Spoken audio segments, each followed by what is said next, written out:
I guess is just a little bit just to catch you all up.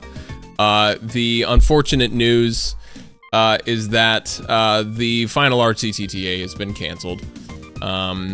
Again, I'm not going to get into all the information on it here. That's information that can be heard in the video. So go watch the video. But I wanted to do what I could to pay respects to this stupid series that I did, that, you know, amazingly so many of you appreciated and enjoyed. And so I was like, well, let's watch back the RTTTAs. Let's watch back, you know, again, mainly the ones on the Garrett Williamson channel, because those are the good ones. But we are now, in fact, going back at least 2 videos before that, because I put in an incentive that for every 10 subs, we watch 1 more video back. I'm sure I'm going to have to put a cap on that at some point here, because otherwise we're going to be here all night if you guys are absolutely insane. You already are insane. I can't believe we've gotten that many subs already, so thank you so much. But yeah. Are you completely closing off the possibility of making an RTTTA/YouTube video ever again, even if it's low effort? I love your music, but what attracted me to your channel was your sense of humor. Also, sorry, I didn't watch the video. I just remembered today it existed. You are good. Glad you're here. Yes, I'm gonna say I'm completely closing it off. It's just, it makes literally no sense in my life anymore, and I needed to be able to just put a bold line in the sand and say it's done, and not have to worry about it being anywhere in my peripheral anymore. So, you know, I know that's not the fun answer. Sits Probe with the follow, thank you. I know that's not the fun answer, but you know, I really do have to kind of put a line in the sand. So, yeah, I can't really allow it to, because it's always kind of been this looming thing. And I think we're just, you know, we've moved on to a new era here. Better to end things instead of keeping it alive as a zombie anyway. Yeah, exactly. I agree. All right, we should probably get started because I realize this is going to take a long time. So, ladies and gentlemen, it is time. And we are starting with the finale of RTTTA Season 3. I think it's Season 3, right? I never remember what the actual seasons were. Wow, it's been a long time since I've watched this. And I'm sure I'm going to hate every minute of it. Here we go. Last time! There's a button there. What does the button say? Last time. It says reset. I feel like... Check the back of your head. Guys, I have one too. Who's that hot? Nope, not that one. What? Yeah, that one. Who's that hottie? She's pretty sexy. Oh, I don't know. Maybe you should come up here and look. Me? I remember when I said like the last time thing, I don't remember what I was trying to emulate, and I feel like I didn't even do a very good job. Maybe it was just like I was just trying to sound like the Sega Scream. I don't think that's it though. I think there was something else that was kind of like that, and I just remember I was trying to emulate that. The reset button is there to reset a program, a clone. That means you're not the real Tracy. Tracy. Guys, I've gotten the button too. Horrible acting.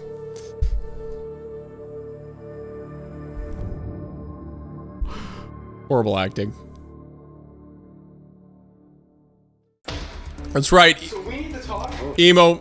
I added a whole bunch of crap to your room. Yeah, would you like to explain why there's a bunch of buttons on the back of our heads? Emo hair, yeah, emo hair era. Forgot to tell you, you're a clone. Wow, really? The real Garrett is in reality, as you might be aware. You and everything else is in cyberspace right now, a parallel universe. Have enough cinematic. This is definitely original music. I don't remember doing this, but I know it's me. Wait, that clear yet?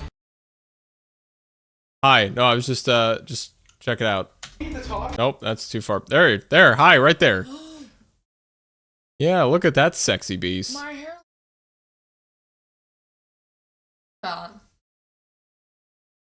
Probably Anna. Or you. Maybe you did it yourself. God, you're so hot. What the heck is it? You're so cute. And I look ridiculous.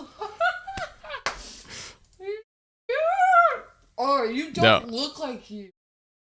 No, I know that's a time ago. That is a whole era. I mean, this is 10 years ago. We recorded this. So, okay, yeah, that's something else. I don't remember when we recorded this versus when I actually got it out, but I feel like it took some time. We may have recorded this like a good 4 or 5 months before it dropped. I don't remember. Maybe not. I don't remember. Though I will say this. I remember this. I had an original, and maybe you remember this. We had an original ending that was entirely different than this. Entirely different. I don't know what I'm doing. Yeah, you're a clone. Remember that? So there was a whole thing about the clones. Oh, that's where you hit the back of my head. Yeah. Yeah. So, anyway. Yeah. So, yeah, I just remember we fully rewrited. Killer. Oh. Nice. Okay, fully rewrote the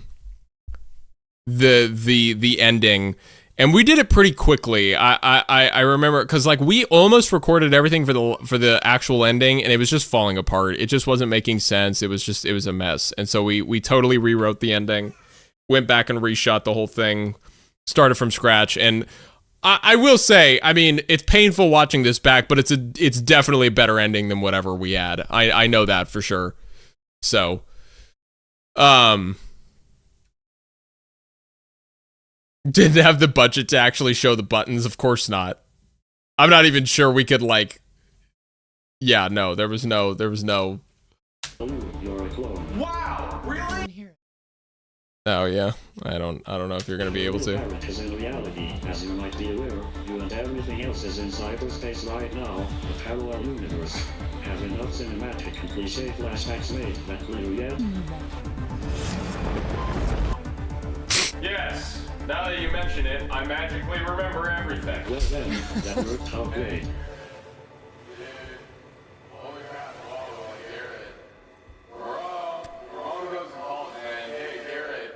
Garrett? Garrett, is that? Yeah, they are the same glasses. Ew! Yeah. They looked worse on you then. Well, they look better because I have facial hair. I just. Wow, deep thoughts with Garrett Williamson. Hey, by the way. Which RTTTA is this? This is the finale. This is pre Garrett Williamson channel. Hey, do you like my new glasses? I just got them yesterday. Yeah, this is all music that I wrote for it. I gotta admit, the glasses are pretty hot. Would you please just answer the question? Well, for one, Josiah scared the crap out of me, and for two, I really didn't care anymore. So I exist as your replacement? Yep, pretty much. Just was ready to move on. Yeah, this is GC Waves era, correct. Trying to make it work. Also, no mics on any. This is all just like sound from the camera, so it sounds absolutely awful. But I think it's time that I finish what I started. What's the software I use for Mac's voice?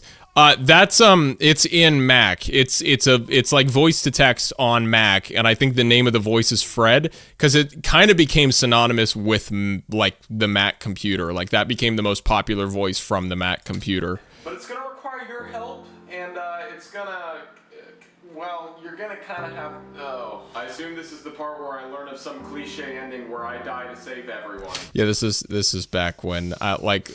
This is not funny or original or interesting to me anymore, but I guess at this point it was like funny and original to be incredibly like super self-aware of the plot and joke about the plot devices. Like that was like, and I think a lot of that was just like, okay, well this whole thing, there's no way to make this not incredibly corny and stupid, so may as well just lean into it.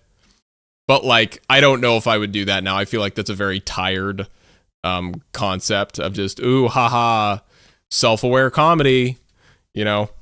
So yeah, wow, I'm really disappointed in whoever wrote this show. Pretty sure that's you, man. Crap, you're right. So somehow whatever I do is gonna kill me? Yep, and everybody in your world. Wait. You're wanting to kill off cyberspace? Okay, I need to explain. Mac is the sort... Mac, what are you doing asleep, man? Come on. Pick up your game, dude. Mac is the sort... That was improvised, like, almost definitely. I think I remember that. In your world. If he didn't exist, neither would any of you. The parallel world came into existence... What's up, Pierce? I created RTTTA. I would log in, make an episode, share it with Cyberworld. Wow. There you go. I created you and all Throwback. your clones, though, it required more power than what was safe. Because of this, Mac has been having to slowly but surely drain all... Oh, yeah. Back when I was wearing all the bracelets. That's you're wearing the Sword Art Online. I totally t-shirt. forgot I even had that shirt. Seth. Yes, that's Seth. So does cyberspace. Because cyberspace doesn't have anything to feed off of. Ah, we're dying. It's spreading.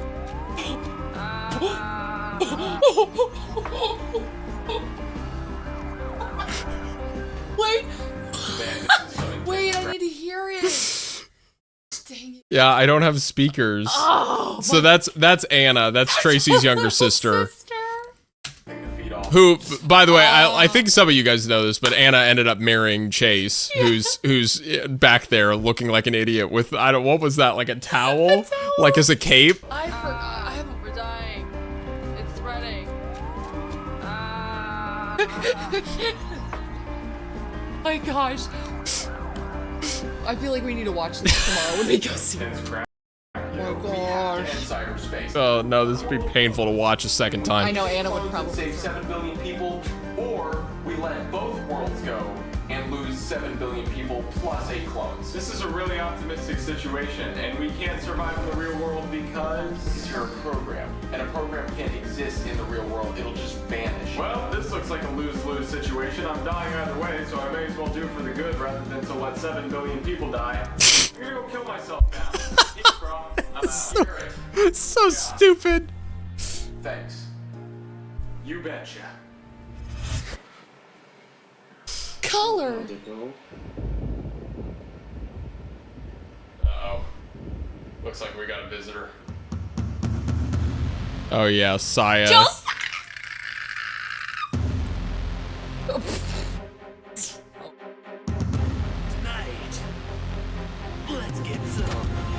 Taking the Yeah, sunglasses and off also, putting them right back on. I'm pretty sure all the visual effects there was Chase.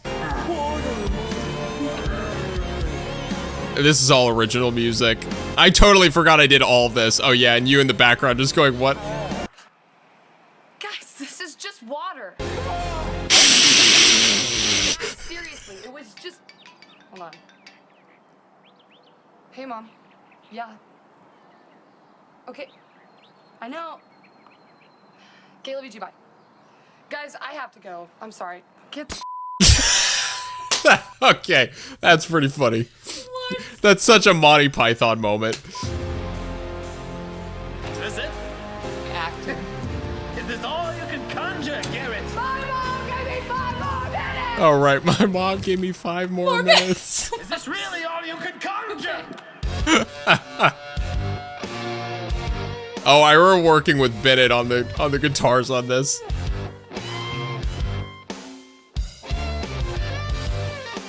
Who is that? I mean, that's me. It's Gary. That's Gary, right? Really? It was saying my water There doesn't you affect- That's right. That's right. And the big thing is that he doesn't talk the whole time, and then suddenly he does. Yep. That's a shame. Though the twist is that it actually is Chase, which I'm sure you all remember. Sorry, spoiler alert for anybody that hasn't watched this, but also none of that is going to have any meaning if you didn't watch any of the GC Wave stuff. So, It seems there's nobody else around for me to give my monologue to, so it's gonna have to be you. Let me pull it up on YouTube. Forgot my login. I'll have to do it from memory. Wait, that I Seriously, can't. we've now swooped down to this low of a level. You can't even remember your speech. This sucks. You're not professional. We have now plummeted into the depths of horrible finales. I was going to explain my entire evil monologue and my plan and all those sorts of things. And Billy Crystal was the narrator. Okay, my 5 minutes are up. Whoa! okay. All right. There were some really killer moments in this. I'm totally forgetting about this. I have lost lost my login information because somebody decided that they didn't want to get affected by water. I totally forgot about a lot of this. I truly think it was the gag that Josiah was just pushing me around in every episode we were both in. Yeah. You mean Josiah's plan this entire time is to get... No, it's not. It's wrong. No. Josiah's plan this whole time was to get I forgot this whole episode. destroying. Okay, I got it. Come on.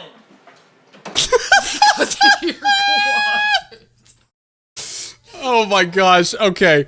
All right. No, there's some good stuff here. There really is. There really is some good stuff here. I have guys. You guys probably know these videos better than I do at this point. By the way, I need to update the mini sub goal. Let me do that real quick. And honestly, this was largely co-written by Saya. I think. I think that's a lot of what happened. Is we the two of us like rewrote a lot of stuff for the Josiah character to like. There was a whole bunch of stuff that we totally redid. And again, that's what I'm saying is like. It was kind of this mess to begin with that we shot, and then we were like, this isn't working. And I think we really quickly just kind of shot ideas back and forth to make this video happen. Josiah's plan this entire time was to give as much power as possible to cyberspace without completely destroying. This is all Bennett on guitars. So that cyberspace He's pretty so he could just do whatever he wanted with reality. I think that arpeggiated part is actually played in a keyboard. But I have to give credit to Bennett. He's a killer guitar player, and he has been for years. We were all like 17 at this point. 18. And I mean, gosh, he was such a great player at that point. Power in this world. Why couldn't you just destroy him? Josiah is a user of Garrett. He's the only real person hero.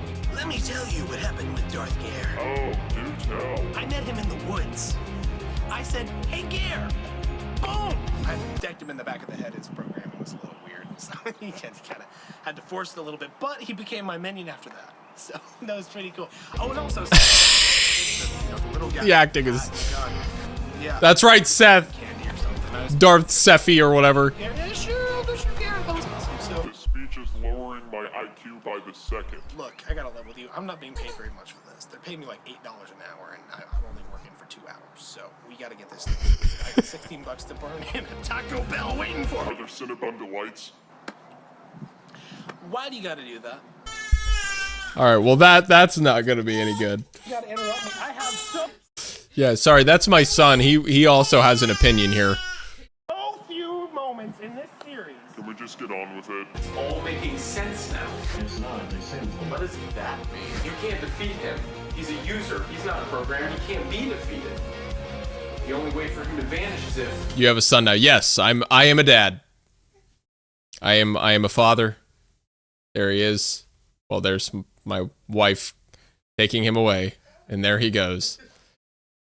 The world vanishes with him in it. Let me make you an offer you won't be able to refuse. I'll probably refuse. He's starting a cult? See, I had a bunch of followers earlier. They were all in. They kind of died in the house fire. We were going down to Garrett's house, but I can start rebuilding the cult with you. If you'll just let me hit the button on the back of your head, just like with Darth Gare, you'll be my. This is so me. This music. Fresh. But the other thing is, in order to have the maximum power of this cult, I'm gonna kind of need to destroy the real world. It's just. Yes, I did reuse this in the Sonic RTTTA, but this is, I mean, this is it. It's at its full glory, Just went wrong. where it's supposed to be. Josiah kinda liked me down a while ago when you weren't around, so we're gonna have to find a password. Frickin' fricks. We're running out of time. Then get tightly, you idiot. So what do you think? I think you're a turd. That's not the answer I wanted to hear. You want to go all Street Fighter? Let's go all Street Fighter. So be it.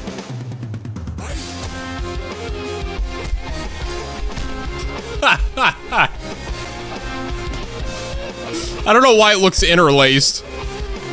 Probably because this is... This is actually some... Here, I'm gonna let this play. This is too good to pause, sorry.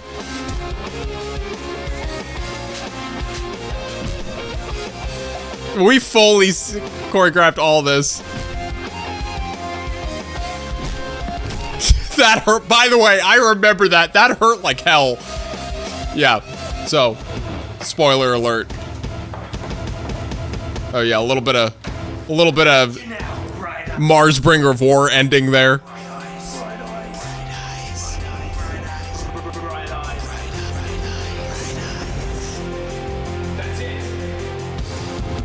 I really love sidechain compression in 2015. Bro, I never stopped loving sidechain compression. Sidechain compression is everything. I'm also not sure how much of that is sidechain and how much of that is just me hitting the master bus compressor too hard. Death of a legend. F's in the chat. Okay, so I do have to say, because I was noting the interlaced footage, this I think is the last. I did all of RTTTA pre-Garrett Williamson channel on Final Cut 7. And there was probably some certain things I just didn't remember or didn't know what to do with. But I'm remembering that now. All of this was the greatest of all time, the GOAT, truly, of editing softwares, Final Cut 7. May she rest in peace. Golly, what a great software. I genuinely miss it. I really do.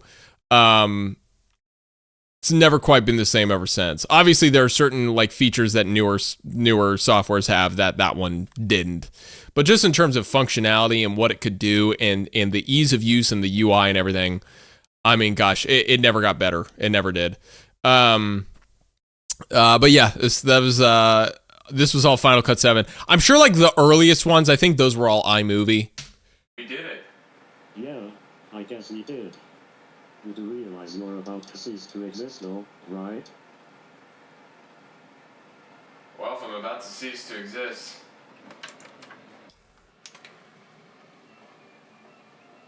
Oh, right. Yeah, I mean, I think there's part of me that actually thought like if I was about to, now number one, this was played for the laughs and for the whole theme of RTTTA and Garrett Williamson and how much he loves Double Dash. There's also part of me that's like if you know, like the classic, like if you saw a nuclear bomb go off and you're like, well, this is it for me, like what are you gonna do? I mean, I think at this point it would be a different answer, but like selfishly, if it was just me by my lonesome, I'd probably just be like, all right, I'm turning on Double Dash. May as well go out, you know, on a good time, right? Might as well play one last game.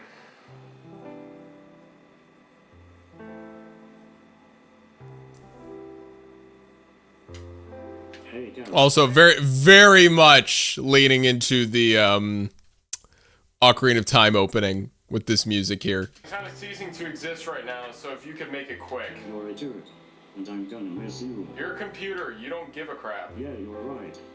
Somewhere between that and what's the name of the classical piece? Gymno. I don't actually know how to say it. Gymno PD. Love that piece. Obviously, I don't know how to say the name. You were kinda cool and stuff. Thanks, bro. Hate your guts. Okay. I'm gonna cease to exist now. See you later. Cool, bye.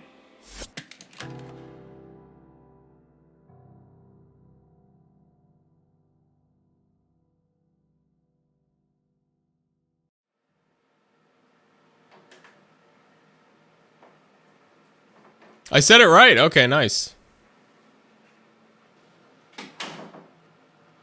Freaking GC Wave shirt, dude.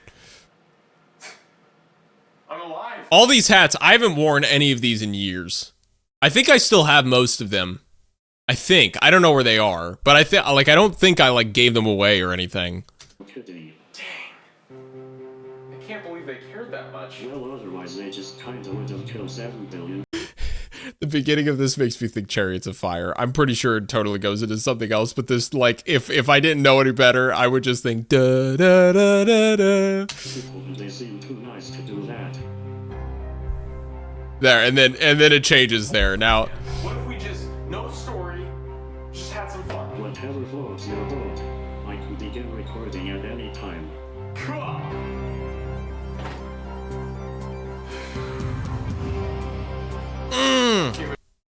my gosh. The freaking, oh no, you can't see it. My webcam's in the way. Hold on, I'm moving it. Nope, that's not, what the frick even? Nope, hold on. Where's my webcam? Oh my gosh. This guy, this keyboard right here. That was my first keyboard. I don't even remember the model name. It's definitely like a consumer grade, like lower end keyboard. But my gosh, is a Yamaha. And I got that in 2003. It's still alive and well in our attic. Yeah, one of the keys on it is no good. Man, it would almost be funny to pull that thing out again. Because I actually, okay, real talk, it's got the Yamaha, the classic Yamaha piano sounds. Like the same ones you find in like a motif. And I loved those sounds. And it has some, I remember it had the first demo on it is Englishmen in New York by Sting. But gosh, yeah, I love that thing. I rarely used it. I wrote on that thing all the way up until like 2015. That's what I wrote on. And again, I had that thing for like 12 years. I got it in 03. I rarely actually recorded it. The one time it really got the spotlight in a song that you guys would know is actually Settle It and Smash. I recorded the piano sounds from it in Settle It and Smash. So if you were the that little like bluesy move that happens in Settle It and Smash, that's that piano. That's the sounds from that thing. You could get the same thing from a motif or any other classic Yamaha. It would not have to be that keyboard. I'm pretty sure the sound is exactly the same and like pretty much everything they were making back in the day. But that's the keyboard. And there's the DX7 right above it. The beloved DX7. But yeah, man, that was my writing keyboard for forever. It was only 61 keys. I finally, that same year, I got rid of it. Or I didn't. Getting rid of it, maybe it feels a little strong, like a little, I think I just handed it to Seth. But I ended up getting the Yamaha P115. It's just a digital piano. Again, it's a writing piano. I've never recorded anything in that thing because there's hardly any sounds in it to record. But that's still the piano that I still work with. So I've had the same writing piano ever since. So for the last 10 years now. Yeah, there were major upgrades that happened on that season, largely because of the FNAF money that I got. But yeah, I got a new digital piano. I got a new computer, which I bring up in the following in the newer RTTTAs, and a new software. Once I upgraded to the new Mac Pro, I think Final Cut 7 like really wasn't functional anymore, so I had to get a new software, and that's when I started using Premiere. Yes, I'm expecting all the condolences. Thank you. I appreciate it. Yes, it was painful. It was a painful time. Life sucked. Everything was gray and awful. No, I'm really glad that I was able to get out of that hellhole. Anyway. Race. This is RTTTA, and I'm Garrett Williamson, your research guide.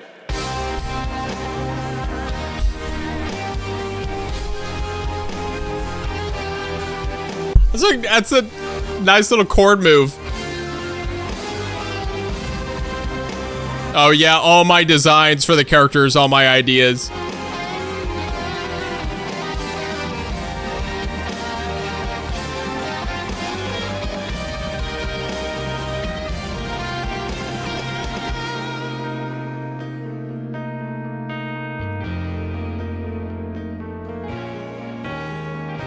Oh, yeah, I do remember really. I would 100% go back and like entirely redo the mix. The mix is not great, but yeah, okay. So you guys probably see the moose. It's a homage to Monty Python. I worship at the altar of Monty Python. That is, in my opinion, maybe the funniest movie ever made. So,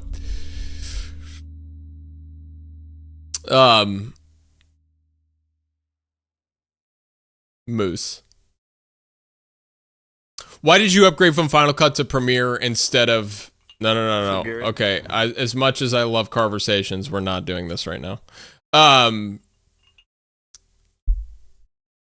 Why did I upgrade from Final Cut to Premiere instead of just the new Final Cut?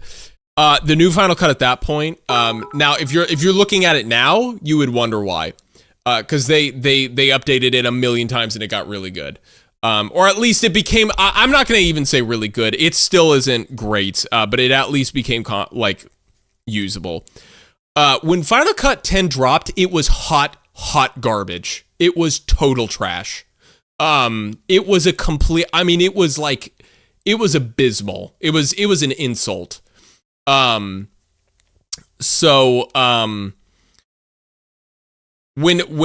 that happened, it was pretty much like there was kind of a mass exodus, from Final Cut for most people. And I was one of those people. Like I said, there will never be an editing software that was as good as Final Cut 7. That's as good as it ever got. Final Cut 10 was garbage. It was hot, steaming pile of trash. Until they very slowly updated it and improved it. Good to see you, Dr. Hoomsty. Thanks for dropping in. Yeah. And so, yeah, I was just like, well, I guess I'm moving to Premiere. Honestly, the first couple of years, I would say, of Premiere and Creative Cloud wasn't the worst. It was at least, it was usable, right? It was at least okay. Yeah, I didn't have too many major issues with it until a couple years in. Every new update made it worse and less usable.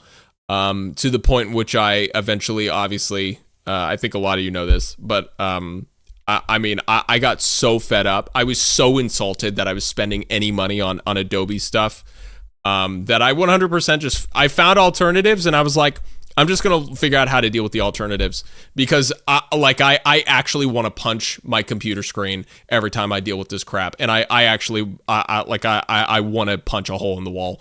And so I was like, I'm not doing this anymore. So yeah, I got rid of Adobe. I've been a happy person ever since. That's a joke. I'm always an angry person, but I was slightly less angry. Yeah, I've been using DaVinci Resolve, ever since. I've been using DaVinci Resolve pretty much ever since 2019, I think. 2020. So I guess real talk, I really haven't done too much intense editing, like RTTTA level editing, on DaVinci Resolve, but anything you've seen from me in the last 5 or 6 years, music video or you know, anything video related, it's been DaVinci Resolve. So got a dip. See ya. Thanks for dropping in, Risk. Okay, well, moving on. So this was, well, it'll tell you right here. This was an episode that I tried to make work in season 3, and I think because of the entire rewrite, it just wasn't working. Yeah, it's just because of the rewrite, it didn't make it didn't make sense anymore. For the ending, as I noted. So this kind of just became a bonus episode that was just kind of like, hey, here's one more. I didn't really want to can it because I liked what I had. Obviously, it's very short. So anyway, here we go.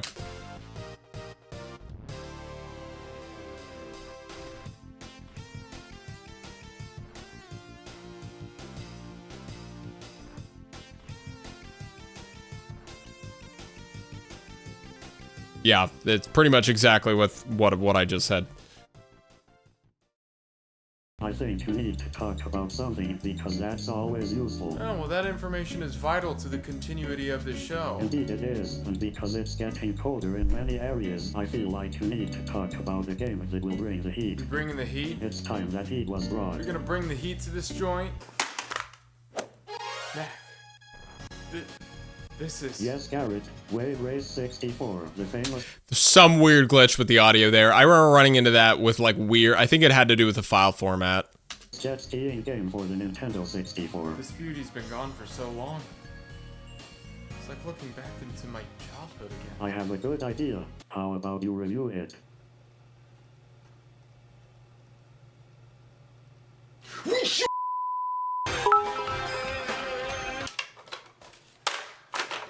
Okay, so for those of you that don't know, that credits was the opening credits of oh gosh, horrible movie. What a weird joke to throw in. That was Troll 2. That was Troll 2. I don't even know why I picked that. But my gosh. By the way, thank you for the bits. I think you missed my last... Yeah, sorry, I've been in the midst of... I'm sorry, there's a lot going on. If I'm not mistaken, those 2D sketches and the credits were drawn by you, yes. When I read that in the credits, I was like, wait, what? You draw a lot better than me. Okay, well, so here's maybe a fun fact that some of you don't know. I was very seriously between two career paths, very seriously. I was either going to go into animation, or I was going to go into video game music. Obviously, we know the outcome. We know what happened. But it was all the way, I was like at a crossroads all the way up to like late high school with that one. I was very, I mean, I had a love for animation and art, and I was drawing and doing that stuff all the way back to, since I was 3 years old. So I have always loved and had an appreciation and have done a lot of art and animation stuff. But yeah, ultimately I went for music like the rest of my family. But yeah, so that's where that skill set comes from. Do you do any drawing these days, or did you kind of leave that behind after high school? I wouldn't say I left it behind after high school, but it became I don't do it nearly as much, no. I wish I had space. I had an awesome, amazing drafting table. I wish I had space to get that set up again. I was really hoping when I moved into a new place I'd have the space for it, but I just don't. I'd love to, though, because I think it would be awesome just to be able to do it as a hobby again. Okay.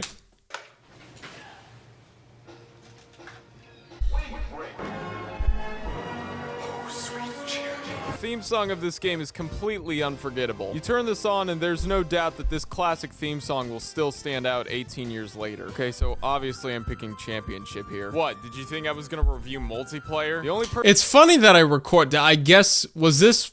person I can play multiplayer with is Coffee Mug, and he's not very good at playing. There's no easy mode? What is this, 1996? Oh yeah, look right there, it says 1996. How funny. Huh, so we got cool man, hot chick, other cool man, and fat guy. Well, according to the booklet, hot chick is the easiest to use, so I'm using hot chick. I don't know why I recorded my TV and I didn't. I guess it was part of the stylistic choice. I don't know. I mean, seriously, every time music is in the game, which is always pick hot chick, exactly. Magic to it. I don't know. Apparently, the same guy that did this soundtrack did the Animal Crossing music, so that's pretty interesting. All right, first track. So Taka, baby. Yeah, I'm ready for this. Let's just make this really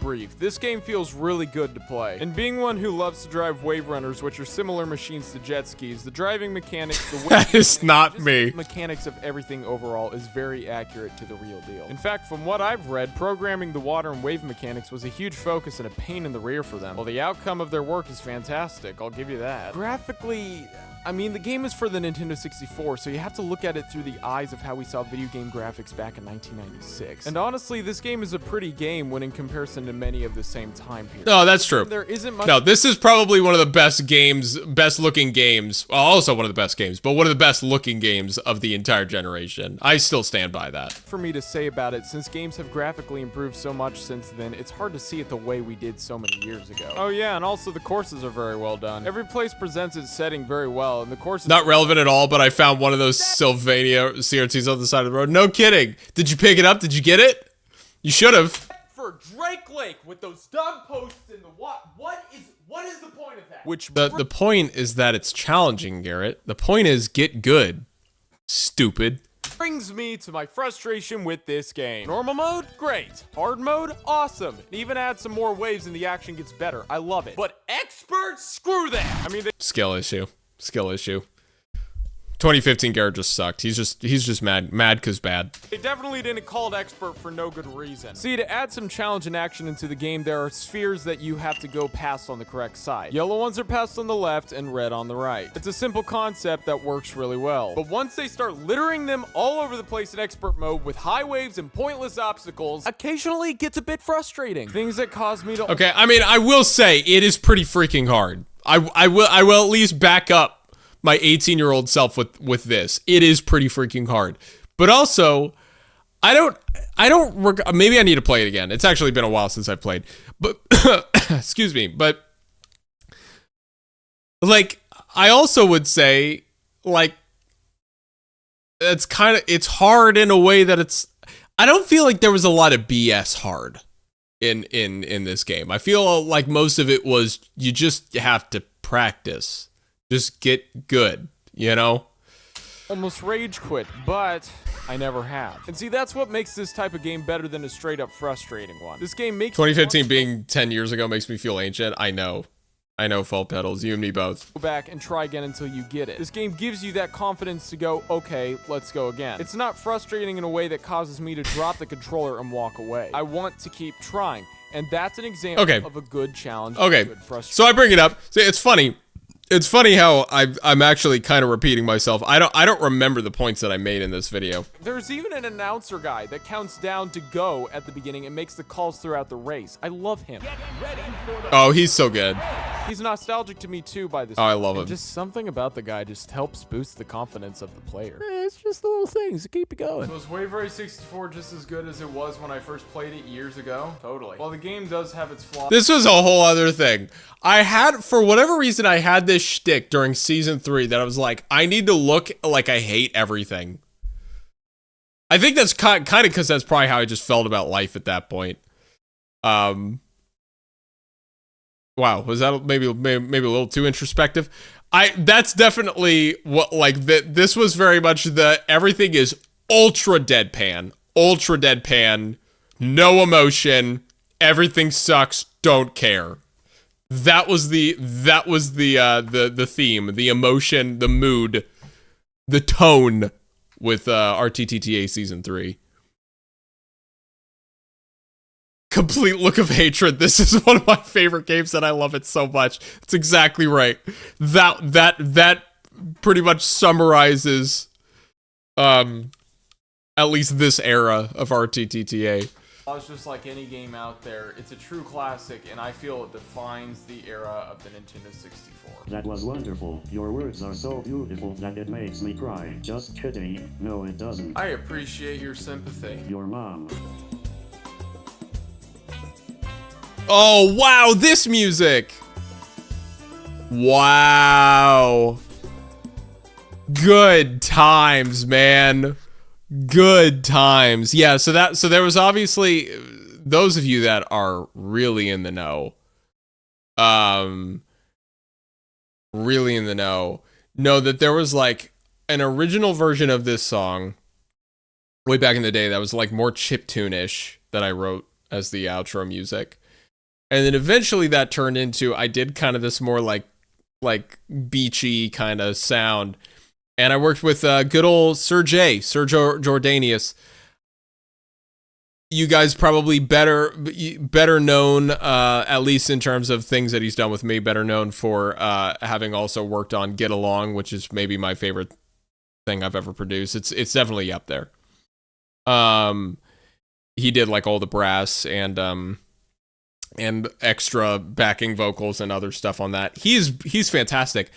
He just kind of fell off the face of the planet. When I was nearing, when I was getting close to being done with Get Along, I sent him stuff. I was like, hey, would love your information on this, would love your feedback. Can I get he just disappeared. And I remember asking a few people about it, just like, hey, like a few people that knew him, like, hey, do you know what happened to? He kind of fell off the face of the planet. If he has shown up again, I would love to know. I would really, really love to talk to him again, honestly. So, but yeah, he like did like most of that. Like I did the keys on that, but he even did like the little guitar stuff, like the like steel, the bendy guitar thing, and of course all the brass. And I think he even did like some of the percussion. Like he really kind of carried the instrumentation of this thing.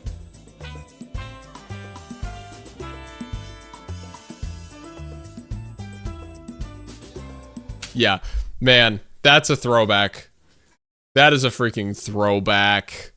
Wow. Wow, that's nostalgic. Who's been here since the era of when What If I'm Hurt Again was just known as the RTTTA jingle.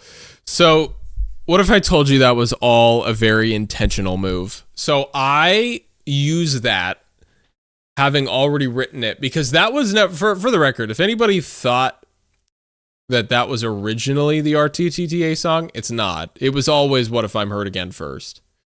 But I decided it was a fun and cool tune. I thought it was a really great tune. I was like, this is gonna be a single for the record for sure. And I thought this is a good one to use as the outro music. If I use this as the outro music, people will get familiar with it. And then I can introduce them to the full song, which is What If I'm Hurt Again. And so that's what happened. Now the fun part, Calvin Ball, thank you for the follow. The fun part is as we're about to see here, the mix obviously and the production changed on the song, from where it was, with the initial RTTTA it showed up in, to the song actually dropping. Which now brings us to officially, yikes, an hour and 18 in. Oh, we're going to be here for a while. Okay, here we go. This brings us to Spooky's House of Jumpscares. The first official RTTTA on the new channel with this was a major revamp of the entire series, honestly. It was, those of you that know, you know, obviously this was still an ongoing series, but it really changed in terms of just all around vibe, aesthetic, like just the approach, the editing, everything with the main channel. This was a major revamp. So, touching bases on the top. Are you still in contact with Youngtown? Yes. Yes, I just actually we don't talk like a whole lot, but I did have like a really long conversation just catching up with him a couple months ago. Yeah, we still talk.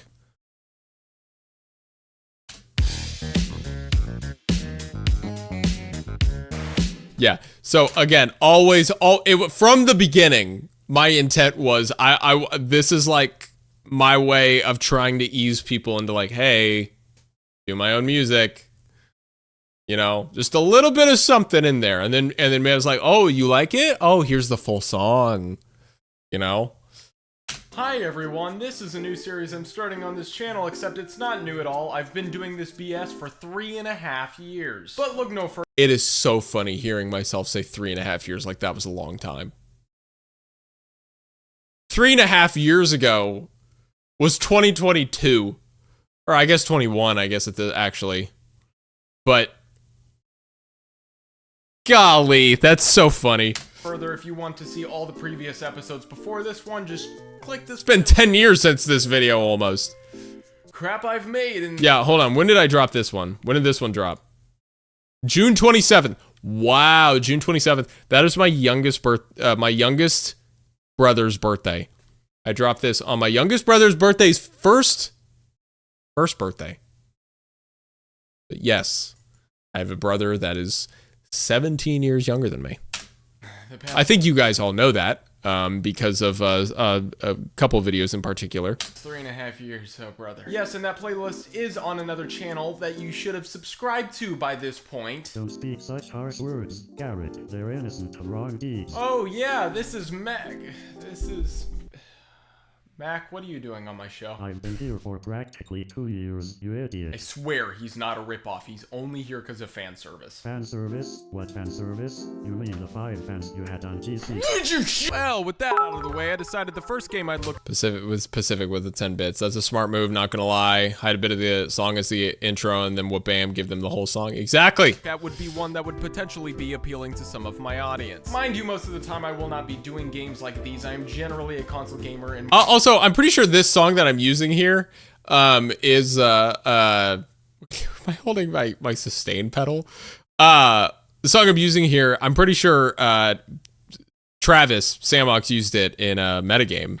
I'm pretty sure he loved this song. He's like, can I use it for... I'm pretty sure it's somewhere in metagame. over in... Mind you, most of the time I will not be doing games like these. I am generally a console gamer and more over a Nintendo game. This isn't a Nintendo controller. What's that? I still play There's the gag. Nintendo games? Yes, and if the thought of playing a good Zelda game goes right over your head, then you can go back to your 5 Nights at Fartland and Call of Duty.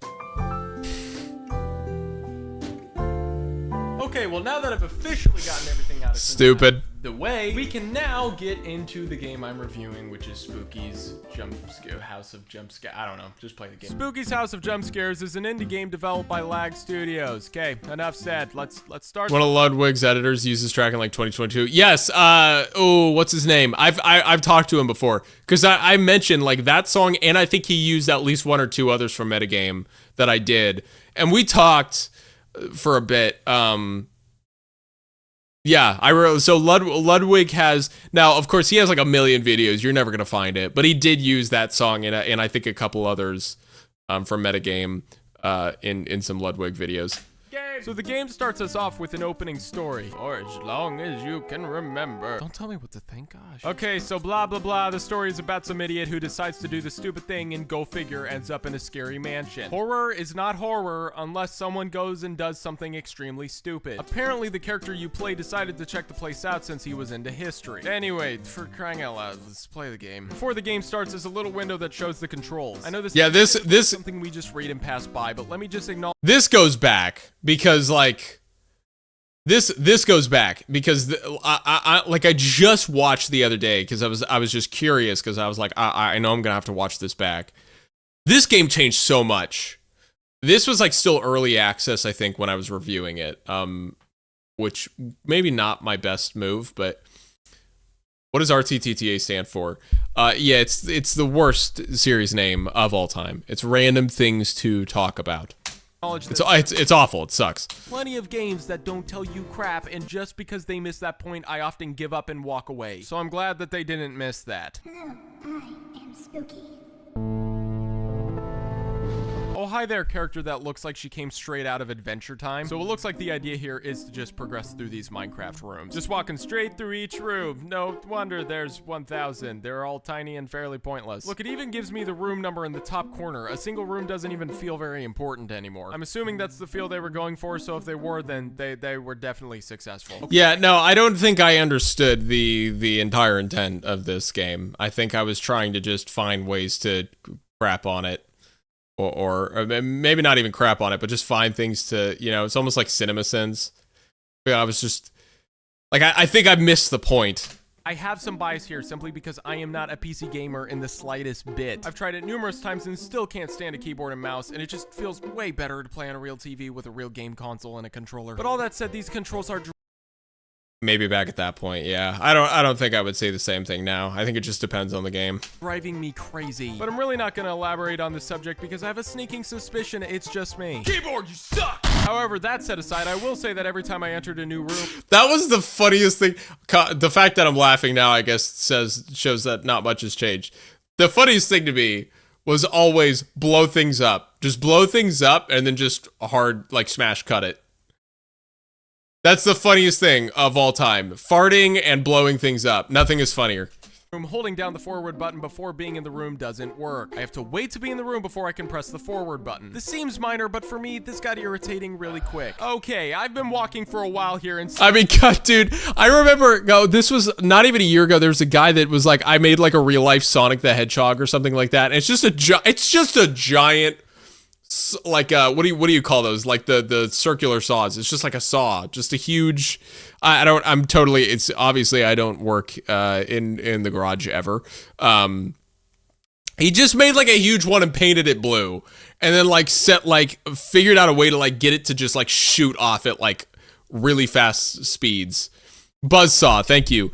And I just remember him like, it's literally just a video of him just like, the thing just shooting off at like 60 miles per hour and just like flying through some stupid appliance like a fridge or something, or failing to do so, or like just going way beyond, and you just hear it clunk.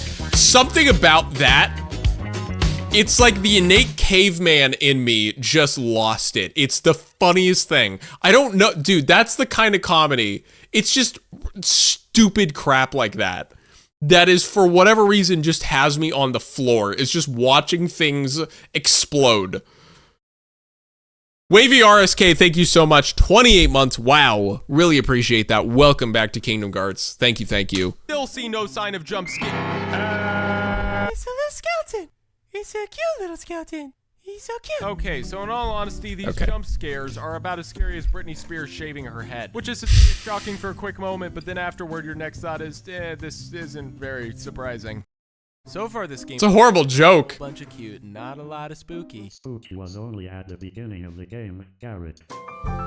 Whoa, I think I'm tripping on Alice or something, because it looks like the walls are getting smaller. What's that? What's that? What's that? What do I do? Do I run? What do I do? What do I run? What the heck? What the crap? What the heck? Wait. So suddenly I'm just walking around and now the creepy stuff comes in? This is like playing Super Mario 64 and suddenly head crabs from Half-Life jump out of the piranha plants that are like, roar, and start eating Mario. Okay, in all seriousness, while this was a little ridiculous, it wasn't really something I had seen before, which was cool. That in and That's the point, Garrett. The whole point, I think this game was kind of Doki Doki Literature Club before Doki Doki Literature Club. It was like, it lures you in, making you think it's not that freaky, and then it does something really weird and eerie. That's the whole point. I think I missed kind of the whole point here. Of itself gives it a little bit of a shock factor. The game lures in the player with cute characters and pathetic jump scares and then suddenly throws some random creepy stuff at you, and let's be honest, I wasn't scared, but I definitely got a bit creeped out. I think ultimately this game creeped me out more than it scared me. I didn't play all the way through, but it definitely... Okay, so yeah, so to some extent, like I kind of get it, but like even the way that I still put that is just like, we had its share of diverse and fairly creepy monsters that would chase you around, and obviously the feeling of being chased is a bit freaky, and something about there being no music added to the eeriness. I will say though, the game feels unfinished, but why does it... Do I still own the game now? I downloaded that on that. That's the old iMac. No way. I mean, I'm 2 computers past that now. because it's unfinished. It's not done. There's... I mean, I could re-download it, I guess. Well, I probably would have to buy it now. So take this review with a grain of salt because the developers aren't even finished with the game, but it's free to download, so be sure to check it out. Well, Mac, after more than half of a year, we did it. We made an episode, and on a different channel, too. I bet a lot of people hated this. Thanks for your support, Mac. No prob, bro. Yeah, man, it's always tricky. Yo, okay. Listen to this mix, though. It's so much worse, but so much better.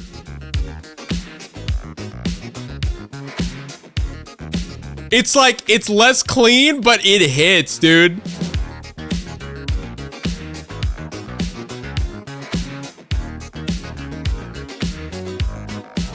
Oh, the old gar-art logo. Dude, I gotta be honest. That is technically a worse mix. But I kind of like it more, because it's like, it's grittier. I kind of like it. Like, that kick hits harder. I'm gonna be honest. I just straight up... The way it turned out, I love. I really do. I love the way the song turned out. But... I kind of like the crappier mix there. Like, it's just, it feels a little more like it's hitting the tape really hard. Like, it's just a little more, It's a little punchier. All right, here we go. Wave Race Blue Storm. I feel like this was... I don't actually know which one of these has more views, but I feel like this one almost... I hear more about this one now. Like, this one maybe is a little more iconic, if you will. Yeah, I guess just as a quick, like, summary of Spooky's House of Jump Scares, pretty easy and almost non-eventful intro to the series on this channel. And I feel like I tried to joke with and go too hard on way too much of that game. Number one, it was unfinished. And I even noted that at the end, but why didn't I note that at the beginning? I don't know. I feel like that's not very nice of me. Number two, yeah, I was hard on it for things that was like, it almost feels like I didn't understand the whole point. Like I was missing the point. Again, I think Spooky's House of Jump Scares almost was doing the Doki Doki Literature Club move before Doki Doki. And that was like that was a cool and totally very much a innovative thing in that genre of video game at that time. So, you know, but also the other thing is, like, a lot of the reason I did that for an RTTTA was simply because I had, and I think I even noted this, I think I make that joke in the video, is that, like, I had entirely gained notoriety off of FNAF Not Scary, which was ironic to me because I didn't play, I've never cared for horror games. I just never have. I don't like them. I rarely, there are a few that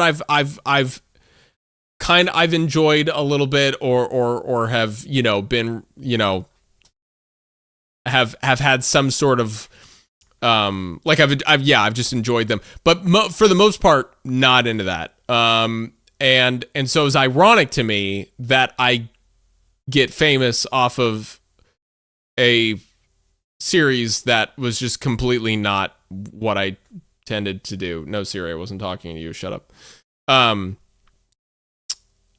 So I think that part of the reason I did that video was just to kind of hopefully try and introduce the audience to this new series with something that might feel a little familiar. What is a required sub goal to make you react to a Not Scary? There is none. There's already a stream VOD of me doing that from years ago.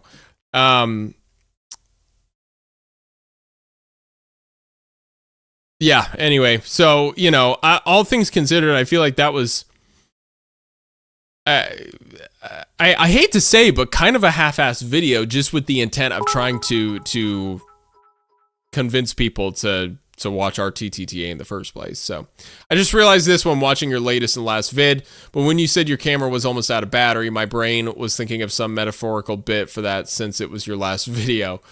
Oh man, no, it was quite literally about to die, yeah.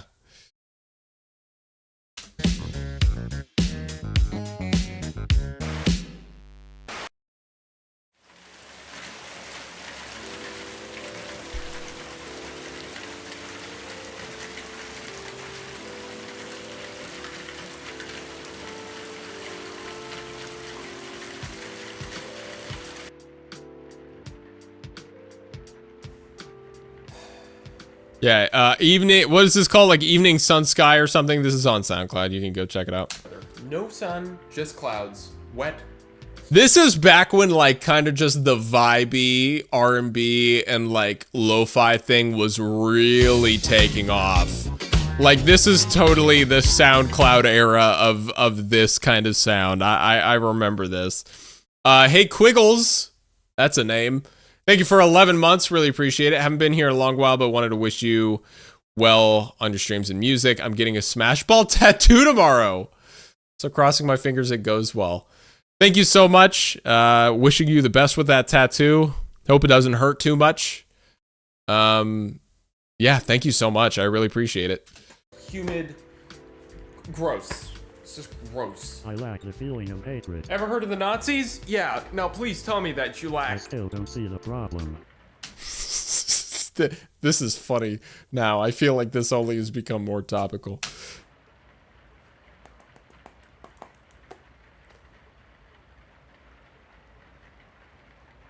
What's up? Yeah. KXRawl, I don't know how to say your name, but welcome back. I'm calling to report that your Macs are unaware that Nazis are evil human beings. Why is this a problem? Shh, I'm on the phone. What do you mean that Nazis weren't all that bad? Well, it's not that. It's crazy how well that's kind of aged, and it's not good. It's not good that that's aged well. The season when everyone announces all their games at E3. It's hot as crap in Nashville, and my pale white butt can't step 1 foot outside without getting a sunburn. I can go outside. Well, that's right, Mac. You're a computer. Stop demoralizing my aspirations. Well, if the description is still going straight over your head and above the clouds, I'm talking about summer. I can smell the humid heat. Oh, and trust me. That's such a Garrett move, what I did there. I can smell the humid heat. Garrett, I have a question. Okay. Tennessee looks gorgeous in the summer, but is it fun to walk around in? Well, at least for my fair blonde self, absolutely not. I envy Mexicans. I love the ocean and I love lakes. To go to a big lake or the coast is my Lord. time, and why? Well, there's a little piece of happiness that was once created. It's like deeply looking out into the mystic ocean and envisioning true happiness, just treading across the waters. Wave runners. These things are one of the greatest inventions Doing the aliens thing.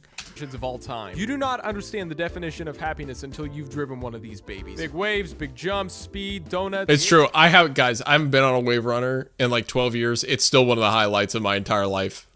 No, I'm not even kidding. Still one of the highlights of my entire life. One of the greatest things ever. It's truly. Rocks. So what better way to waste away your summer than to be sitting in front of an old TV and playing a video game, right? Wave Race Blue Storm for the Nintendo GameCube, a game about... Is there a channel where we can listen to the music that you made for others? Well, a lot of that I've put together in playlists on my music channel. So you should be able to find a lot of the stuff that I've done for other people as like playlists on there.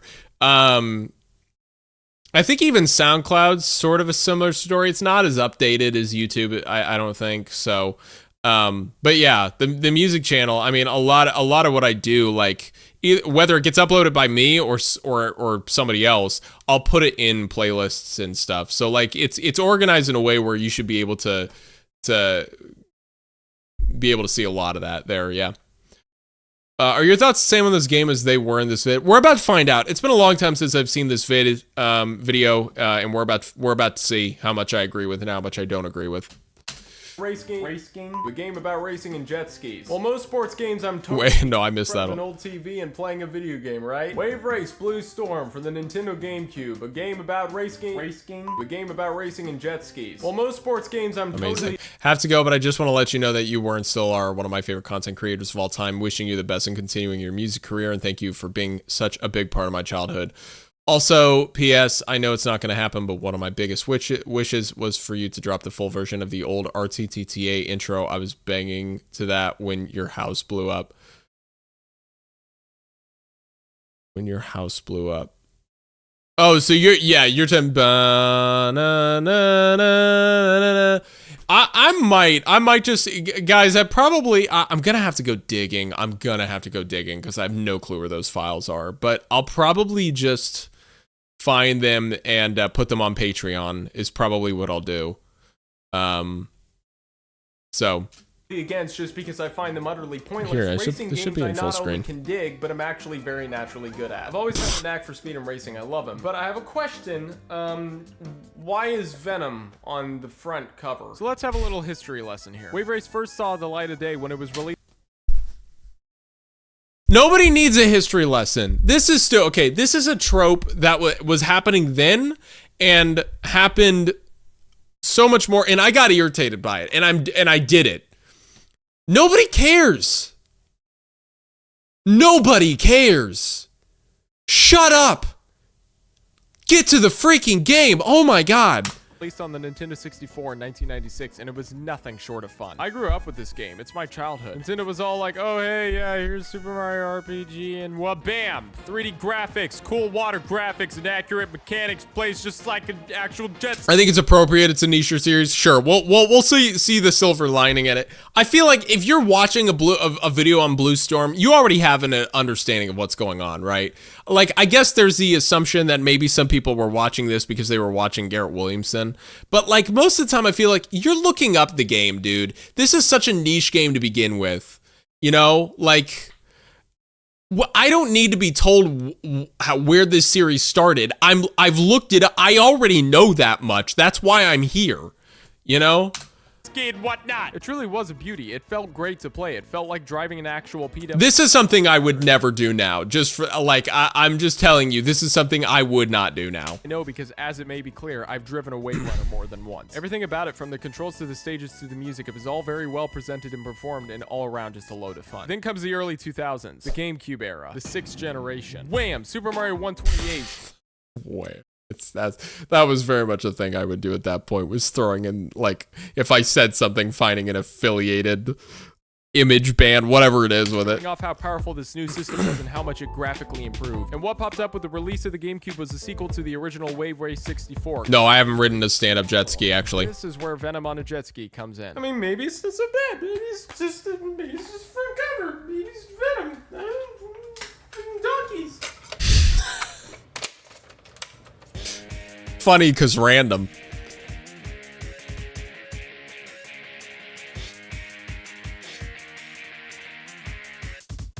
Sure, yeah, let's just take everything that was great about the soundtrack for the Nintendo 64 and throw it away and play 3 chords, because this is what America loves, right? Because cool kids don't listen to well-written music. Maybe it's just a song. Maybe they just made a mistake and didn't get the theme song right, which is extremely... The soundtrack's bad. Bland beats with pathetic... No, it's not. No, it's not. I'm being way too harsh on it. It was of the time. They were going for the pop rock vibe that was very much of early 2000s. And maybe I'll mention this as like oh well, you know, blah blah blah, but like I still don't like it.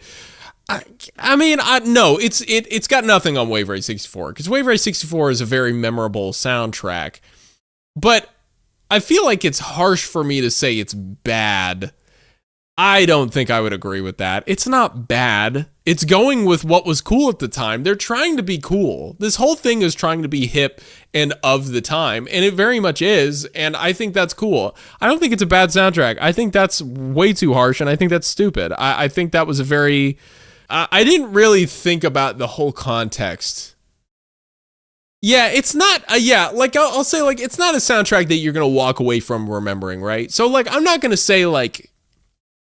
It's, again, I think Wave Race 64 is definitely way better because it's got really memorable, great music. Nobody talks about Blue Storm's music. If anybody talks about Wave Race, they're going to talk about Wave Race 64.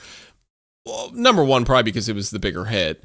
But also number two, because, yeah, like the music in that game, you're just going to remember it. You're not going to remember the music in this. So, you know, yeah, but like I feel like I'm missing some... If I'm going to give all this stupid history, I should at least have some sort of thought process on maybe the context in which this game dropped, you know? Chords lacking melodies, making all these songs completely forgettable. And like, also, I'm being so... This is jazz snob asshole Garrett Williamson talking. This is so stupid. Because, like, I'm, like, ripping on it for saying, like, oh, it's only 3 chords. Dude, you can make a great song with 3 chords. It's just gotta be... Now, again...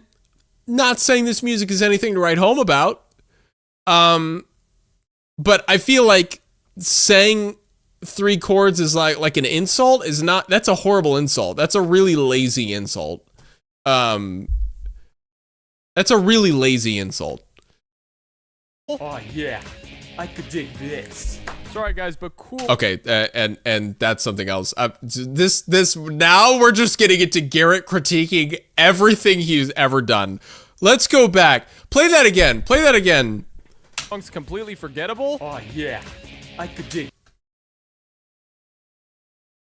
If you're gonna do a gag, just commit. Don't apologize for it. This is stupid. And there were various. I'm not even gonna like. There were various YouTubers doing this. This is cringier. To apologize for the joke is cringy. This cringy, bro. That's super cringe. Super cringe. Don't apologize for the joke. Either lean into it and just do the joke, or don't do it. But if you do the joke, and then you're like, I should probably put in, I'm so sorry, because like it's kind of cringe. Oh, shut up. Just lean into it. This is so stupid, and this happened various times. I know I'm gonna call it out again.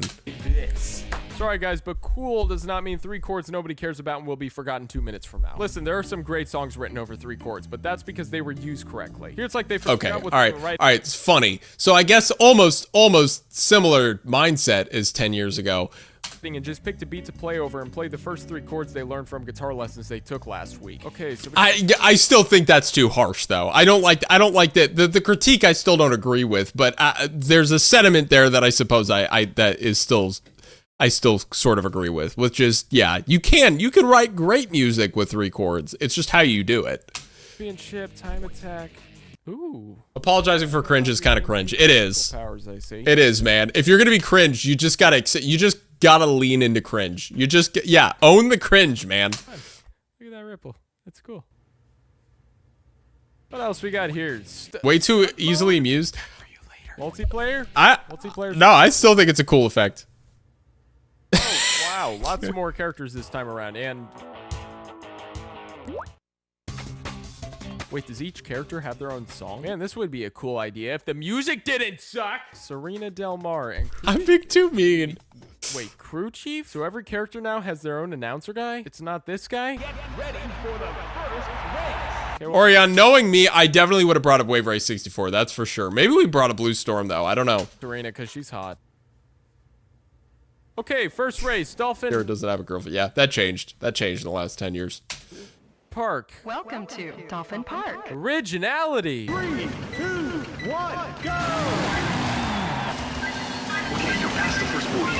I already hate this guy. Oh, thanks, Mr. Sunshine, for informing me that I managed to do what we all should be able to do if we aren't stupid. No need for me to be here anymore. So controlling the jet ski still feels accurate, but compared okay, I mean, okay, yeah, kind of have to agree with that. Why is that even a voiceover? Wow, you passed the first, but yes, that is, I'm playing the game. I have eyes. I have to have eyes to play this game. So, you know, I watched it.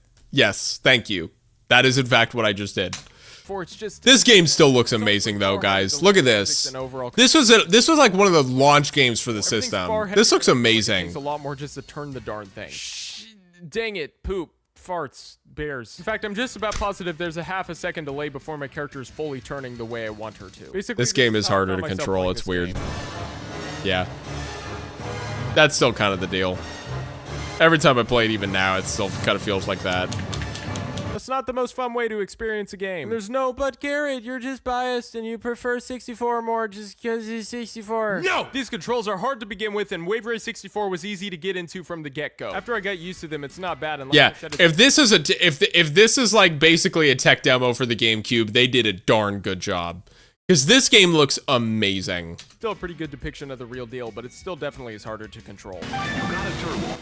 A turbo? Wait, so I can charge this thing up by passing buoys on the correct side? Okay, fine, I'll give this game a thumbs up on that one. Passing buoys in 64 did make things a bit more interesting, but they occasionally felt more like a task just to survive in the race. In this game, it rewards you for passing them on the correct side.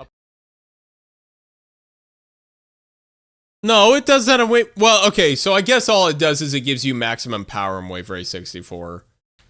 Yeah, okay, I see what I'm saying. Yeah, because like in Wave Race 64, it would give you maximum power, which I think just makes you a little bit faster, but this one, like, you actually get, like, a button to press, and you can go, like, ultra fast for a couple seconds. So... Applause! You did something good. Do flips work in this game the same way they do in? Yep, okay, good, they do. Glad they didn't screw that one up. Yeah. GC games, wow, holy crap. Yeah, that is a throwback. Oh, jeez. That's a painful... I love that I captured that. way to finish a race. Look at the dirtbag that kicked her off.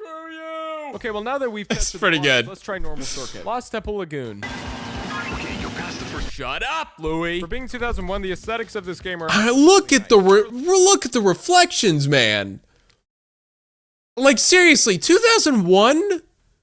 This looks incredible. Looks good and the textures are really well done. Especially being one of the first games for the GameCube, this probably was a good way to show the graphical capabilities of the system if used correctly. That's what I'm saying now. I still feel that way 10 years later. This game still looks as good as it did 10 years ago, as good as it did 14 years before that. Hey, I got first. Now on to Southern Island. Welcome to Southern Island. Nah. Nah. I didn't even write this. Okay, is that the thing? We're just gonna recycle a bunch of great stages from 64 and shove them in everyone's faces, begging them to. I can tell you didn't even write that. Funny joke, dude. Cube sequel. Listen, I love when developers bring back awesome stages from previous games. But when you put a stage into your game as a stage of the campaign that pops up more than once, this just comes off as a bit annoying. Hey, that's all right. You can't win them all. Shut up, Bluey.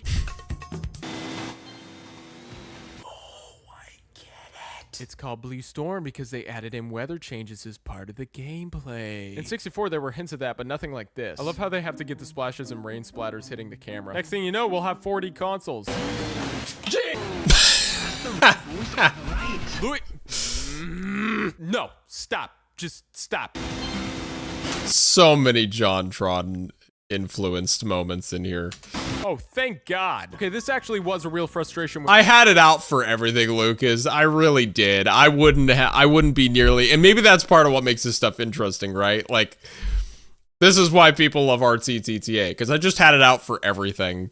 But like, I would not, no, I wouldn't do any of this now, which maybe is all the more reason that it's, you know, I needed to move on from it, because it's just, if I was, you know how like you see some people and they continue to do like a series or something that they've been doing for so long, but like you just feel like it's not quite what it used to be, or like even musicians realistically. And I think a lot of that's because, you know, you live life, you kind of, I don't know, the older you get, things just change. Your outlook on things change. And I think the same can be said for RTTTA. I think I'm just too soft now. I'm not as sharp and bombastic with this kind of stuff as I used to be. I don't think. I'm still very opinionated. That didn't change. But I can definitely tell that like maybe I'm a little too understanding now. I think a lot of this is just like don't care. Nope. No interest in understanding things. I don't like hate.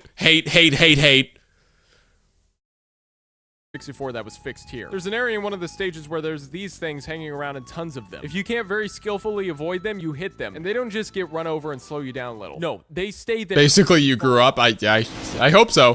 Hey, yeah, I still think exploding things and fart jokes and pooping are funny, so maybe not entirely. This as a kid, you never get in the water when there's a thunderstorm. Okay, final race, Arctic Bay. 3, 2, 1, go! Serena, you okay there? You don't need a jacket or something? Okay, I'm sorry. As a 5-year-old, I probably would not have cared, but right now this is bothering me. Yes, I know the same thing happens in Mario Kart or whatever, but Mario is far more cartoony than this. You know what? Frick it. It's a video game. Okay, despite me not like— Good. That's what you need to think, Garrett. It's just a video game. I mean, this is so arcadey. Like, I think I understand my sentiment because I'm saying they're going for way more realism with this game. So why is she wearing that in the middle of the Arctic? Fair.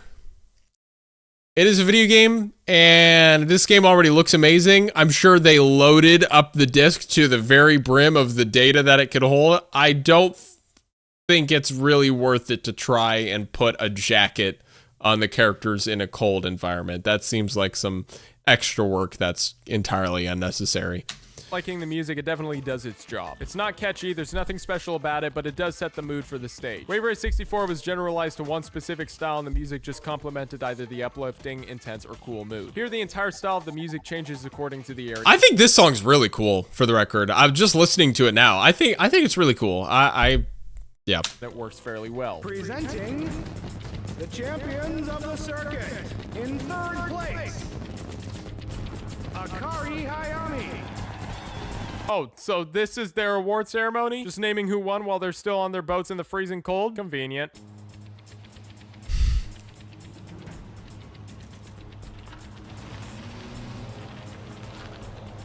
Okay, great. So, Gary, you came in first.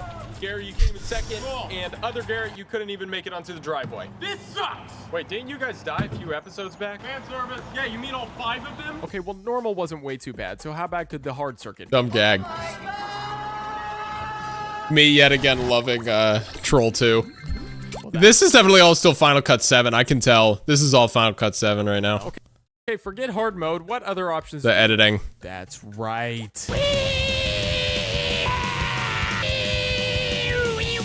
Just want everyone to witness how close this was.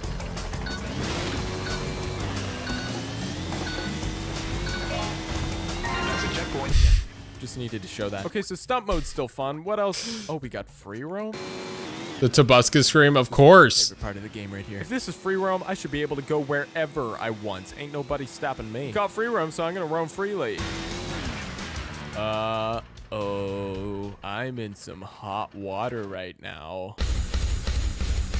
Look at her. She's literally retiring in the middle of the ocean. I can't do this anymore? Okay, well, fine. Screw this. Okay, so overall, how... I have no words. I have no words for all of these horrible gags. good is this game at? What metal music is that? I don't remember, actually. I don't remember.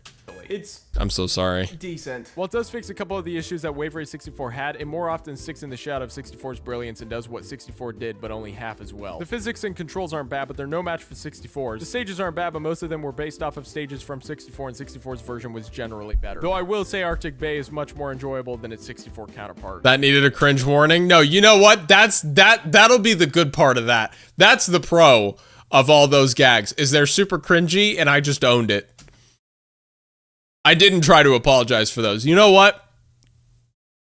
I'm gonna say that's a W. Graphically and aesthetically, the game was obviously a step up from Wave Race 64, but it also was good in its own right for being one of the first games for the GameCube in late 2001. However, musically, this game not only sits in the shadows of 64, but takes a dump while it's at it. Sure, the music might fit the stages, which is an important thing, but is memorable and enjoyable music overall, not a chance. And Louie... Man, I was like so butthurt about the freaking music. It's not that bad. It just isn't. And not just Louie, all the crew members. I like that they added character to the announcer stuff, but they just kind of got this irritating attitude to them. I assume it was to try and make their game cooler, but it came off as annoying. Every time I miss a buoy, I just want this guy back.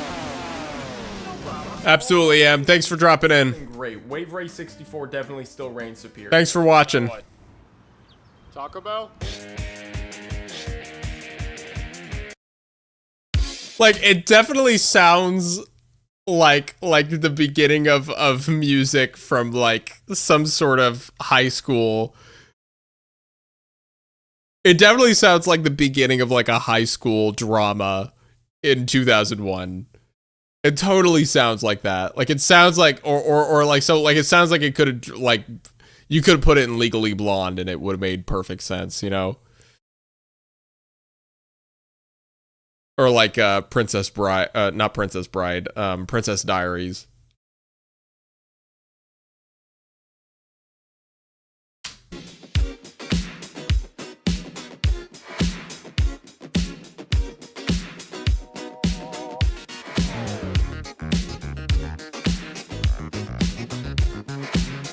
Oh man, that freaking Lindrum, man. That's the other thing. This is when it was the Lindrum. So that's another key difference here. This is before I had recorded real drums on it. So I played the drums on that track, but before that it was Lindrum. It's a drum machine.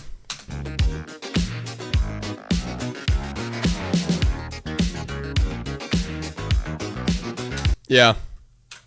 It's Lindrum. Okay, here we go. Did Super Mario 64 age well? So, okay, all right. So I guess, hold on. I guess just to summarize on Blue Storm, Wave Race Blue Storm, I was way too harsh on it. I was too harsh, really mainly on the music, man. I agree with the sentiment that it's like, you don't walk away really singing or remembering any of it. And you know, like that is something that I've always been very adamant about is like, I like to write music and I like to listen to music that I'm going to remember. I think like memorable music is going to do way more, is going to have way more value in the long run. But I don't know, saying it's bad, that's just too harsh. It's not bad. It's not bad at all. It did exactly what it needed to do. It was well produced, well put together. I was way too harsh on that. Really wish to chat, but it's midnight for me. Really nice to see some awesome people still here after so long. It's been really nice to have been part of this community. One of the very first Discord communities I joined. Love your content. Garrett, I wish you all the very best. Thank you so much, Ace. Really appreciate you tuning in. Thank you for being here. And yeah, thanks for watching. Thanks for watching the stream. Always appreciate seeing you. Have a good night. Yeah, I mean, I think the overall feeling about that game, I would say, is roughly the same. I really have grown to like, I do actually like Blue Storm. I like that game. I like Wave Race 64 way more though. I mean, Wave Race 64 is like one of my all-time favorite games. So the standard is going to be pretty darn high. You know, the bar is going to be really high. So, all right, here we go. So this is the first, I actually remember this. This is the first, this is the first RTTTA, and I know I actually note this, I'm pretty sure. First RTTTA on the new computer, which means it was the first RTTTA on Premiere Pro. Yeah, everything before this was Final Cut 7, and this was Premiere. Garrett, you're old. I'm actually pretty young, Mac. Technologically speaking, you're ancient. Mac, did you get an upgrade? No. There it is. You did. Your face is different. It's nice and big and dull. Don't mention it. Oh, Mac, cheer up. You still have that hot tattoo on your hot bod. Garrett, when did you get my iMac body? 6 years ago. Why am I in a Mac Pro body now? Because the iMac was old and starting to... Case in point. Ah, you got me, Mac. You're good. I've been here for more than 18 years, and you still love me. Well, that's because you're a timeless and beautiful game console, Nintendo 64. I also have... How much did I spend on it? It was $5 grand. My technology can talk to me. Screw that. Play my games. How did it do that? Well, start up a new subseries on RTTTA called Did It Age Well? Where I look at an old game and ultimately decide if it's... I mean, listen, $5 grand and I got like 9 years out of that thing. So. ...the time, or if it lost its footing on the journey to now. This time around, I'm going to be playing Super Mario 64, which was known for laying the foundation for 3D... Not Scary Money? Yeah. Also got a oh yeah, Not Scary Money. rules here before I start. So thank you. I am playing I missed that. Sorry, I'm talking over crap. 64, which was known for laying the foundation for 3D platformers. But I also gotta lay the foundation for a few rules here before I start. I am playing the original Nintendo 64 version on the Nintendo 64, the only way I believe the game should be played. If you're gonna argue for or against this game... Well, okay, it's the only way the game should be played because Nintendo has not done the most ideal job bringing it to new systems. So, but, you know, I think my point, and I'm probably about to bring it up. I think my point, though, is that it's like the 64 controller, this is like a story everybody and their mother and their dog has talked about, but like the 64 controller, I think was partially designed for the game, not even the other way around. So, like, they're really kind of married to each other. So it's really difficult and weird to be playing this game on anything that isn't a 64 controller. So, you know. Comments, be sure you've played the correct version, which would be the one for the Nintendo 64. If you've only played the Virtual Console port, I can establish right now that most of your points for or against the game will probably be wrong. I could get into it more. True. They still came up with the weirdest controller imaginable. It is. No, it's a ridiculous controller, but it works for Mario 64. That's for ding dang sure. But I'm going to leave it at that, and if you have any questions, then just ask me. All right, let's get it in there. It's me, Mario. You're beautiful. Oh, wow. You're beautiful. The balloon shop reference. So yeah, this is still fun. How is this? Go check it. Hey, if you guys have not watched Balloon Shop, go do yourself a favor. Balloon Shop is OG YouTube. Balloon Shop is OG YouTube. Fun. You're pulling on a face. This is fun, okay? You just have to try it for yourself. But if I play the 3D All-Stars version, I mean, listen, it's it's mostly the same game. You're not getting the 64 controller experience. It doesn't play as well, and I think there are some sound issues even. Like, it's all around, it's a worse experience, but it's not. If you played the 3D All-Stars version and you enjoyed it, then honestly, good for you, you know? But yeah, I mean, this is way before 3D All-Stars even dropped. And I would say at least my statement with, like, in relation to that has actually aged fairly well, I would say. I'd still say the best way to play the game is on the 64. Of course, that's not easy for everybody. It's not easy to just, not everybody just has a 64. They're kind of old. So, you know. 3D was the shiz at this point, and I'm still entertained by this. But you know what has aged really well, even if this is a cheesy kid-friendly game? The voice acting. Heck, have you heard Mario recently? He's not doing as well as he used to be.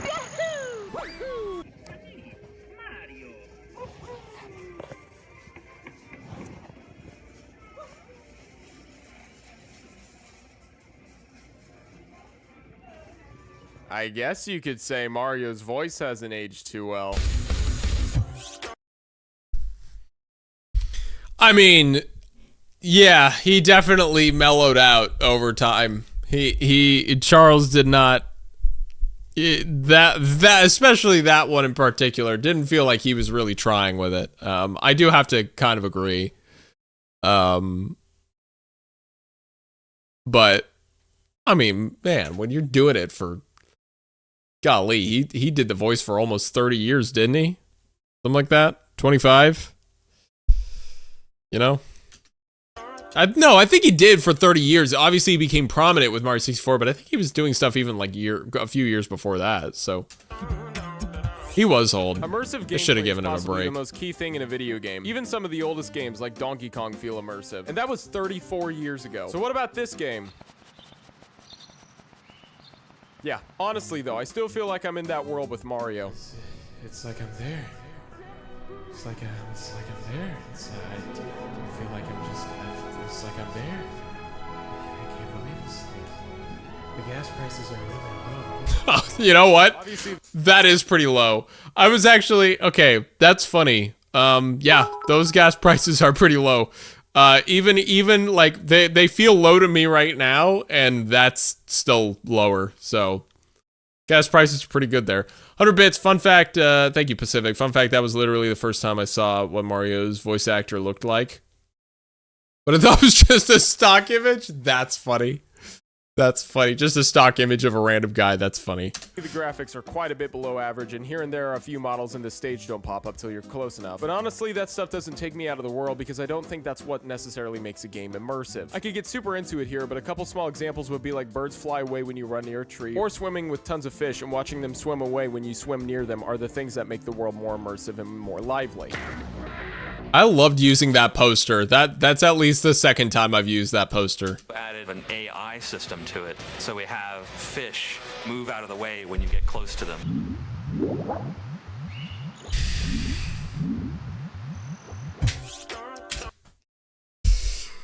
Oh my gosh. I remember, I'm sorry though, I remember when they were like bragging about that, and I was like,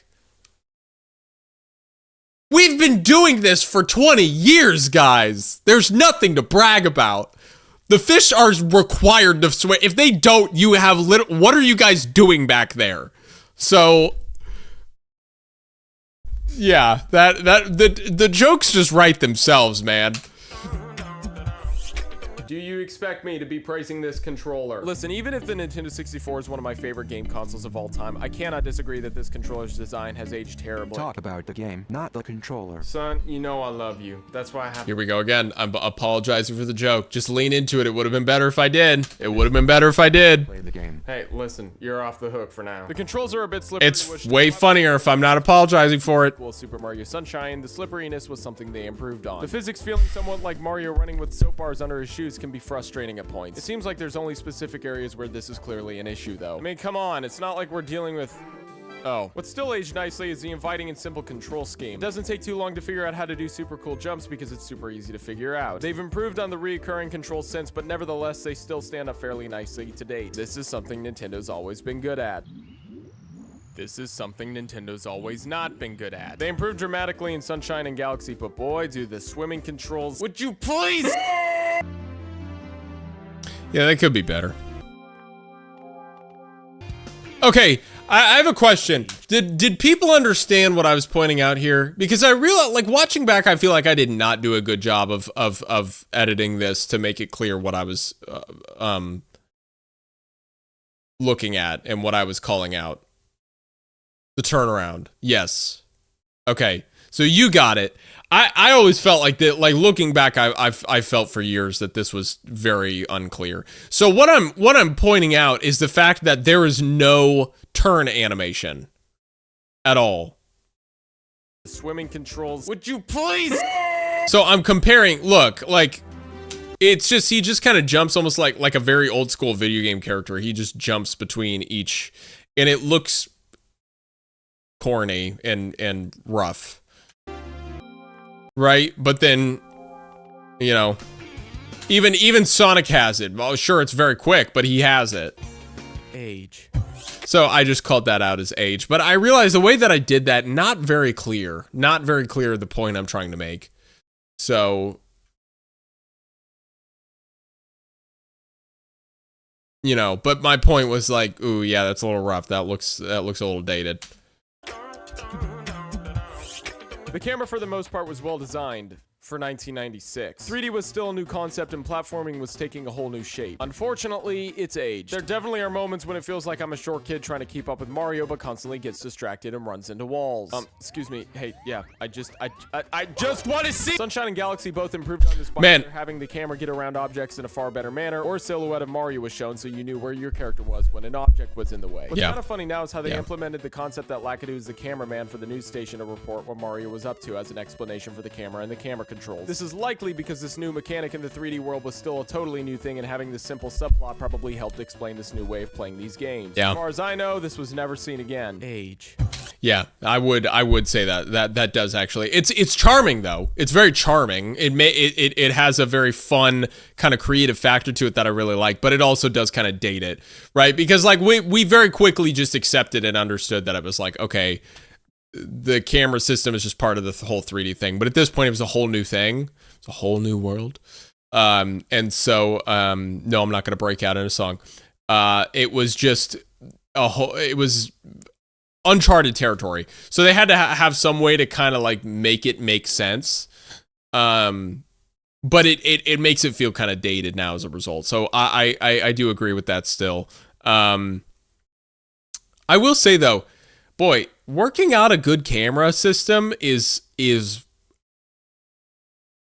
I mean, I don't know the ins and outs of it, so I feel like I'm not quite qualified, but I feel like I could almost say it's kind of rocket science. Like it's always been impressive when a game has a real, like, practically flawless camera system.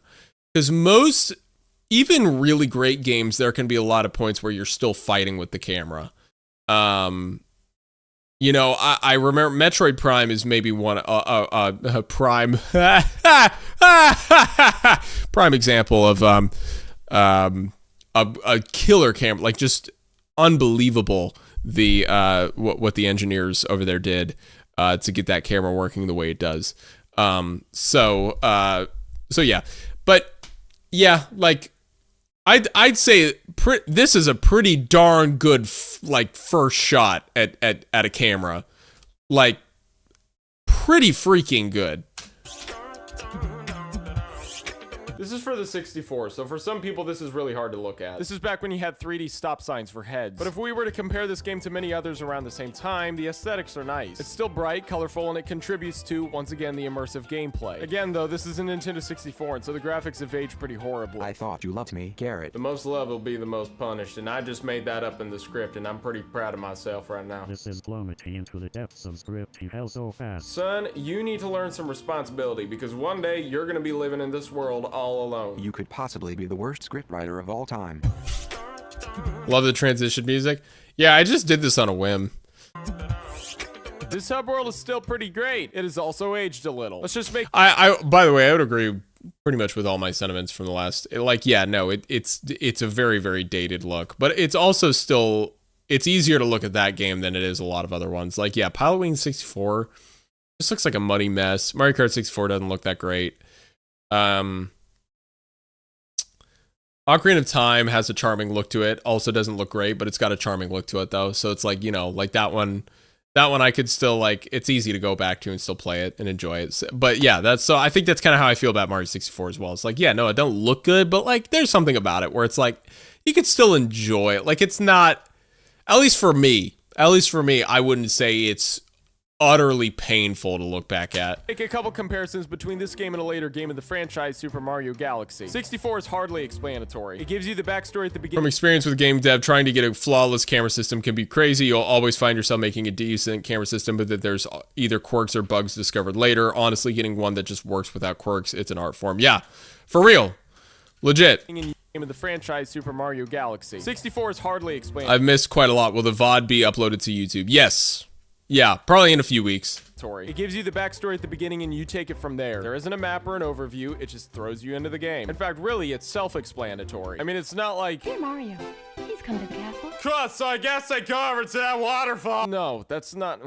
Even if you're explorational, it's obvious you head toward the castle to progress. Galaxy, on the other hand, is extremely explanatory. Everything is laid out to be as obvious as possible, and if it's not enough, then they have little overviews of the hub world in a few places so you know where every area is. So is this a sign of age in 64? Well, it's clear they were trying to be more helpful in Galaxy, but the concept of letting me figure it out for myself feels far less like mommy is taking us to the park. I know how to get there by myself, and going my own way may give me the chance of finding $1 on the sidewalk. On the other hand, with another comparison, I can find... Tracy, for the record, Tracy hates that shirt with a but because I had a whole character that wore that all the time. She hates that shirt. She's like, that is the most unsexy thing on the planet. And I'm like, I know, that's the whole character.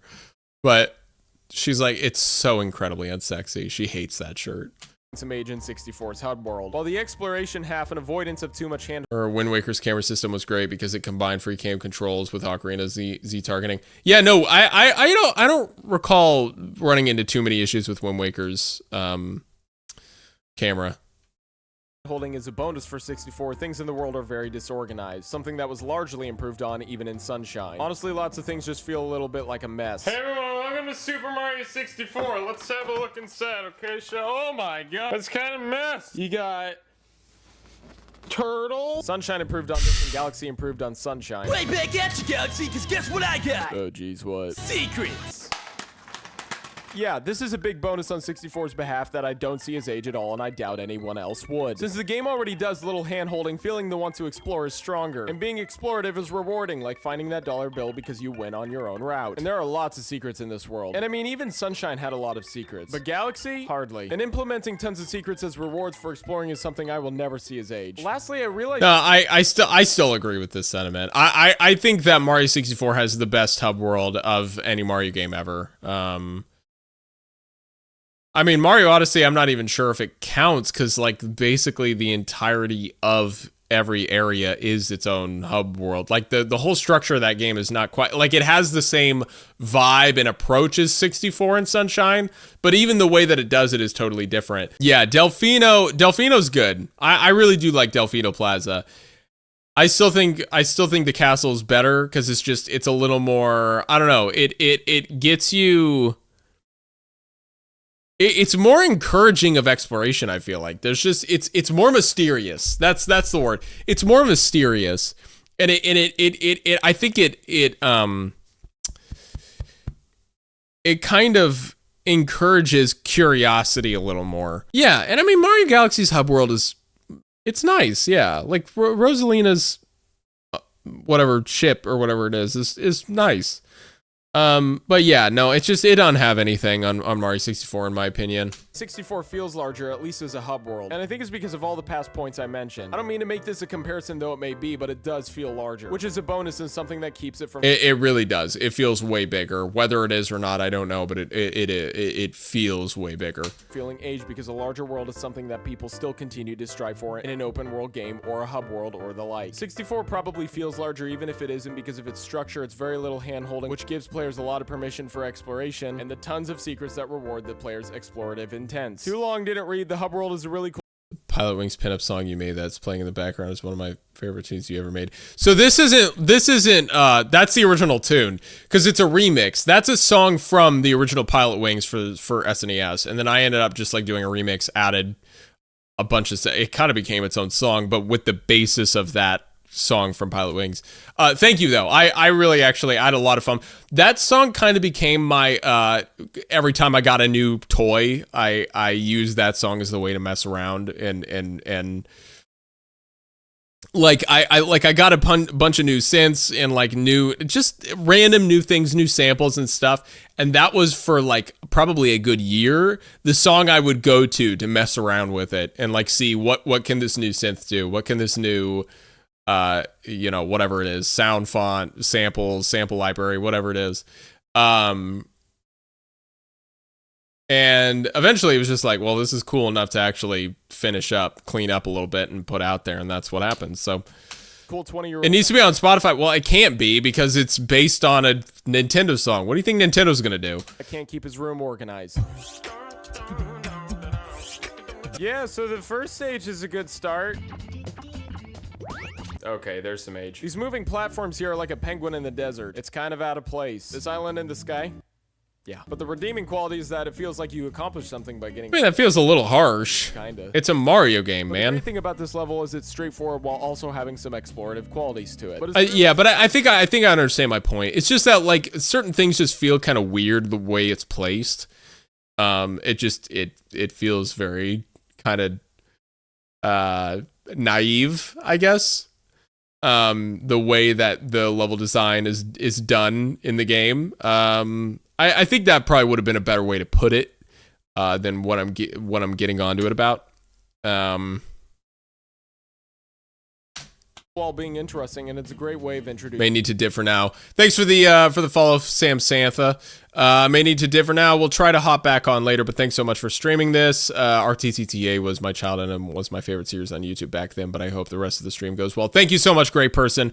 Really appreciate seeing you here. Thank you for tuning in. Introducing the player to the game. Thank you for watching. Again, though, can be the enemy, exposing the stage's privates by occasionally clipping through walls.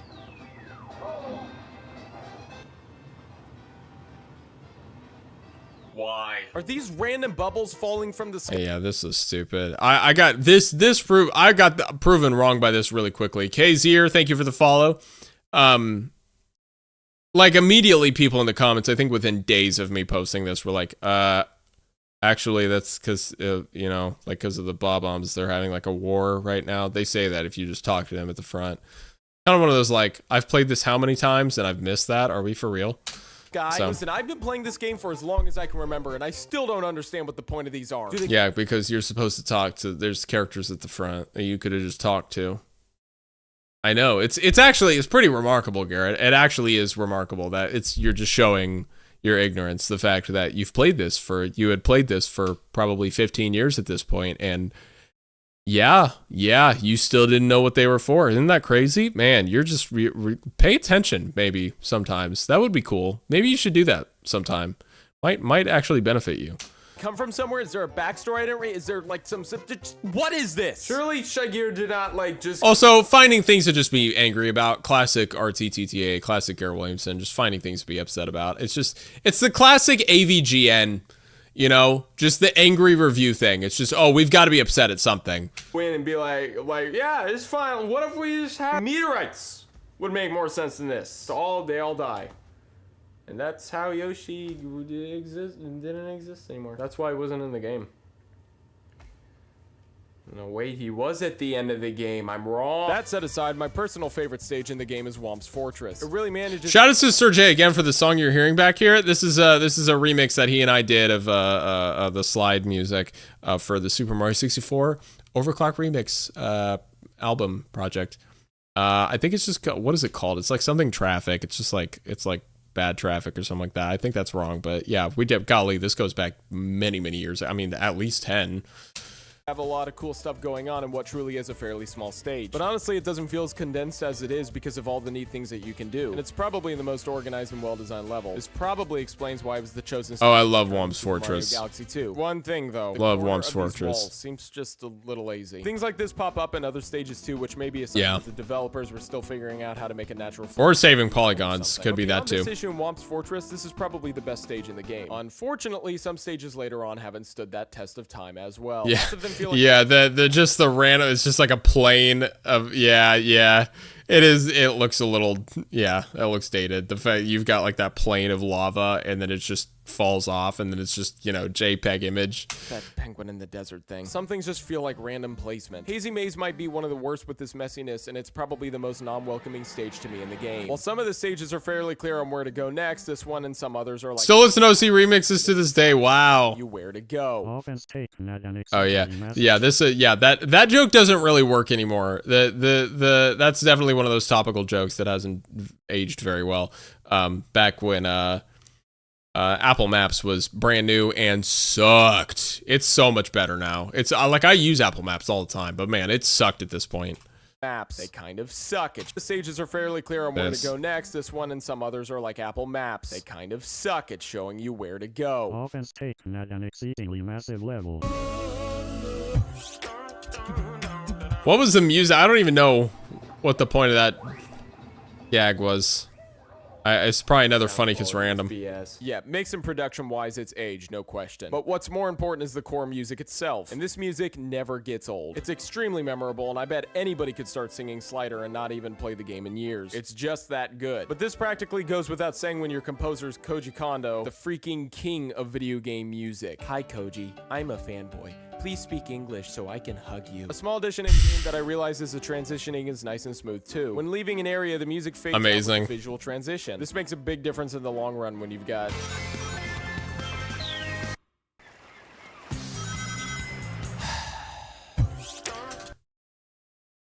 It's not that bad, man. I mean, okay, like, yeah, no, I would have preferred like some level of transition there. I agree.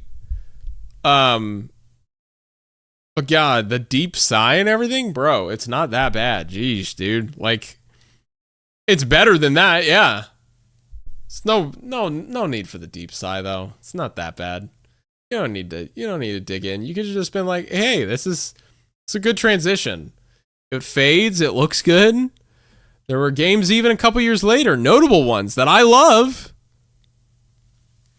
that didn't even do that. So shout outs to them for that. You know, I could have just done that. So, gotta head out right about now.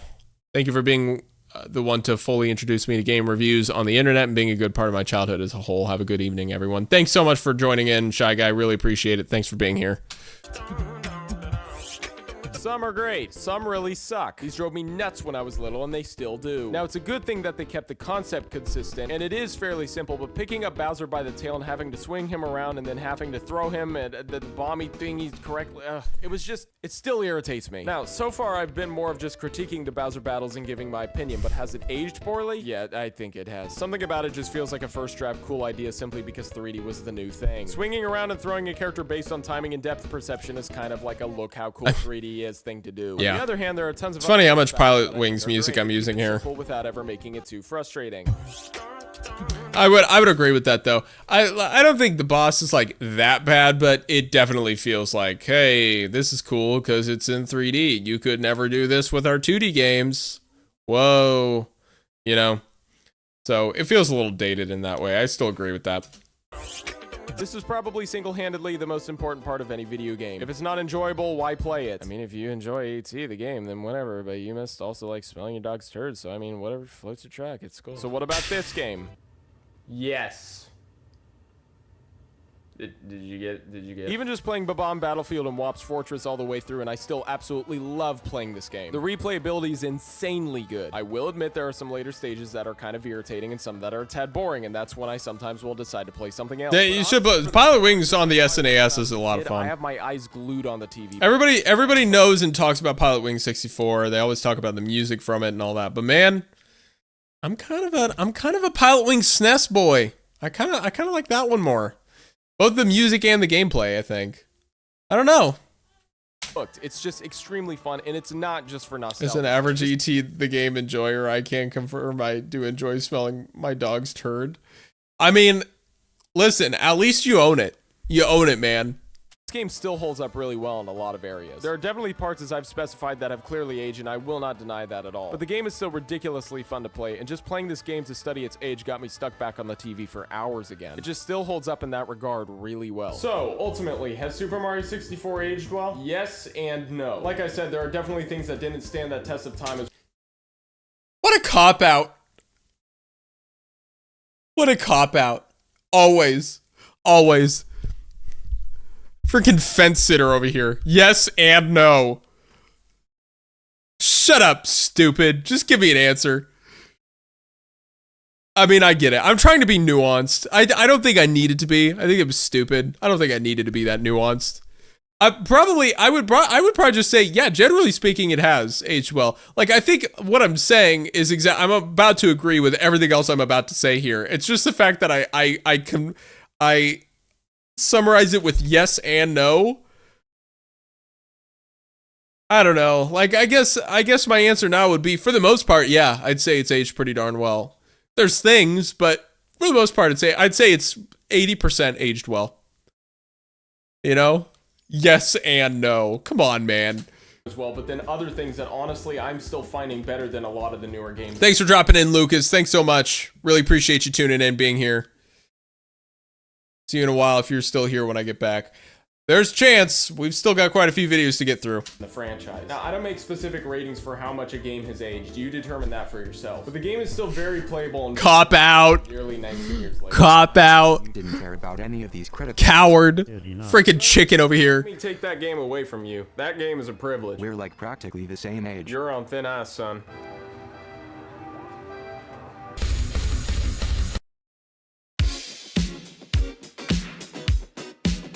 By the way, this right here, did it age well, the end screen? No. Why? Because this is before the end screen that YouTube implemented, like the forced where you actually have to...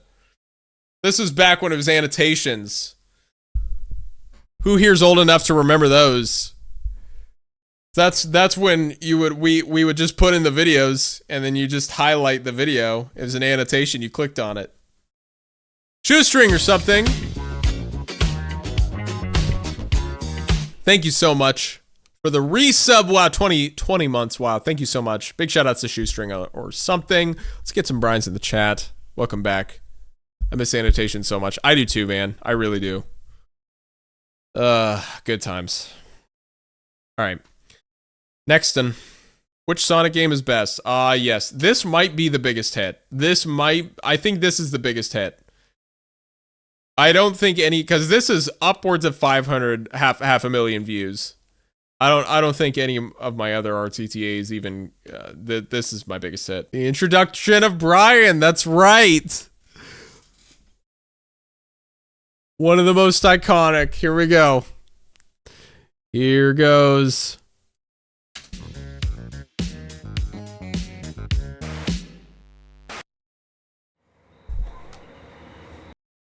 Are you watching?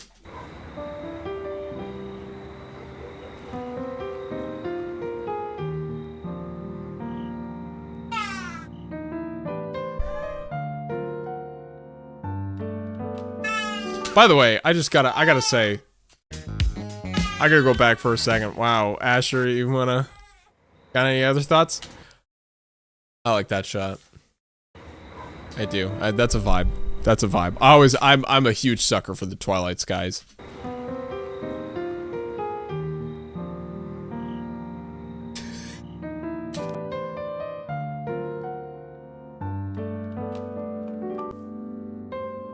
Sonic the frickin' Hedgehog, where have you gone?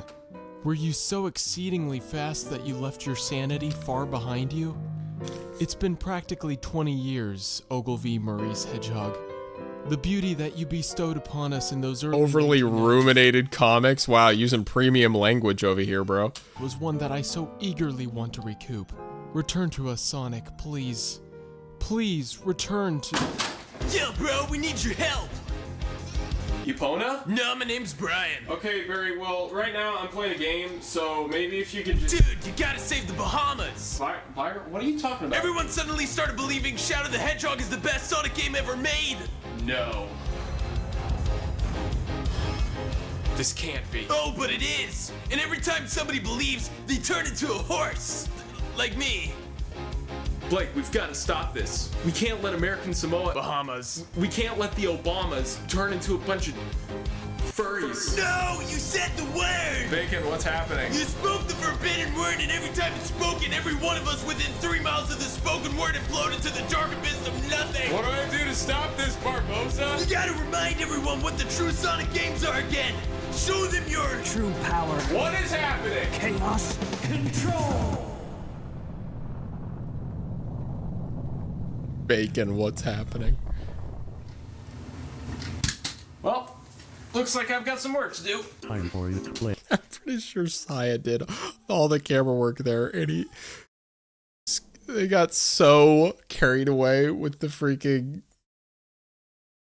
zooms. Oh my gosh. Game and show everyone what life is truly all about. Well, that's the problem, Mac. I don't know which one is... Is that just you and the horse mask, or is it Chase? It's been various people. the best. I almost don't even want to answer those kinds of questions. I feel like it's almost more fun to leave it in the dark, but it's been various people. So I'll say that. Sonic 1, 2, 3, and Knuckle. I don't know which one to choose. It's time to choose, Garrett. It's time. Your streams ironically got me interested in playing Shadow the Hedgehog in 2020, and I beat the game and I liked it. That's funny. And make your own decisions. I mean, honestly, that's great. Okay, do all my video game consoles talk? Yes. So this is how we're going about this. I'm going to state the pros and cons I found in And all so it games, begins. and whichever game has the least cons wins. Anyway, here we go. Before getting into the first game, a little history lesson might be used. I worked so hard on all those visuals. It took me forever. I bet Seth could do it in like 5 minutes now, but like it took me forever to do those. Also, because I did all of it in Premiere. None of that was in After Effects or anything. Began. You thought you were done with school for the moment, huh? Here, I'll make this interesting. It was the ancient times of 1983 BSMB. The industry had crashed thanks to a consistent lineup of deplorable titles, which held the crown. The video game world needed a savior, and that's when the... Yet again, this is so stupid. We're talking about Sonic. Here, let me go all the way back to E.T. No, Garrett, we're talking about Sonic. No, but let's go back 10 years. Let's talk about what happened 10 years ago. I need to cover like 5 minutes of time here. So let's go back 10 years ago. Yeah, but I thought this was about which Sonic game is best. Let's talk about E.T. One and only Nintendo, with their genius Shigeru Miyamoto, gallantly marched in with their Super Mario Bros. On the NES. And I mean, funny bit though. Suddenly we went from this to this. An entire world which at the time was graphically gorgeous, where the character had an unparalleled amount of freedom with a fantastic controller that trumped all previous ones. This game not only changed gaming forever, it saved it. Naturally, because of this masterpiece and its success, along with many other revolutionary titles, Nintendo dominated more than 90% of the market for a solid 5 years. Nintendo seemed invincible and no one stood a chance. So who was gonna put up the fight? Who was gonna say, hey, Nintendo, hey, Gosh, that was one of Sai's friends. Oh, crap. What was his name? Did I put it in here? I don't know. I don't know if I put it in here. I should have credited him. I'm totally forgetting his name. I'm so sorry, dude. Yeah, it was one of Sai's friends. He just kind of joined in. I was like, oh, perfect. No, this will be great. And it was a blast. It really was. Oh, Joshua Strait. I think that might be it. I think it's Joshua Strait. I think that's it. He was lighting, and then he also was... Yeah. I want to beat you. Why did I have a That's right. picture of one Bill? and only legendary Sega. In ASMB 1989, Sega released the Genesis, a system leagues ahead of the NES. Banger. Yet Nintendo was still kicking the butt. In fact, 2 years later, in ASMB 1991, Nintendo made a comeback with their technically superior console, the SNES. Sega was gonna need some good marketing skills and a good game to go up against Nintendo and their seemingly unstoppable Mario. Enter Sonic the Hedgehog, and boy did he I still have that stupid shirt that says "Hi, I'm cool." I custom made that. I spent like $25 to just literally put on a shirt, "Hi, I'm cool," and I still have it. This game was revolutionary. Suddenly everything went from a world built with blocks and flat visuals to a world that was smooth and vibrant and popped out, and last but not least, it was fast. It was cool. Sonic was the new kid on the block and he wasn't leaving anytime soon. But is this game good? Garrett, unless all your viewers live under a literal rock, then they're probably aware that the original Sonic games are considered the greatest Sonic. Garrett, why do you underestimate the power of my beauty? Wow, I was only trying to write a decent script. Wow, you're only Garrett Williamson and don't give two craps about 3 words in your script. Wow, this entire script definitely doesn't mainly consist of sarcasm at all. Haha, did you get the ironic joke? Haha, that's so funny. Haha. I remember like all of those dialogue, all those moments just kind of ran off. It was like I was just kept typing. I was just basically my hands just kept going, and eventually there was the dialogue. Like there was rarely any redoing any of it. It was just, kind of, I typed it out as it went. Oh my gosh. Hang on, guys. I'll be right back. I've got Asher with me. The overall gameplay is great. Everything has a purpose. For example, the game requires Sonic's speed. Sonic isn't just simply fast, the game actually requires it of him in order for him to progress. Sonic can only run through those loops if he has enough momentum to do so. Sonic will only be able to get up this steep hill if he has enough momentum to do so. This is good design. And rings are more than just lifesavers. They're useful to get continues, one-ups, and unlock bonus stages as well. I'm sure some of you are going, But Garrett, don't things in games have to have a purpose in order for anything to even... You would not believe how many games have objects that feel completely pointless. I get it, V. I know. Shut up. Especially with Green Zone, it was designed for the exploring type who take their time checking out the cool secrets in the stage, just as much as it could be for the don't give one single turd type that just want to blow up everything in their path. Yeah, that was me. Gameplay-wise with the stage order, there's a good contrast between each stage. Green Hill's fast, Marble slows it down. My wife Hill made kind of homemade mix, Rice Krispie treats. You know what, we'll get to that in a second. Something that I've always loved about Genesis Sonic that was of course started here is how the background helps distinguish the lower half of the stage from the upper half. It really made the world— This video is actually what introduced me to you. Wow, it's so real.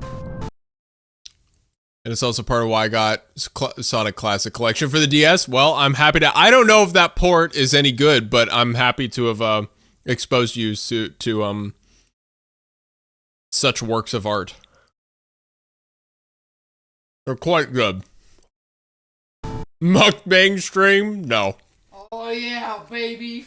I do that. I won't eat a lot. You won't. It wouldn't be a mukbang. You can't eat that much.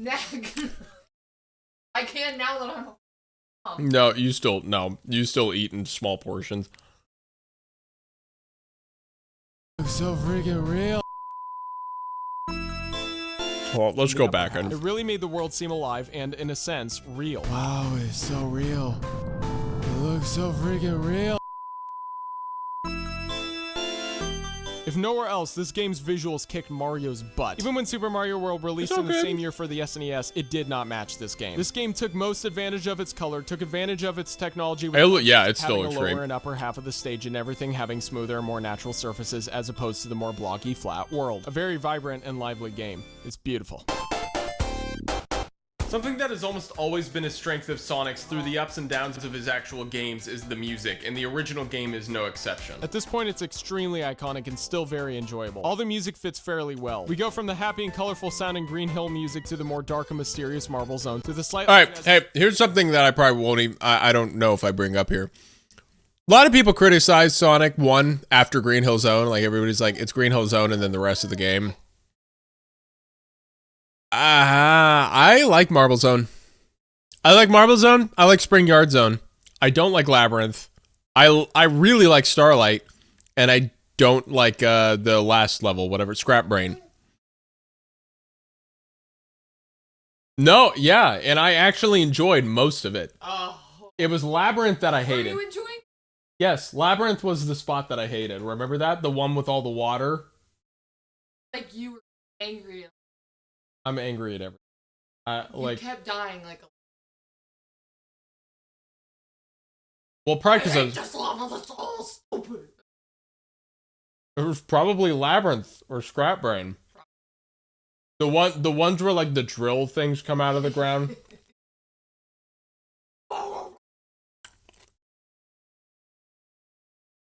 Yeah, I don't know. I actually really like I love Marble Zone. I really like Spring Yard. I really like Starlight. I feel like most people don't. They seem to be like, after Green Hill it sucks. I just don't agree with that. I actually these days, after having played, because I played all 3 back to back. This was a few months ago. What you're referring to, I played all 3 of them back to back. I would actually say now, I would say 3 Knuckles, Sonic 2, or no, sorry, 3 Knuckles, Sonic 1, Sonic 2. Sonic 2 is great. It really is. But there's something about Sonic 1 that I just love. I know that that's a really, really hot take. That would be the bold take that I almost wish I would have had for this. It would have made for a more interesting video that would have caused a lot more argument in the comments. What, no Sonic Mania? I'm not counting that. I'm just talking about the OG. So it would, if we include Sonic Mania, it'd be Sonic 3 and Knuckles, Sonic Mania, Sonic 1, Sonic 2. So. The feel of Spring Yard. Duke Ellington just has to be spinning in his grave right now. Mainly, the stages are the issues here. Now, overall, there's nothing... That's actually Lost in Thoughts Fest. Remember that? Oh my god. Yeah, it looked better on that. Well, yeah, because that was actually an intended, correctly put together outfit. That's cheap Sonic T. That video. Wrong with the stages as a whole, except for maybe one. However, there are definitely some things about them that don't work perfectly. Level design-wise, Marble Zone might slow things down a bit too much. Additionally, I mean, I would agree, but I still actually really enjoy it though. Ruins and mountains, and then a casino-like area in the outskirts of a city, and then actually nowadays I do not like Green Hill because of how oversaturated it is. I mean, sure, but like let's just try and get rid of that mindset and just think about the OG Green Hill Zone, you know? But yes, I do agree. They overused. Oversaturated meaning they've overused. Not like color. At least I don't think it's about color. I assume that he's talking about. Oh, I hope it's not the color. No, I assume they're talking about how. Yeah, no. Well, I mean, I can understand it to some extent. Like, there's a point in which something might be too, but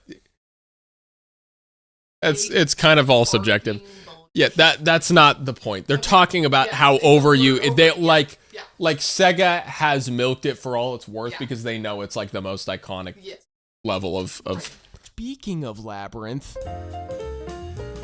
This stage is an atrocity. Firstly, we hadn't really come across anything that just seemed like a way to crap on the player until these guys. And just to add to that annoyance, they decided to dump Referring to your past self in third person is crazy. No, I'm talking about, it's a comment that KX Brawl here made. Yeah, I get focusing on the main games, but did you know we almost had Emerald Hill Zone and Sonic 2 be named Green Hill Zone again? No, literally Green Hill Zone again. That's what it should have been named, is Green Hill Zone again. That would have been good.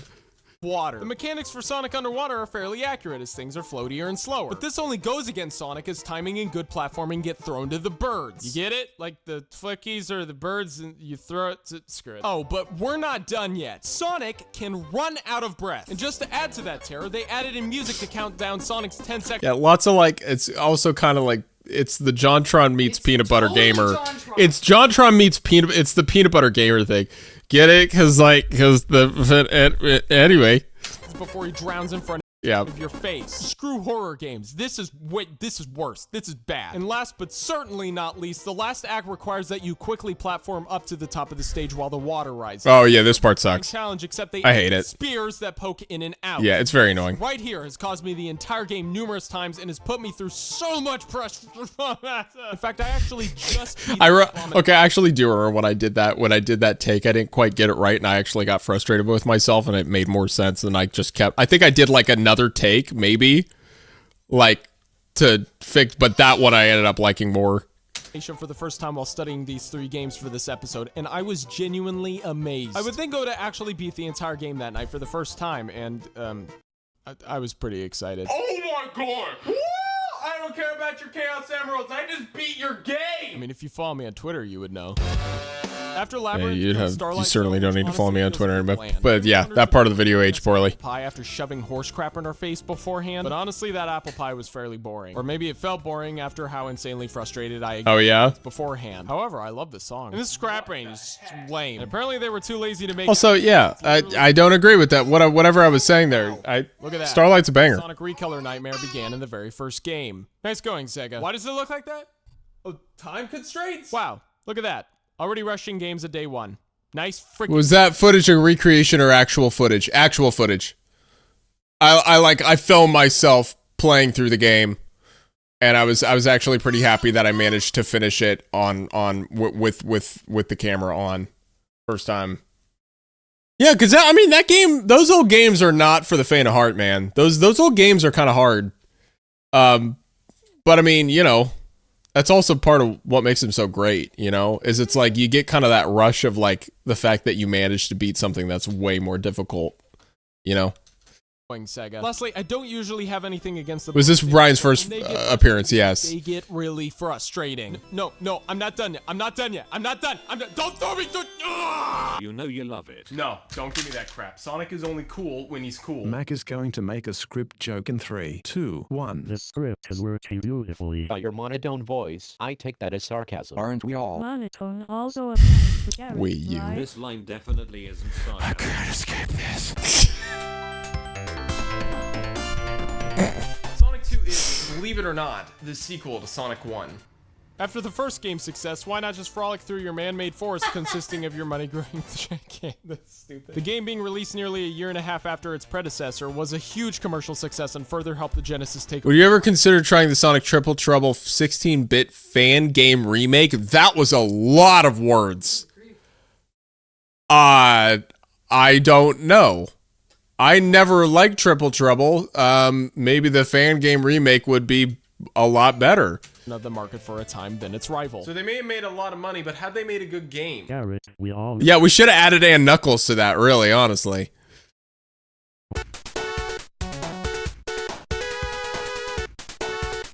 Gameplay is just as solid in this game as it was in the first one, and probably even more. The iconic spin dash was added in this installment, which helped the flow of the game a ton and was fun to use. There are also only 2 acts for each stage, which is good, as the 3rd acts of Sonic 1 always tired me out a little. The one thing that stood out the most to me is I'd agree with that. Speed much more than Sonic. They definitely focused more on a tighter experience with Sonic 2. Too legit to quit. Hang on, I'm gonna go get my gun. I need to put an end to your miserable life. There's also quite a lot in this game, which I would say is a plus. Lastly, they added 2-player support, both for the actual. I don't know why that's getting me. Racing against each other in competition. That's like the funniest joke of the whole video. Once again, all the stages require Sonic speed, and probably even in a better manner than the first game did. There isn't much to say here. It's sexy. And you know it. Yep, loading it. I don't think that's how you load a gun. An improvement on Sonic 1. I remember one stage that visually stood out to me when I was younger and still has his aquatic mind. The transition between the highest point and the lowest point is really contrasted here very smoothly. There's even some extra artsy additions like branches and leaves in the foreground in front of Sonic, helping give it that ruins and overgrown feel. And Sonic's animations are improved a little, like his I really love the vibe of the old Sonic games. I just really do. And I think maybe that's a lot of what I love about Sonic 1, is just how much of a fever dream it feels like. It's so weird. And I really love that. It's so bizarre. It's like yeah. Yeah, I mean even but Mario feels more like Mario's more Sonic is Mario's dream. Is this a conspiracy theory? Okay, I don't know this one. I don't know that one. What? No, I've never heard that one. I thought it was Zelda. I've heard Zelda. Yeah. Oops. Yeah. Yeah. Yeah, right. That's the conspiracy theory. Zelda. Right. Yeah. Yeah. Whoops.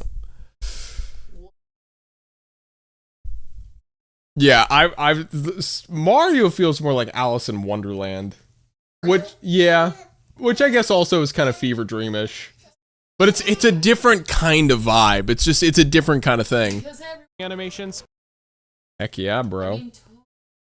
Yeah, everybody's on Toads. Get animation, and even animations of him losing balance when close to an edge. Heck, there's 2 of them depending on how close you are. I love this one. It kind of makes me chuckle. But you'd rather flex your... Not even gonna fire because you were already dead by that generation anyway. The music was composed by the same guy as Sonic 1, Masato Nakaba, I can't say his name. And it basically sounds the same. However, Masato, probably, hold on, Masato Nakamura. Nakamura? Probably? Yeah. Positions I prefer over Sonic 1's, though Sonic 1 is probably overall more iconic. Okay, so unfortunately there's a lot of cons here. Here, let me just real quick list them all. Metropolis Zone, Metropolis Zone, Metropolis Zone, Metropolis Zone, Metropolis Zone, Metropolis. Holy crap! There is literally not one good thing about this. No, this state, yeah, and you saw me play this. You remember this. Yeah. No, this is one of the most offensive things in the entirety of, at least in the first half of Sonic's lifespan, this is still one of the most offensive things they've ever done. I don't know what this had. They truly must have hated everybody the day they made this stage. For real. Music and visuals. And I mean, I like the music and stuff, but that doesn't matter when the stage itself is literally... This stage still sucks. I'm serious. It's not like one of those where it's like, oh, maybe I got better. Maybe I've got to... Something in the garbage. Yeah. That this is... Also, yeah, way too... this was like the joke was Sonic Heroes sucks. You guys know this. I've brought this up like a million times and a half, but just like, I have a love-hate relationship. Is Pac-Man in there? Yeah, Miss Pac-Man. Oh, Miss Pac-Man. It was a Miss Pac-Man game on the 64, and that game I remember not being a fan of. No, that's Miss Pac-Man on the 64. No, Miss Pac-Man on 64, I did not enjoy. Also, Metroid Other M is in there. I don't think you see Zelda in there. Unless it's Skyward Sword. I would put Skyward Sword in there. What is... Oh, yeah, some random cat... I remember that came with the Genesis that I got. It was like some educational, like, preschool cat game. So that's in there. Yeah, Metroid Other M. Yeah, Sonic Heroes, I don't think I would put in this bin, though. It does not deserve to be in there with all this stuff. I still love and play Sonic Heroes. It's just, again, it's a love-hate relationship that I have with it. This is the epitome of that. This is bullcrap. This is bullcrap. And this is the biggest bullcrap. Oh, no, wait, there's more. You like Skyward Sword? Not much. I mean, there are elements of it that I'm cool with, that I like, but overall, Skyward Sword is Skyward Sword is all the things I didn't like about, like, the older Zelda come together into a single game. It's just a very monotonous game. I'm not a big fan of that, of Skyward Sword, no. Instead of this chaos lasting for 2 acts, they added in a 3rd act because screw the players. It's not like the last stage of the game. I know, I cannot believe they put in a 3rd act. I still can't believe this. Why would you make it Act 3? Why? Lastly, while the race mode is a great addition in this game, they apparently squashed the dimensions of both screens to fit. Oh yeah, this was always weird. I don't know why they did that. Out on some of it because that squash dimension is about as appealing as a squash banana. And if I were really honest, Sonic 2 kind of feels a tad... Well, no, you know what? I do know why they did it, because it was all about... I mean, I don't know the technicalities of it, but like I realized because they actually made it work with Sonic 3 and Knuckles. I probably even bring this up. But, like, the only way that it was going to work with Sonic 3 and Knuckles is to actually completely rework all of the sprites to be smaller so it would fit on the screen and look right. So it would require a whole bunch of extra work. That's probably why. That's probably why it's that way. Similar to Sonic 1 for me. However, it does what Sonic 1 did well and even better, so I conclude that Sonic 2 is basically an improved Sonic 1. I would make a joke here, but I can't think of one. Blame the script. Man, I can't wait for the day that you make a new joke. When you write a better script. Having insurance isn't the same as having State Farm. It's like The joke is that he was salty. Stop. I realized not a whole lot of people picked up on that one, and it was not it was kind of a dumb, but the joke is that he was salty. Yeah, brought to you by State Farm. Thank you. So after Sonic 2 and the release of Sonic CD came Sonic 3, a direct sequel to Sonic 2. The game was released in February of '94, and while it didn't reach the same success as its predecessors, it still sold over 1 million copies and is considered one of the best-selling games on the Genesis. But the game didn't feel complete. It was really short in comparison to Sonic 2, having barely half the amount of stages that its previous title had. But why? The answer was found roughly half a year later when Sonic & Knuckles released. The game was not just the direct sequel to Sonic 3, but its second half. Sonic & Knuckles was a special cartridge. It had lock-on technology which allowed for another game to be locked onto it. If Sonic 3 was locked in, it was literally, I mean, like, when you put one into the other, it's just, you had Sonic 3 and Knuckles. And this played... I'm like, we married that guy?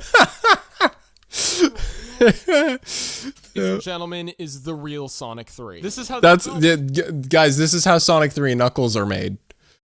But due to cartridge costs and limitations and... freaking time constraints, the game had to be split into 2 separate games. But with both games connected... You know what, though? You know what? Yeah, freaking time constraints. You know what? This is best of both worlds, though. This is the best compromise. This is the best way they could have made it work out. Where it's like, oh, well, we've ran out of time. Well, can we just release this now? Of course, you know, this turned into the EA crap. But at this point, it was actually kind of okay. Like, the way that they did it. Where it's like, well, can we just release this second half later and just put it on there? So we have 2... essentially complete games, but you put them together and then they're like, that's the real game. You know, like the way they did it is really cool, honestly. I actually recently beat Sonic 3 and Knuckles with all the Super and Hyper Emeralds. Wow, I have actually never done that. That's like basically 100% completion, isn't it? That's pretty impressive. Have the real Sonic 3. So now to play it. It's just, you know. I know, I couldn't believe that Sonic 3 Knuckles was on Mega Collection either. I never knew that. I'm not going to tell you much about the story just because I'm too lazy, but I will tell you this. Sheer brilliance. Just watch the very opening scene before the first stage.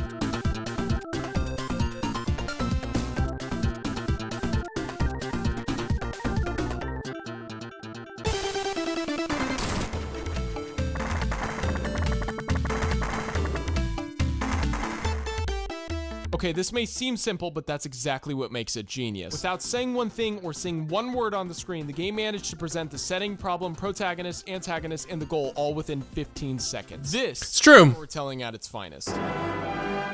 Unnecessary. But it's true.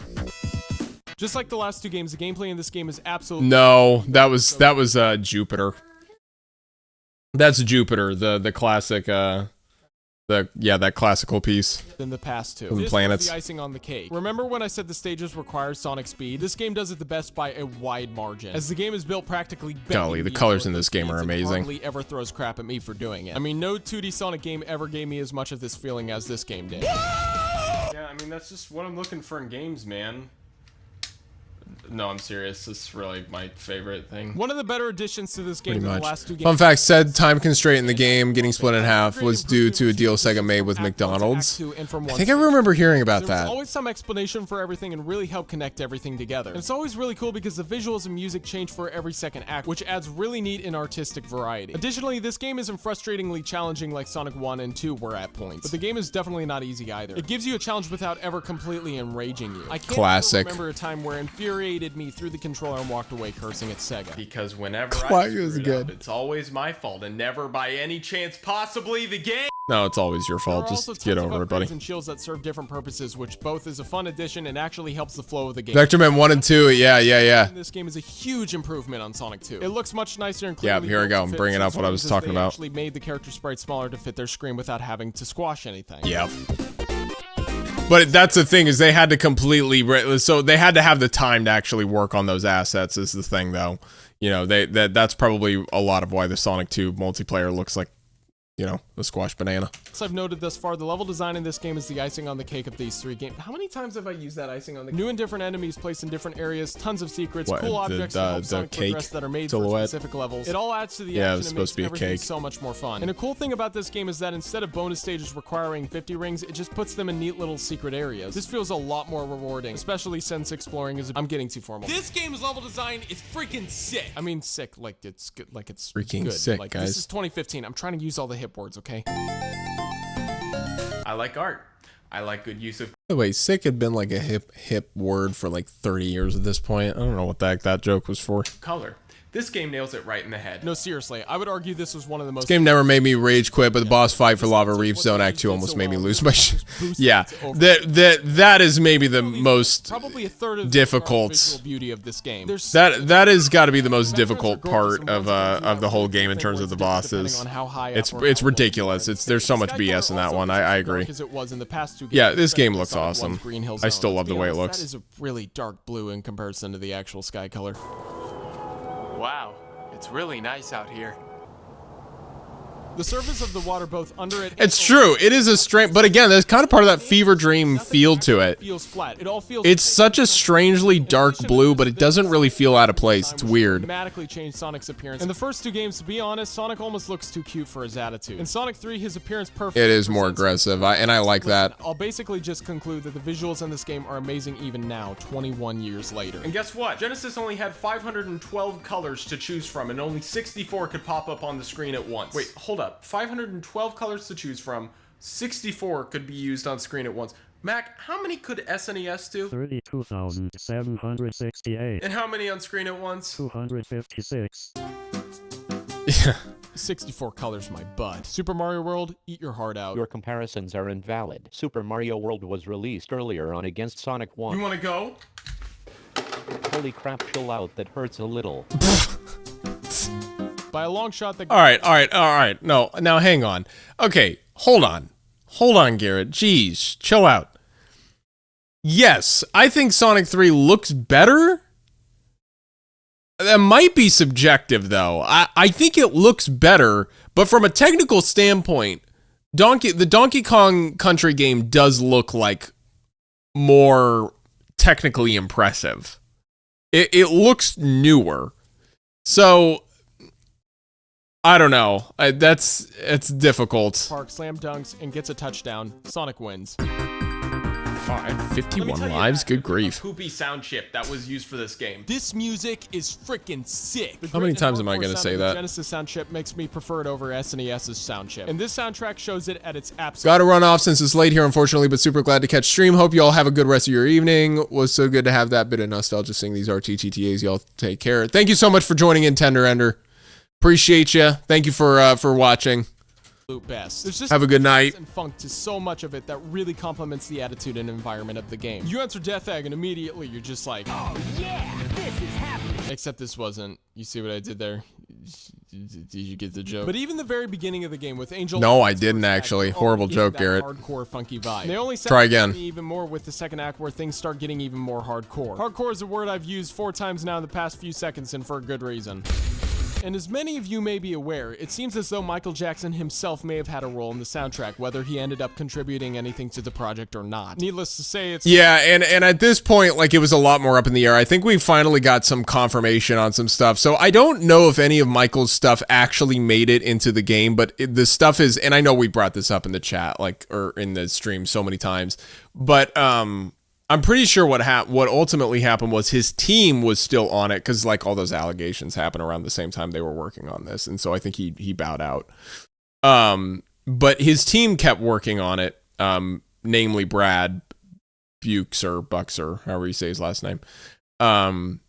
And I think the key one that everybody always talks about, though there were other elements, there were other things he worked on, but the key one everybody talks about is the credits music for Sonic 3, which sounds a whole lot like Stranger in Moscow, because he actually wrote the chord progression for this game and then went, hey, this is actually a fun chord progression. Hey, Michael, check this out. Michael said, let's make a song out of that, and that's how Stranger in Moscow happened. So there's a connection from a brilliant ballad to Sonic the Hedgehog 3. Pretty cool. It's an influence here, and there's no denying it. And for me, this is a major plus. I mean, I kind of... It's a great... This has got to be one of my favorite soundtracks ever. One of my favorite video game soundtracks ever. It's so good. Let's just conclude it like this. Up to 60 I don't understand the Goddess of Pop thing. It's such a weird joke. 8-bit synth sound chip. I mean, it hits pretty hard. It hits pretty hard. Unfair competition.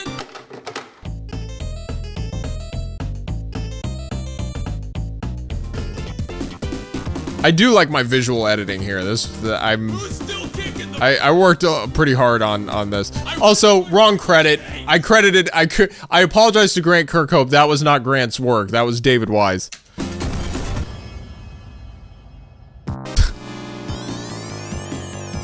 This thing right here. Was apologizing to the wrong guy. Flawed concept. Basically, the whole game. Yeah, this is a classic. This is a classic issue. Left and right. So then suddenly we're supposed to apparently jump on this thing to get it moving, then use up and then down on the D-pad to get it. What? Nobody expects this, so nobody understands. Yeah, there's no introduction to this. The internet had the ability to do so. People were asking how to get past this thing, as I'm sure some people got stuck at this part and never could finish it. It got to the point that producer and co-creator Yuji Naka and game designer Takashi Izuka, I'm so sorry, I can't say Japanese names, actually apologized for it. And this, ladies and gentlemen, is the biggest con of Sonic 3. Which is a pretty small one, all things considered, if you think about it. They know the answer. And I still would stand by that. I would still say that's probably the biggest issue with the game, other than, I guess, Lava Reef Act. I would agree with whoever said Lava Reef Act 2 zone. Yeah. There also, by the way, here's something else. I mentioned all these cons and people got mad because they're like, oh, really? Really, it's just that Metropolis Zone is the only con of Sonic 2. So is that really fair? And I would say, number one, yes, it is, because that stage really is that bad. It really is. It's that bad, guys. There's no, I don't want to hear anybody try and excuse it. It's that bad. But gosh, I don't know what else. I guess there are actually two cons here, because I also, quote unquote, some trollish moments. I say the same thing between Sonic 2 and Sonic 3. I feel like there was another thing though about Sonic 2 that bugged me, and I can't remember what it is at the moment, but I feel like there's something else that that is escaping me at the moment that I remember also is kind of irritating that the third game doesn't have like any issues with. So, but Metropolis Zone is that bad, guys. It really is. Obvious victor here. I'm sure most of you are not surprised by this. In fact, I'm sure some of you might even be disappointed that my opinion is actually a popular one. But there's no denying it. After playing all three games back to back, Sonic 3 still takes the cake. In fact, here's what other people have to say about Sonic 3. See, one of the best things about Sonic 3 and Knuckles is that when you're playing it, you're a little too preoccupied to be watching some stupid kid's YouTube videos. What do you think about Sonic 3 and Knuckles? Who are you? Hey, I'm just, dude, Matt, come on, dude. But what's brilliant is the way that she controls her voice when she's saying, Jack. Sonic the Hedgehog 3 is how me and my caring wife of 7 years first realized we love each other. Call of Duty's always going to be a classic is because they introduced Sonic 3 and Knuckles. Sonic. That's a kids game. The tragedy movie was Leo DiCaprio, not the Titanic. I'm sorry. I come here to escape. Hey. Matt! So obviously this is not an unpopular view. Sonic 3 is widely regarded as the best Sonic game of all time. That's the only time I've met Matt in person. He happened to be down here. I don't know if he still does. He lived in Atlanta. And he happened to be down in Nashville for a couple days, and so we met up and did that stupid thing. Yeah, and then of course Paper Bat and freaking Blasphemous. That one kills me. Me and my caring wife of 7 years first realized we loved each other. Like myself, the phase kills me. Not the greatest 2D platformer ever made. Okay, Mac. And I would also still stand by that. It might be the best 2D platformer ever. Like I don't care what anybody says. I think it's still like maybe my favorite ever.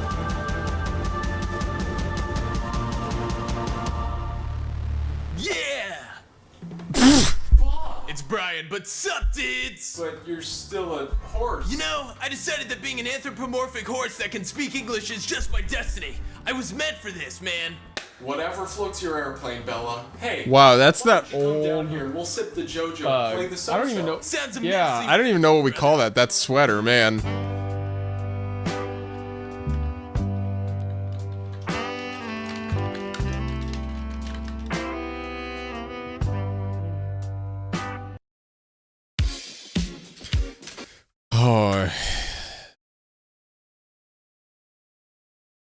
Oh. No, we're not there yet. Let's see. That's still a couple away. Yeah, that's still a few away here. Yeah. Okay, this one's you. This one's you. With the way you currently file your taxes. No, yeah, that's you. That's you right there. That's you. What, babe? Come on. Have you not looked in the mirror in a while? That's totally you. Remember this? Remember this? That's not me. Remember this?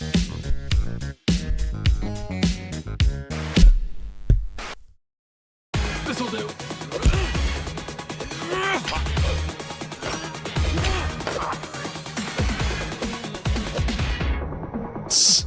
Actually, kind of nice effects. I think that was Chase.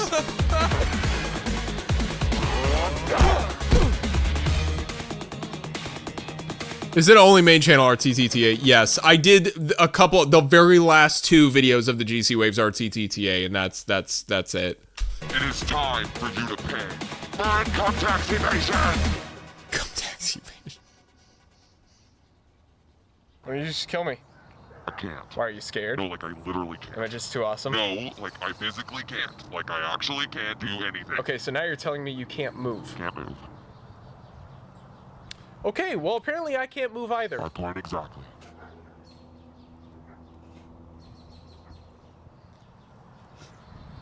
So how do you like Nashville? Garrett, this is a serious problem. Nah, I'd rather not die. You'll die from starvation. That's not frozen in time. Could you go for a burger right now? I mean, I could always go for But no, it's not frozen in time. Oh my gosh, what do we do? Time's frozen because the game lacks end credits. You're telling me we're stuck here because they don't have an ending for this? We couldn't find good music for the end, so the credits just don't exist. Wait, I've got an idea. What if I find a good ending credits theme? Worst camera work ever. Whatever. On one condition. What? You can't kill me. Oh, actually 2 conditions. You have to buy me 5 guys. Ooh, that's a deal. That's some high living right there. That's some hoity-toity living. Predators? Seriously? He actually called me a piece of crap. Yeah, but why? Oh, this is the first video where you can actually watch them talking. So we can't immediately just turn you on and play? Well, no. I mean, that's pretty low. PS4. I seriously have no life. Hey guys, what you been talking about? Oh, you're an impatient freak. Great, glad to see nothing's changed. I'm on a mission. Oh, joy. I gotta figure out my favorite end credits theme so we can get ourselves out of a time frame. Good, yeah, Costa del Sol. Yeah, good old Final Fantasy VII in the background. Nobody cares about the plot hole. Sonic Adventure 2 proved that. But by the way, I don't agree with any of this anymore. This is a cool song. It's not one of the best end credits themes ever. This is a cool song. It's really cool, but it's not one of the best ever. Are you kidding me? This absolute garbage of a game has one of my favorite end credits themes of any game. Oh wow, hi Joyce. Typical Sonic. The game's probably gonna fail. Holy if cow. The music doesn't fail us, if you know what I'm saying. Work of art. The entire game has music, and so does the Saturn version. However, the Saturn version's credits.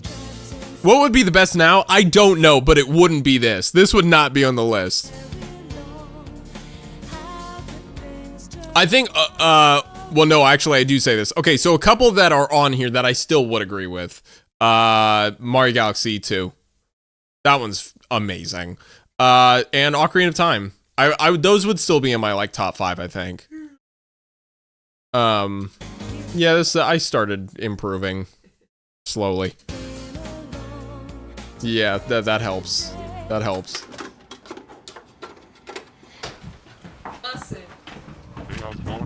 Oh, there's the glasses.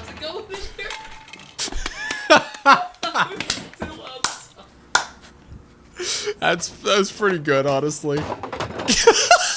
Shoot, and I just committed. It's just. Look,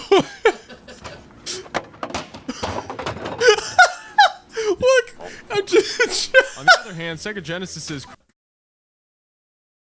That's some good stuff. That's probably the best bit. So like we're halfway through. That's one of the best bits in the entirety of the main channel RTTTAs so far. How's it going in there? Credits composed by Sierra Okamoto. Here, I don't know why I'm not on full And screen. arranged by none other than Jun Sonoda, whose work can be found in its other great Sonic soundtracks, is a much more satisfying credits theme and my all-time favorite Sonic end credits music. My gosh, he just... Was that unplanned? I'm guessing the shoe falling off was definitely unplanned. That's knowing me and knowing how that stuff goes, that part was almost definitely, I don't tie my shoelaces. That was almost definitely unplanned. It was unplanned and then absolutely like pressed into. Yeah. Oh yeah. Yeah. I'm just committing to it. Yeah. That's what you got to do, man. You got to commit to the bit. You did actually break the CD? No, I didn't. It was a blank CD.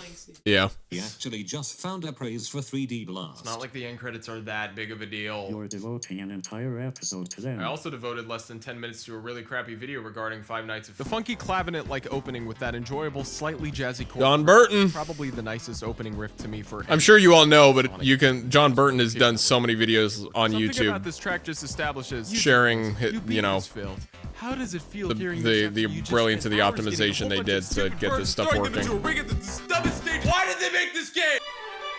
What game was that credits for? It was for Sonic 3D Blast. You know when you finish a movie, so this is one I would agree with. End up crying at the credits. It's so good. It's a really great ending to the game, and then it goes right into this enormous and epic orchestral theme that just makes me sit there and remember why Mario is my all-time favorite franchise. It starts off with arpeggio-like strings, and then brings in the melody nice and clear, and then boom! You did it, Garrett! You just played one of the best Mario games ever! Oh my god, this is so bad! Truly though, the choice to incorporate orchestra into Mario happened to be a genius idea, and the music and the credits prove it clearly. Yeah, that's another classic moment, for sure. He doesn't talk. Huh? We doesn't talk, Garrett. He's just kind of silent. I think he's seen things. I'm pretty sure he has PTSD.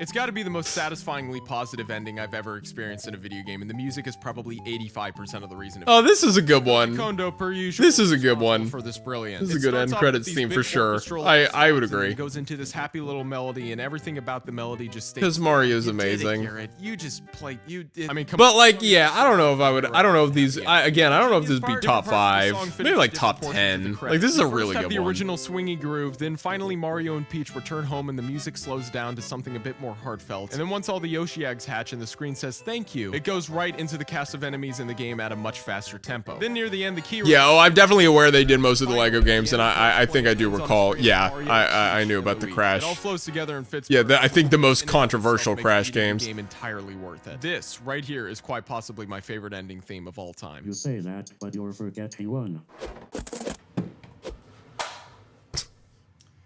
How could I forget you?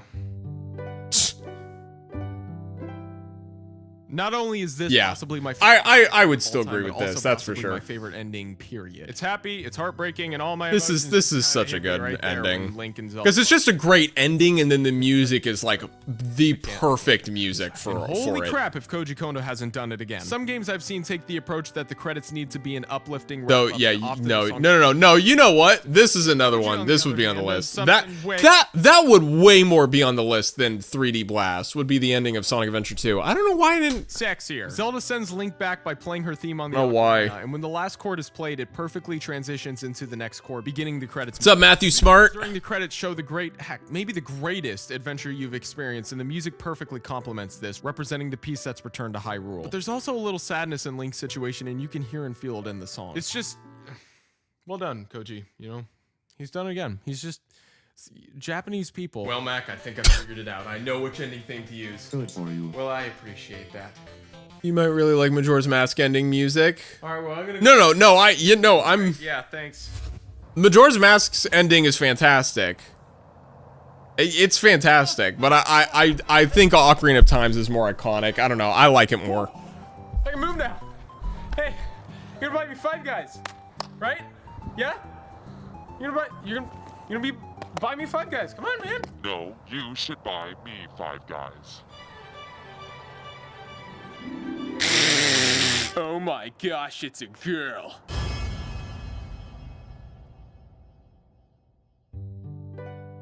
Me, probably. Almost definitely me. If you like this video, Oh. I told you not to. Put those G Willie hype trains in the chat, y'all. G Willie hype trains in the chat. Can we just get off the track? I don't know. You wrote it. How do you escape a train? Oh, good idea. Here's the top result. Oh my gosh! Are you kidding me? Freaking All right, shaky fine. cam. Whatever it takes. What? Garrett! Freaking Garrett!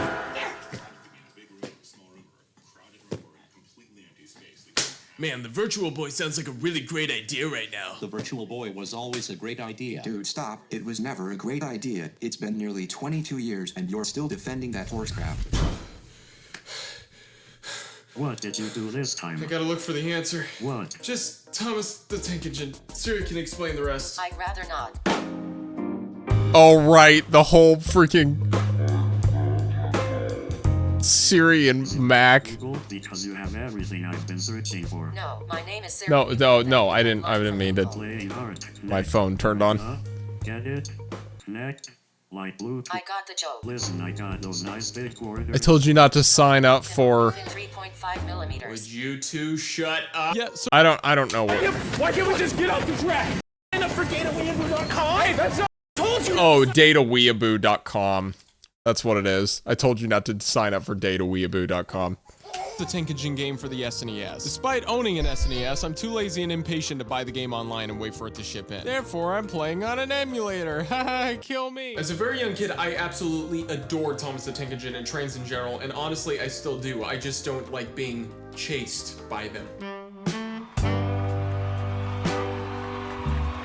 I have vague memories of playing an old Kitty Thomas game for the. Oh, I remember this. Yeah. Just now, I had absolutely no clue that there was a Thomas game for the SNES. So let's just go ahead and fake this shot. Where did you even film that train bit, and why are the visual effects so good? The visual effects were Chase. Chase did the visual effects, so I think he deserved the credit of having the face of the train. We filmed that on it. I mean, there's just a train track down here. Yeah, train station down here. We didn't actually like. We made it look like we were filming on the tracks, but like we weren't gonna take that risk. Oh right, yeah. No, we totally got chased by a chase train, obviously.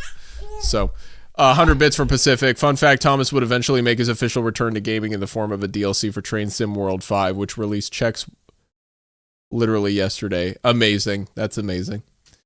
Yes, when we really aren't, okay? Alright, here we go.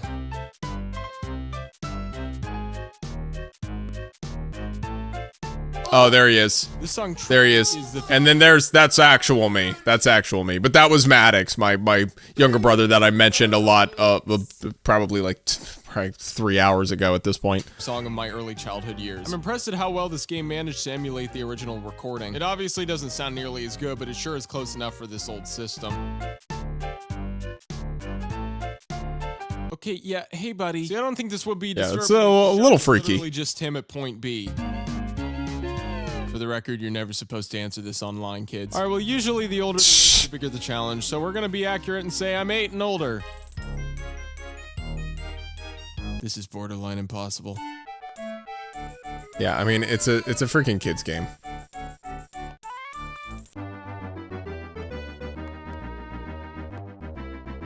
Kind of a banger, though. Okay, so this voice, I assume, was put into the game for little kids who kind of a banger. But then There's my that Pilot question is Wings why music doesn't it again. appear in the puzzles where little kids are gonna need to hear the directions. So these are basically all just kitty Just kidding, we can race Birdie.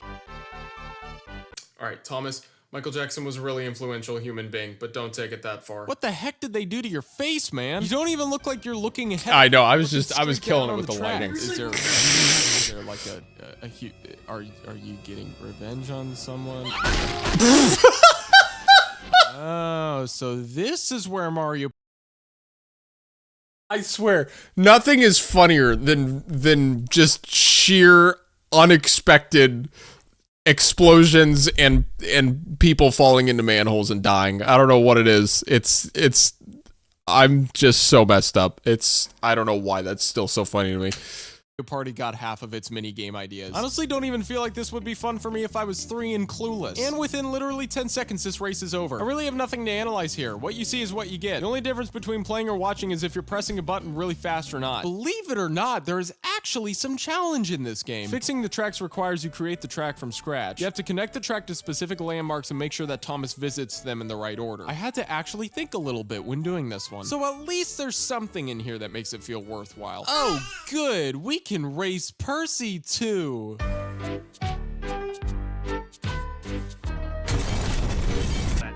I feel like that running over that, like, I can't believe that I don't think I've run into any rating issues with this video. I feel like that 100% now, like, if I had to submit a rating, they would probably get on it. They would probably be like, is there like any violence or gore? And if I answer, like, they might get on to me about it.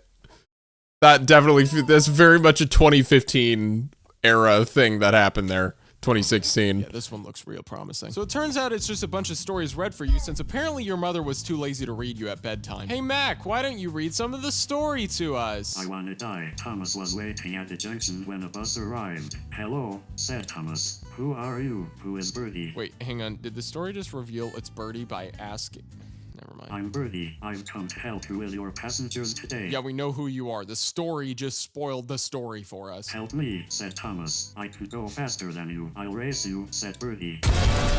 At first, Birdie drew in front. Why don't you go fast? Why don't you go fast? Need for speed target up the track. Wait and see, hissed Thomas. Who is winning now? And that's as far as I'm going. That's as far as I'm going with this game as well. Beyond this, the only other thing is a minigame quizzing you on rather easy things.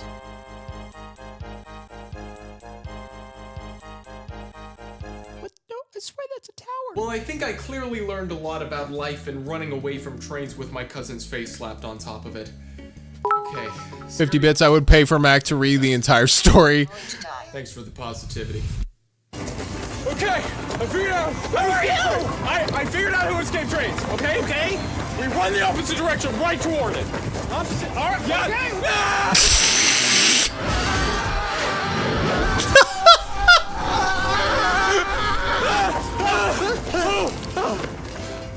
It worked. Hey, hold on.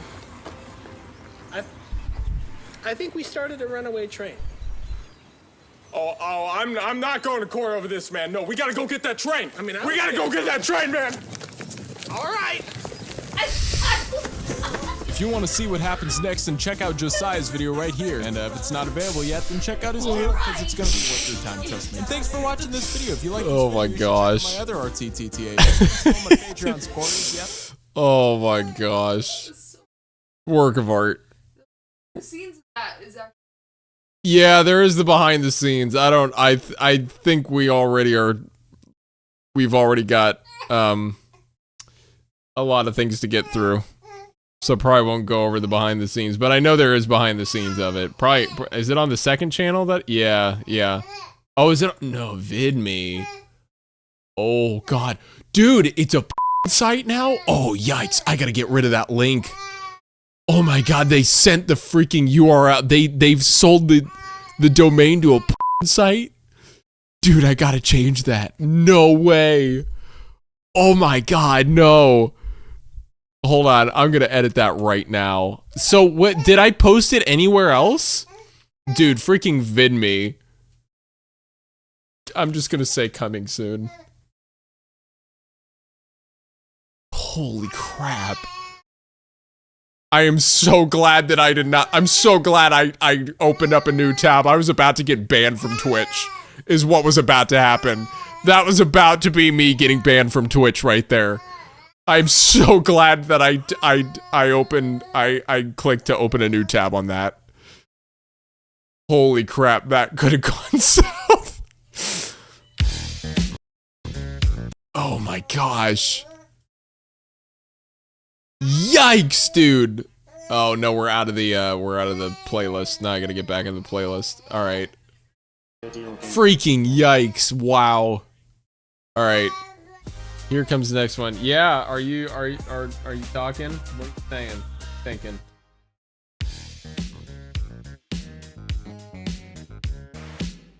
Yeah.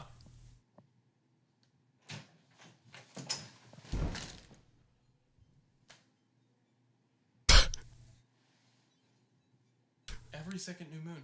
Every second new moon. I can't believe it. Every second new moon.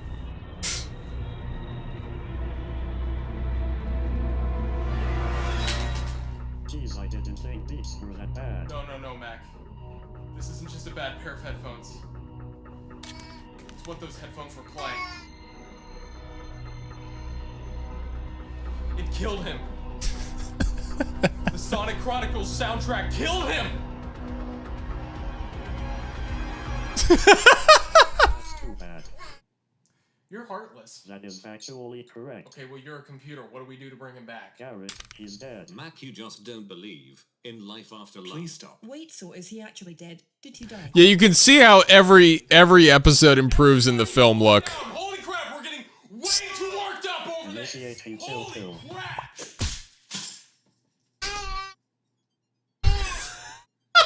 Hey guys, how we doing? Oh, Brian's dead on the floor. I think I have a way to bring him back. Oh, great, Dandy. Don't There are moments. Figure out. There are moments. Play that for Brian instead. Oh, okay, so it's like True Love's Kiss, but instead the song is kissing the listener's ear. I don't know, let's just do it. Yeah, I don't know what to do after this. We wrote the line, and that's all I got to... Hey, welcome to RTTTA. We make dandy old, good old, fine, hunky-dory videos over here. Holy crap!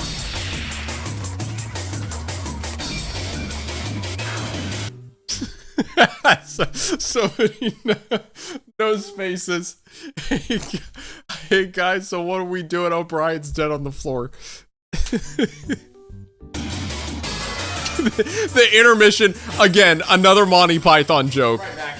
I think we're getting... It all traces back to Monty Python. Music in video games is of course beyond important to me. Video game music always caught my attention because I loved the different... It all traces back. ...compared to linear composition like film or television. So then, what are my favorite musical pieces in video games? Disclaimer, this is my list. Oh, hey.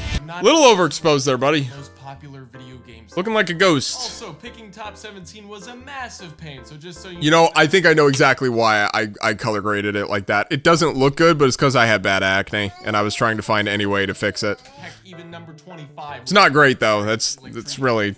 That looks pretty rough. Are all incredible pieces. Okay. You did the... Random harmonizing, yeah, reharmonizing, yeah. I like the way I said, I was just like... Oh, okay. Honestly, this is one of my favorite things I ever did for RTTTA, was just I created a jingle, and then I made it sound bigger as got closer to number. It's like one of my favorite things I honestly ever did. Garrett, I want you to know that this shoo-ba-doo-blah-blah-blah jingle you made in this video for the ranking has become one of my most prominent vocal stems. I've been saying it all the time. It's imprinted in my mind and has become an inside joke inside my family and friends. Wow. Well, see, I'm very glad that something that I was just saying I really enjoyed actually managed to become an inside joke for somebody. That's actually pretty awesome. Thank you for creating the earworm that will haunt me till the end of my days. Wow. Well, thank you, and you're welcome. That I will, I guess, be haunting you for the rest of your days or whatever. Thank you so much. Art right now. Let's put in the number 17.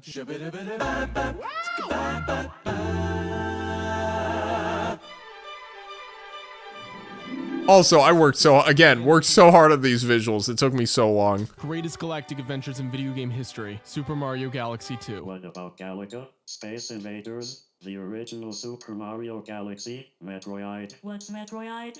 Metroid, that's right. That's how the computer said it. I always love leaning into whenever the computer would just say it totally wrong. It made it all the funnier. Kid, luckily thanks to Metroid, other SSSHHHHH. We don't talk about supposed to be saying shh. Is there something I don't know? Let it go, Garrett.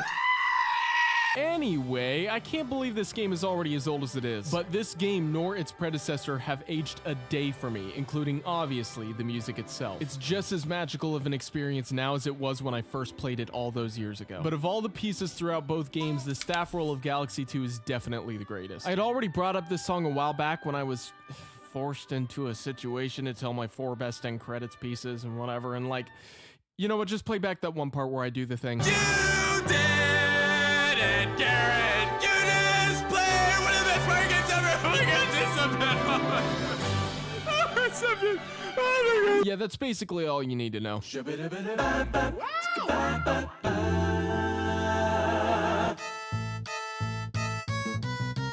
Yeah, it is a banger. I'm seeing a lot of Koji Kondo on this list, and for good reason. As for this piece, it's silly, ridiculous, and a ton of fun. Also nostalgia.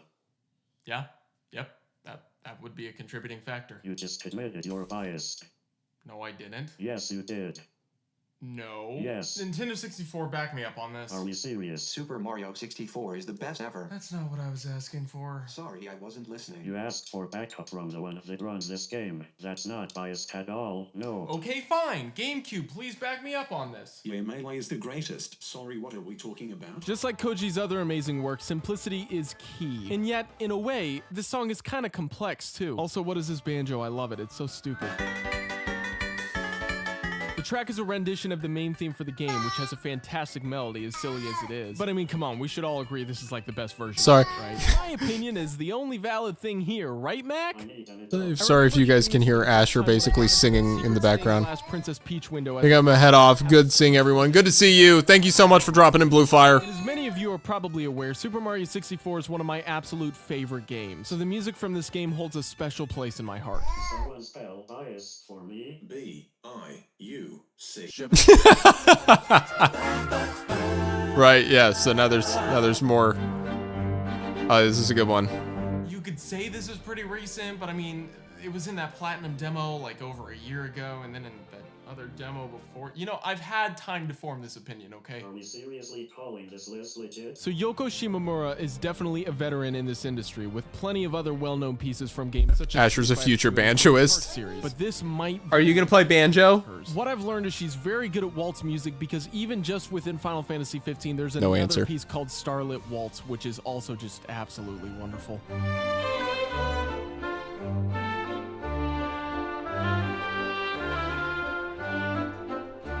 Final Fantasy always tends to have utterly magical pieces, and Yoko did a fantastic job capturing that with this piece. The first time I heard this, it was an instant favorite. The melody and harmonies are beautiful. Initially, I thought this was the theme for Final Fantasy 15 when I heard it in the Platinum demo. Listen, I think Somnus is an incredibly powerful song. Stand By Me is cool. I mean, heck, they got Florence on it, but like, come on, this should have had far more significance than it did. It pops up like once or twice. Like, why would you waste Yoko's brilliant work like this, Tabata? Also, orchestras cost money, and what were you thinking when you decided to keep going like that? And why does this game feel so thin? Also, where's the story? Why does the Chapter 13 suck? Also, why the heck can't I drive around Insomnia at any point? And also, why? Luckily, a slower version cues in a ton during exploration, but like, this full version is just gorgeous. I remember even this song coming on in my car randomly a while back, and I remember that I couldn't help but just do this. Wow, what a great song! It is a great song, though. It really is. Now, I'm sure to some of you, choosing this track was probably a given. This is likely. Yeah. Also, I don't even. We'll keep going. I don't remember if I even throw Live and Learn in here. Live and Learn should be like at worst number 3. It's well known. So, and I don't think I put it in here anywhere. It's overrated because it's not. This is a great song, but. Wait, did you seriously just call him SNES? He doesn't deserve respect. Although it is fairly simple. There's no Live and Learn. Yeah, I'm an idiot. This list kind of sucks. I would not agree with it at all anymore. I mean, obviously I agree with some of the picks. These are good picks. They're also kind of vanilla. These are pretty vanilla picks. The amazing capabilities of the Genesis FM sound chip. I think that's what makes it so wonderful. It just defines the youth and beginning. Yeah, this is back when I was like on the, oh, maybe Sonic Adventure 2 wasn't that good train, because like that's what everybody was saying. And I was like, yeah, maybe it wasn't. And then eventually I was like, no, that's horse crap. Y'all are wrong. You're stupid. I'm right. Sonic Adventure 2 is a banger. Genesis and moreover Sonic the Hedgehog. This is one of those songs where it just sounds like the beginnings of what would become one of the most iconic cartoon characters of the past 25 years.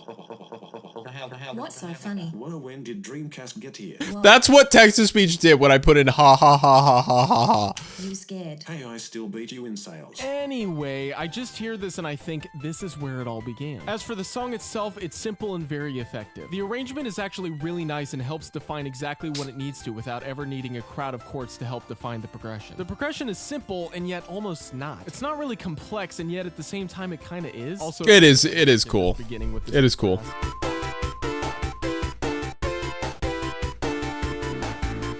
What I find interesting about this intro that stands out, a formula the whole soundtrack had thanks to the genius mind of Mr. Masato, I bet I didn't say that right, is that there is an established intro that never comes back. I never could say 'em right. It never loops back around to that again unless you die or whatever in game. It really stands out here. All in all, a fantastic piece that really defines the Those like 4 frames took me forever to get working.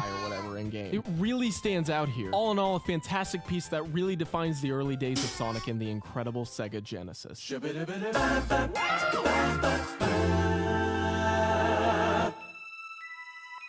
Ooh, would I put this low? I know how to compose a freaking absurdly epic intro. This is a really good one. To a freaking absurdly epic game with some stupid looking 3D models. Look no further than Nobuo Uematsu's. That's probably not how you say it. This is how yeah, this is so. Listen, Mario and Zelda have like some of the best music ever. I still stand by that. I would still stand by that, especially Zelda. Honestly, especially Zelda. Leans too much that way, though, I would say, yeah. Opening bomb mission. The entire intro of this game practically defined a generation of gaming, largely thanks to this song. The moment the glockenspiel, this little thing, it kind of sounds like a bell. It's a cute little instrument. And strings hit those high notes, you immediately know what this is. But watching back this whole intro, I noticed something. Not only did the game visually transition seamlessly from a, at the time, beautiful 3D cutscene straight into the gameplay, it also did so audibly. It connects perfectly without the player even noticing, which in this case is good because you're immediately immersed into the city of Midgar. And the second half musically is exactly what was needed for the action taking place on screen. Like, holy crap, we're infiltrating a freaking power plant or whatever, boys. Let's go, freaking take down these soldiers. Like, we all know Nobuo is a musical mastermind, but this piece right here just... Did you ever learn to pronounce Japanese names? Maybe a little better than I used to, yeah. ...the player further into the world of Final Fantasy. Still not great at it. Wait, there's a higher quality version? This is why the frick is the remake no more you're telling me. So good. Yeah, where was the remake? Golly, I was begging for it. When was this? 7 years ago. 2017. Yeah, it'd be another 3 years before we'd see it. Okay, yeah, this is definitely... Among my yeah. Video games is Wave Race 6. This would be in top 10 music, too. It's like how every other song in this list honestly deserves top 10, so should this entire soundtrack. Yeah. Maybe every other song in this list stands out among its soundtrack, but no, this entire soundtrack collectively should be in like the top 5 or top 10. But yeah, okay, I'd agree with that. I'd agree with that. The main theme, or more so the Southern Island rendition of it. Opening bot mission remix is literally why I bought Final Fantasy VII. Let's go, dude. I was hoping, like, that remix is so hype. I had so much fun with that. I was like, I feel like I just made the perfect trailer for these guys. I feel like I just made, like, such a hype trailer to get people to get this game. Like, I convinced myself to buy the game doing that, man. I mean, I was gonna buy it either way, but, like, if I wasn't, like, I feel like that would have been a really convincing factor. I love hearing that. Thank you.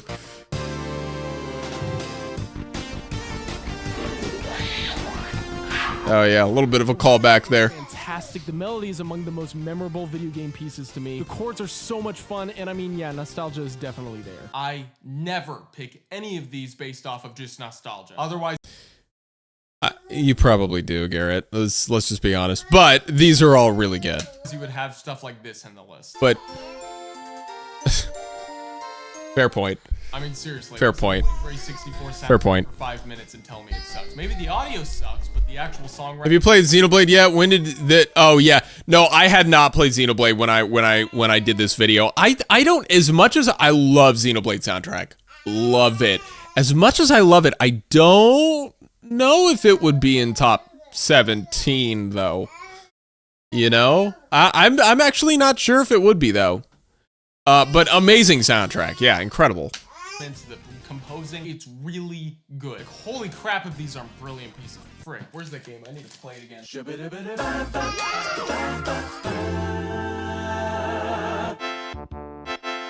Yeah.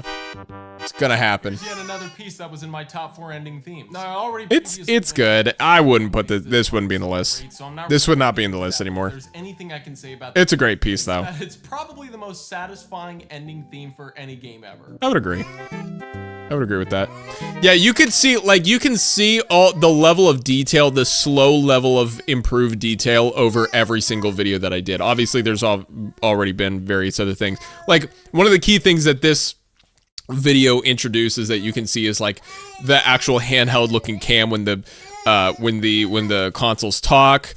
You know, and then you've got the thing I was going to point out here. Is that you can see there's actually a little bit of like a reflection on the TV.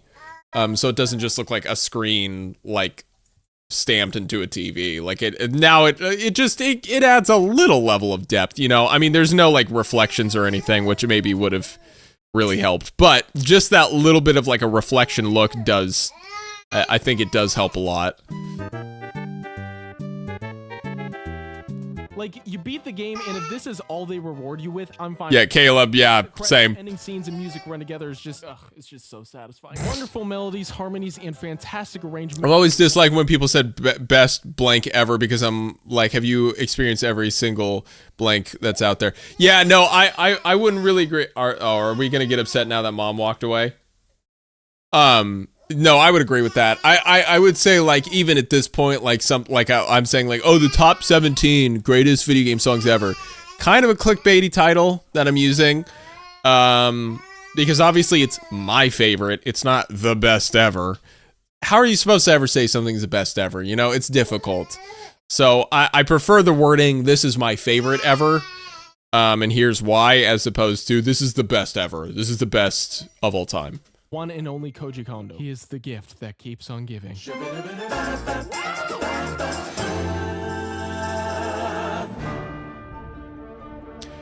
Again, another great song.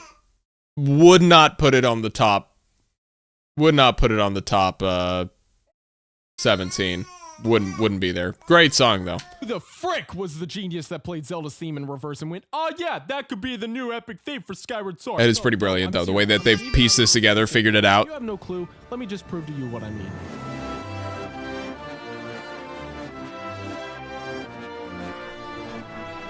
Wow. Like this piece of it's pretty remarkable. But it's the freaking Zelda lullaby backwards. Come on, you have to respect them for this. They had to work a new chord progression around this and everything. This takes some serious ingenuity. But even setting that aside, this piece is just beast. It's so incredibly epic, catchy, and just flat out beautiful. And it sounds so large and adventurous too, unlike the actual game. The B section of this track is also really quite something. A beautiful transition that helps give wonderful dynamic to the song before going right Not gonna argue it. Melody.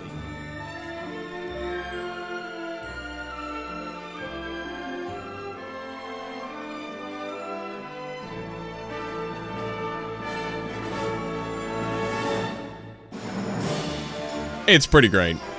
Chills, man. Amazing stuff right there.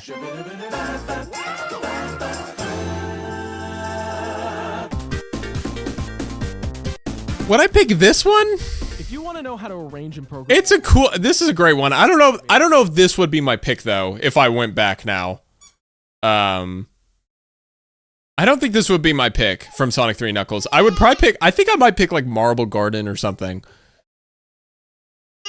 Channels to work with. The Skyward Sword hate goes way back then, huh? Oh yeah, no, it goes as far back as like 2012.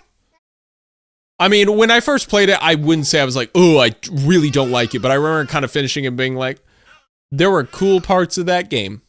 That was how I felt about it. It wasn't like, wow, awesome game, great experience, loved it. It was like, there were cool parts of that game.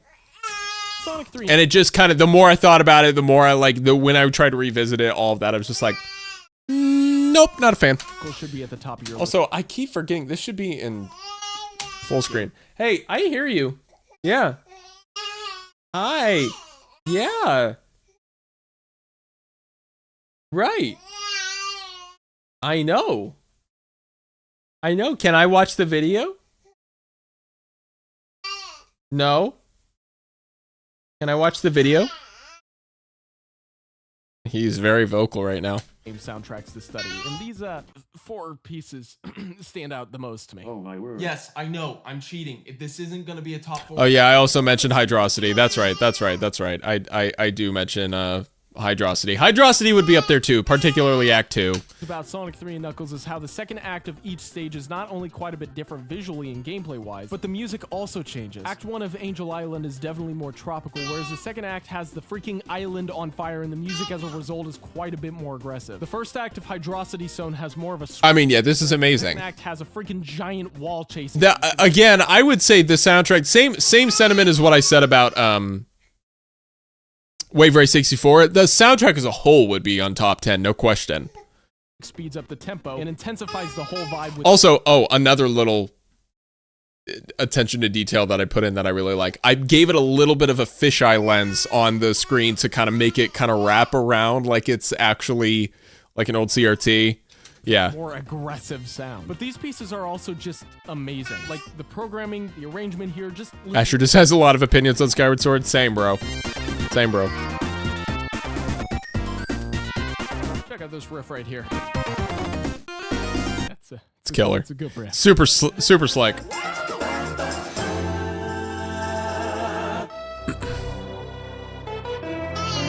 This one's amazing. Yeah.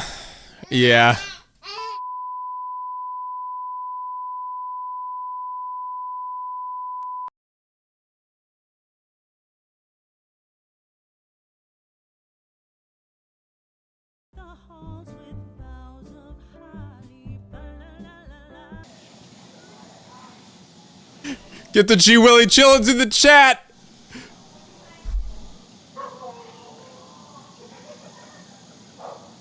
I have bowel issues.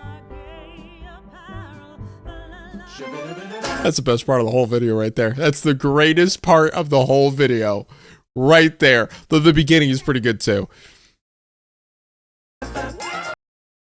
All this Zelda music and no Midnight's Lament. Alright, you want to hear? Alright, here comes. Y'all ready? Just sitting down? Midnight's Lament's good. Would not be in my top 20. Great song. Would not be on my top 20.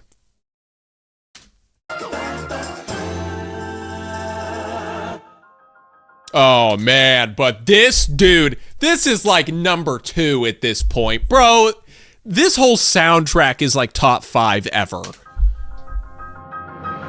And fresh off Triforce Chamber. This is also pretty recent. No, we haven't watched the Mario Kart episode yet. It's coming very soon. It might be the next one. Oh Lord. What is a brethren? Oh Lord. Wait, how is it you're younger than me, but your voice is low? I am the evolution of your will. I am the final form. This is ludicrous. And that's when Ludacris would show up and Jake from State Farm would also say, no, you don't want that, Ludacris. Dad, that's racist. It's cool, Grandpa has just Yes. of Jesus. What? Please don't ever call me that again. Switch thinks he's an evangelist because he was gifted by God with mobility. If you start singing in Target. This song is darn incredible. Beautiful. What do you think of Tears of the Kingdom main theme in comparison to this one? Oof, that's tough. I think I'm more emotionally attached to Breath of the Wild because of the game as a whole. But if I had to pick one in a vacuum, I think I would go for Tears of the Kingdom. Every single time I hear that main theme, bro. Oh my gosh. So epic and downright magical. The chord progression, the key changes, the melody. But yeah, golly, this is incredible. Easily one of my This is incredible. for any Zelda game ever.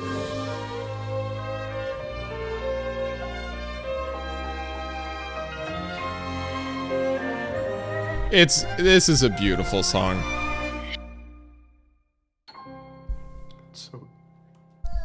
So beautiful. Also, the second story's Yeah. trailer music is incredible This as is good. well. Unfortunately, I have not seen that available anywhere as a standalone piece. Like, I wonder if like the composers like, excuse, can we like actually let people like enjoy this? I want my stuff enjoyed. Like, why are you just gonna keep it in the freaking trailer? They eventually put it in the full soundtrack if you can find it. It's like only sold as a CD in Japan.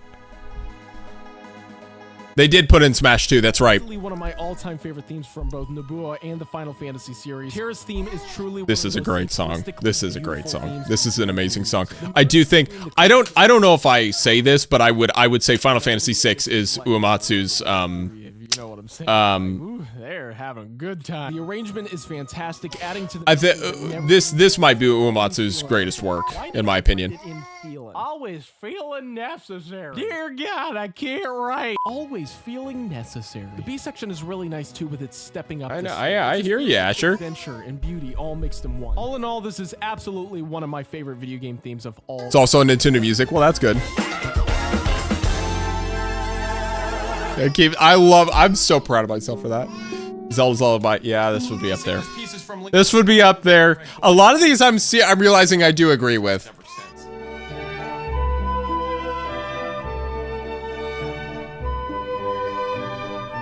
His magnum opus.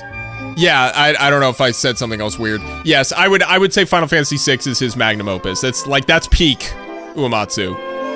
100%. Piece of art. That's his greatest work. Most memorable of any song in video game history. Side note, considering the song is in 3/4, it could be a waltz. Maybe we could hear a waltz version of this. Maybe get Yuko on that.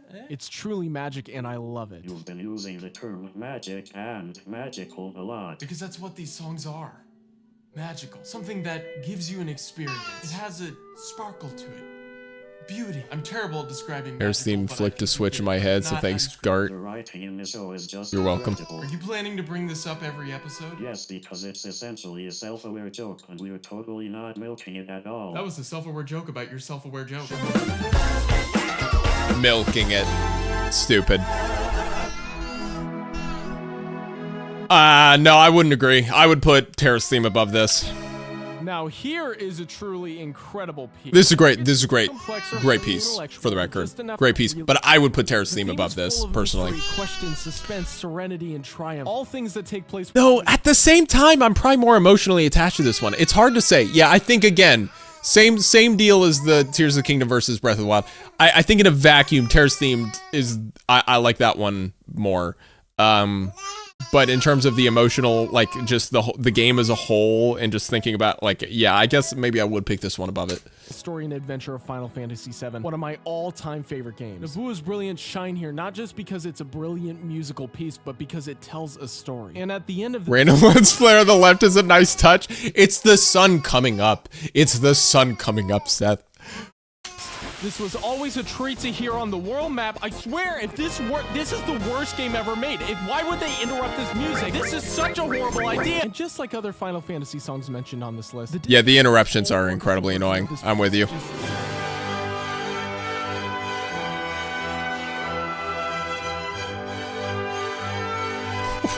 What did I write? Michael, How to Be Beautiful. Michael Scott, California Sushi.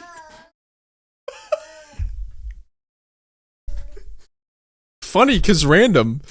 One of those things on girls' chests. God, stupid joke. God.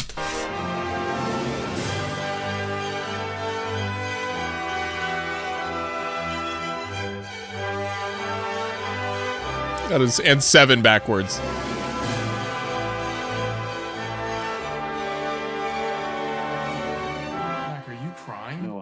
I'm a computer. I don't have. Why didn't I get any? How a computer monitor can generate. There's no feeling more disappointing than your favorite series having music in Smash but getting terrible remixes. Sonic and Xenoblade got scammed. You know what? I'm not going to say anything because I actually don't really have much of an opinion. I don't remember what they're like. So I don't even think I have much of an opinion there. This is proof that computers have souls, and each one needs to be saved.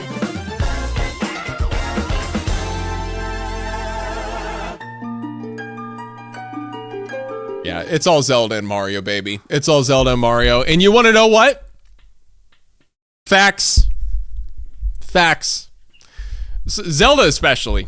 Zelda's got the greatest. I think Zelda might like just overall have the most consistently iconic and greatest music of the entire existence of video games. I will be as bold as to say that. Maybe a little biased, but you know, at the same time, I would also like to argue that maybe part of the reason I love this so much is because of the music. Considering I'm a musician, I would say that influences my opinion on a video game actually a relatively decent amount. This remains to this day one of the most magical musical pieces I've ever heard. Like classic Disney magical. The bass line, yeah, you could call it that since it's all harp. In the high part, can I just call it bass clef and treble clef? Yes, they both work together really good. Or you could say left hand and right hand. And the way they're performed, I mean, there's so much I could say about this piece. It's one of the most iconic pieces in the entire series, and for good reason. Every rendition of it is beautiful. Yep.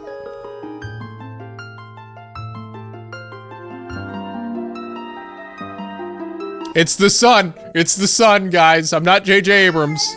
Not a J.J. Abrams wannabe. This is like as fairy music can get, and that's like a major compliment. Okay, great. Let's get on with the final two. Yes. The icons.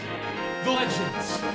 Are you serious? By the way, this is vanilla answer. I wouldn't put this in my top 17 now. Now, okay, it's hard to say. This song is amazing. Like, I actually go back to this, like, this is as corny as it is, and as like much of a, almost like a, you know, it's just so iconic. People don't seem to think about like just how brilliant of a melody this is. This is really, really brilliant writing, but I don't think I would put it in my top 17. Am I listening to it a lot? No, I'm not. I'm hardly ever listening to this. I'm hardly ever coming back and going, man, I really want to experience the Mario theme again. No. I was gonna leave this out, didn't you? You thought, oh, we need to run the title card. My bad.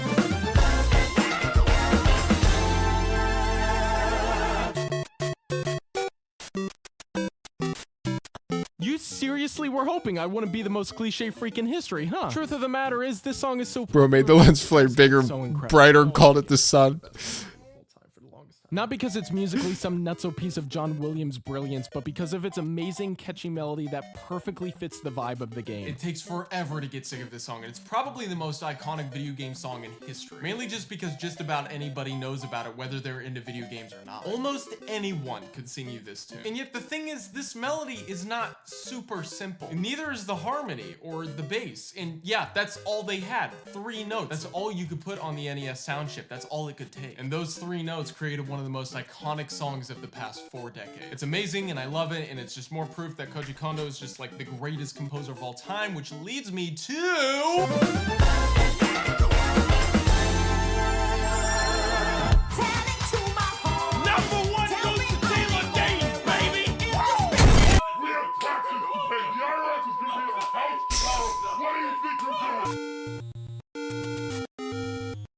For the record, Tracy hated that joke. She thought that was awful. She was like, this is awful. She hated that joke. Yep, the #1 spot. What? To this guy. The one where like it's like some other guy like constantly hitting me because they was like, we have taxes to pay. What are you doing? Do you remember that one? I think you didn't like it because you felt like it was like kind of it was like violent. It was like, it implied some level of like, but that's why it was funny to me. It's the one where I said like a different answer, and it was like, no, that's not the answer I was supposed to give, and so they got... She hated this joke.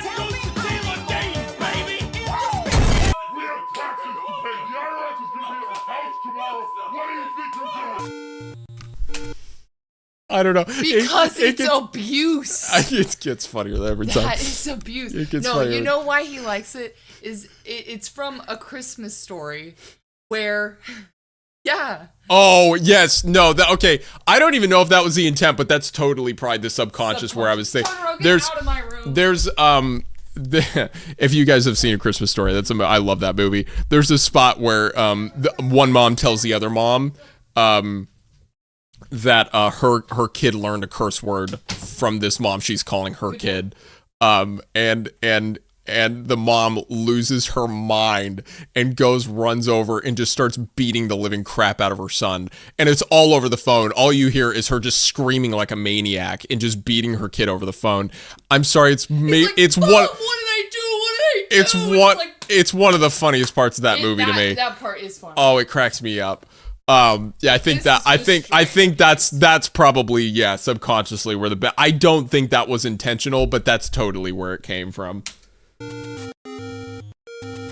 Yep, the #1 spot goes to this guy, and call me cliche all you want, but I'm dead serious. I mean, it's pretty good. I don't know if I would I make this #1? Again, in top 5, yeah, probably. Top 10, probably. I don't know if I would make this #1 though. Well, then we're both wrong. How about that?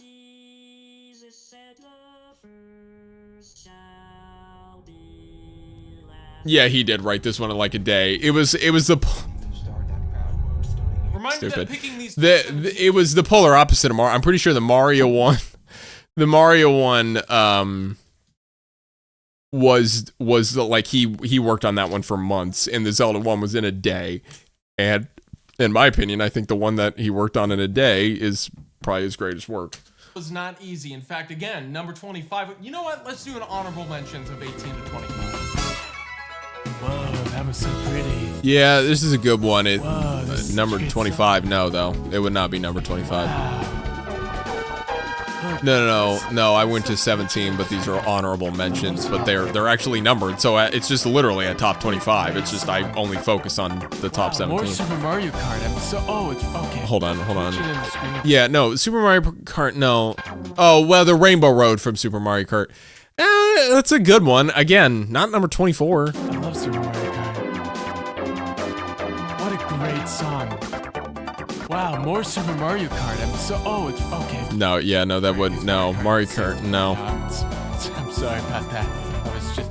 Oh, okay, now we're on Double Dash. But apparently it's still number 23. What? Yeah, now it's a blur. Now it's just a big glowing orb. How many songs do you have in one number? Okay, what the... No, this would be way higher, dude. This is not... No, okay, this one would be way higher. That should not be on a CRT. What? That doesn't even make sense. That would be higher, too. This would be way higher. Drink. It's like Michael Jackson. Or at least I think it would be. Oh, she's cute. Great song. Dude, I can see what... Great song. I think the Fire Emblem Awakening soundtrack, though, and a lot of the stuff from that might still go above it. I don't know. It's hard to say. That would be higher up in the list now, for sure. I can get behind that. Wow, more. Yeah, it's a good one. Real great originality. I don't think it would. In here, freaking Garrett. Oh my gosh. No, that would not be number 18. I love this game. You guys know how much I love this game. This would not be number 18. More Mario Kart Double Dash. What the fart is with Mario Kart? Where's the pizza theme from Spider-Man 2? It's a great point. Where is the originality? Okay, with that out of the way, let's briefly talk about the... Yeah, no, I don't agree with most of the placements here now. I agree with a lot of the choices. They would be somewhere in the list, but I don't agree with the placement. First off, let's acknowledge that the original tune consisted of... It is a road that you go. That's all old Grandpa Ness over here can handle.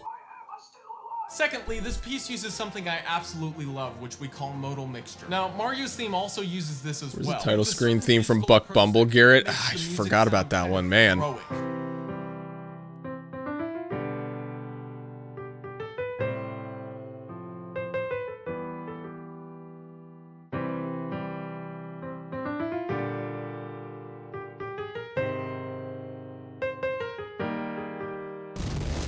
This cool buddy of mine named Joshua actually does a video breaking down the genius of this piece and its use of modal mixture. I'm no massive music theorist. About E.T. for the Atari, it's made by John Williams. Yeah, that would explain why the game is a little bit rough. John Williams, the composer, also programmed Seem to approach music the same in his debut and also final video game work, E.T. for the Atari 2600. Incredibly natural and yet complete. Okay, buddy, they're getting bored. Can I just geek out for like a minute without boring the 12-year-olds?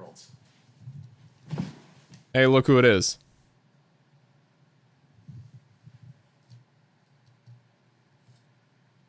Oh, right, Brian's dead. What do we do again? Garrett, you must sing for him the greatest That was Seth. game song of all Do you time, not? The Legend of Zelda. Oh. 40 Counter originally for the Nintendo Entertainment System in 1980. Just close the door. Side Mac. I've got this.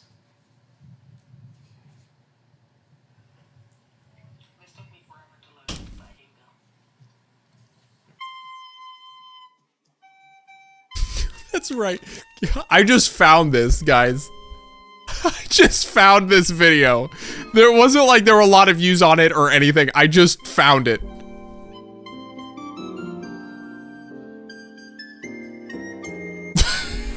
I'm reharmonizing all of it.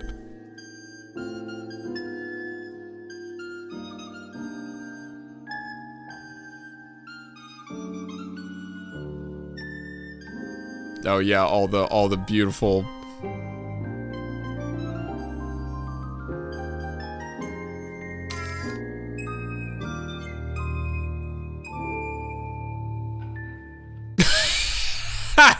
It just ends like that.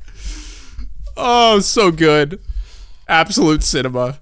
Crying. He's in a better place. He was a good anthropomorphic unicorn that was incredibly. This goes hard on mute. And actually screw that guy. Yeah, oh well, we tried.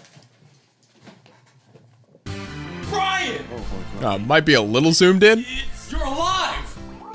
Yeah, sorry, I lost over a year of sleep and I think it collapsed or something.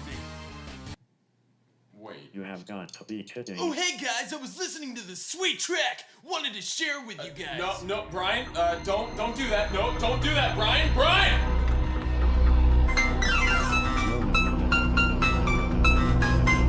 Stop it! Stop! No! Garrett! What? Dude, there's like a mob of fans out there right now. They're like freaking out. They want like a Garrett club. Wait, what is this? Talk to you. Oh, is this when I announced the Discord? Yeah, they can communicate. Exclamation point Discord, everybody. Sometimes I'm on and stuff. Oh. Wow. Nice. Say what? No, I don't. Dude, but there's gonna be so many people. It's not gonna be chill at all. Nobody's gonna be able to say anything. Chill Zone is the text and voice channel for my patrons. It's like as cheap as $1 a month. Yeah, a lot of this is not the same anymore. And there's also streams that I do God knows when, and also you can just Oh gosh, that's my glass desk. Yeah. That's the one that collapsed. It just like shattered. You out of here as fast as possible. Yeah, for those that don't know that story. So I was on vacation. Hey Garrett, how did you guys get in here? Mac, explain this. Hey man, I just really need more of your stupid crap in my life, dude. Dude, we're literally the same person. I know, man. What's the song during the text flashing? I'm pretty sure it's from Tales of Zestiria.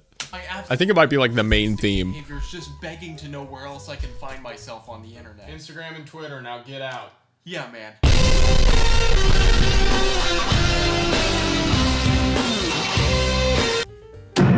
You guys trying to... What is that? Redbubble. I know it's on... Did you buy that? Yeah, dude. You do understand we both shared the same wallet, right? Yeah, dude. Yeah, great. And then you're gonna tell me you got a 4K TV? Yeah, I actually did. Yeah. What? Hey, so some people are probably wondering where... Okay. Yeah, so the story with 50 bits. I don't think I remember the glass desk story, what happened. Thank you for the 50 bits. So I went on vacation, and this was at a point where I think the Weimers were just kind of in the Weimers being Chase and his family. I think they were in a bit of a moving, like a transitional state between two houses, I want to say, something like that. I don't remember what it was. But we were just like, hey, we're going on vacation. You guys can stay in our house while you're working stuff out. I think they didn't really have a place like at the moment because they were like in the midst of selling one house and moving into another. I think that might be what happened. So they were staying in our place while we were out on vacation for like 2 weeks or something like that. Yeah, it was a while. It was at least a week and a half. Like 10 days to 2 weeks. This may have been the California trip. Upwards. Yeah. Pretty sure. Like, you should last day. That's not what. Okay, anyway. Yeah, so they stayed there. And Chase took my room. He stayed in my room. Well, in the middle of the night, like probably like 2 a.m. or something like that, he's in there. And my desk that you guys saw here a second ago, this guy, just shattered. That's the story. Just shattered. No one knows how. We don't know what happened. I checked it. Like I was one of those where I was like, did I tighten something too much? Just shattered. And yeah, they called me the next day, that morning about it. Of course, it scared the living crap out of Chase in the middle of the night. Poor guy. Golly, I'm just glad none of it flung into his face. But yeah, just in the middle of the night, got obviously all over everything. Thank God. You guys can probably see all the stuff on the desk. I think it probably was like that. Most of it, I think, nothing. I don't think really anything broke. She sent you a video. Yeah, he sent me a video. Yes, he did. Really nothing broke. And it's really mostly because the cables just hung on. Like, I think the cable hung on to the PS4 there. That MIDI controller is literally just straight plastic, so it wasn't gonna. I probably could have thrown it across the room and it still would have worked fine. And then a lot of that other stuff like could definitely take a fall. The speakers were fine because they were on like that wooden top that did not break. And then yeah, all the glass you can probably see down there at the very bottom of the screen. You can see the Mac Pros at the bottom. A bunch of glass fell onto, like shattered glass fell onto it, but we were able to get it cleaned out and it was perfectly fine. So yeah, no extra weight, no nothing. Not that I'm aware of. Nothing beyond what you're seeing there, that I can remember. Yeah. So after that, I remember actually going back and looking up reviews of the desk, and like 80 to 90% was like really high ratings. But then there were like 3 1-star reviews, and they were all like, desk just randomly shattered. And I was like, the fact that there's even 3 other people that have experienced this, I think this desk needs a recall. So yeah. After that, I was like, I am never getting another glass desk again. And that's probably for the better anyway, because they're way more reflective sound-wise. Not my smartest move. And I proceeded after that to get the output desk, which is entirely wooden. I've had it ever since then. It's been an incredible desk. I love that desk. I have no interest in getting a new one anytime soon. Great desk. Okay, that's the end of this video. Okay. All right, here's what I consider my magnum opus of RTTTA. This is my favorite one that I ever did. Ready to tackle your debt? No question. We can help. A Stretch Financial Wellness Vision subscription can help you visualize your debt. What do you think of the Fallen Brothers songs? I think they're great. They're brilliant. What they were able to, number one, how they were able to optimize those sound chips at that time to sound as good as they did, but also it's like really cool music. So really, really impressive stuff. Yeah, they did incredibly great stuff. Huh? Oh, okay. That's true. Well, it shows up again. Oh, it was like, wow. Mario, wonderful family-friendly game made Best by the opening big ever. But you already knew. Brian, what are you doing? Well, I started in real estate and did some calculations on the property and decided this was a good buy. So you bought my room. I mean, since you were already starting the Also, Yeah, I bought your room. Okay, why are you putting that poster on top of my posters? Well, I got these gorgeous metal posters with super sexy designs from display that you could easily mount on your wall. Heck yeah. do you ask me? It might be the slickest, 10 trees, which one of the slickest sponsor Click the link in the description. sponsors I've ever 20% seen. Coupon code GARRET20. There's an array of posters to choose from, designed by tons of freaking legit artists. Your purchase could help plant the forest Brian desperately needs to frolic through. The crazy thing about Mario Kart is it's been there for numerous generations now. I see kids playing Mario Kart 8 on Switch now, and that was me with Double Dash a few years ago. Garrett, it's been nearly 15 years. Nearly 15 years at this point. Yeah, buddy, it's been 22 years since Double Dash. That's what we're looking at. 20. No. Yeah, 22. It'll be 22 years later this year. It is a 25-year-old franchise where you know how this game works. I don't need. We've gone through kindergarten. Nevertheless, this franchise has been around for a really kind of long time now, and despite us adored millennials, Still here, Risk. classics near and dear Still to going. our hearts. How do they hold up today? I mean, those are some of the grades, obviously.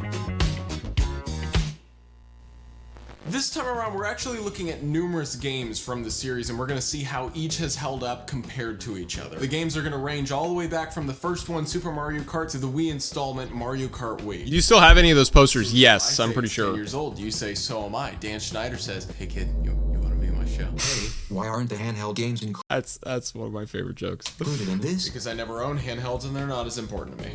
Well, that settles that. At least he's honest. Shut up. That joke only aged better as time went on, honestly. Count.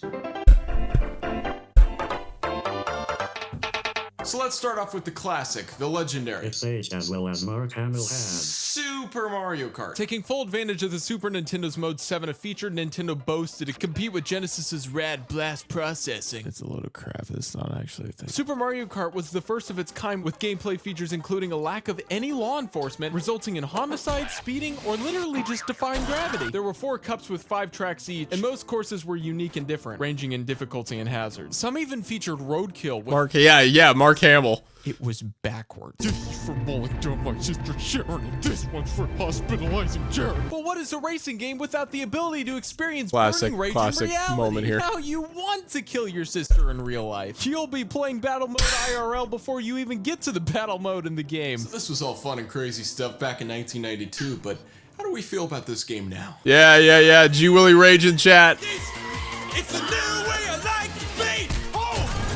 Riding in the night. Holy fart nugget! Controlling anybody in this game is a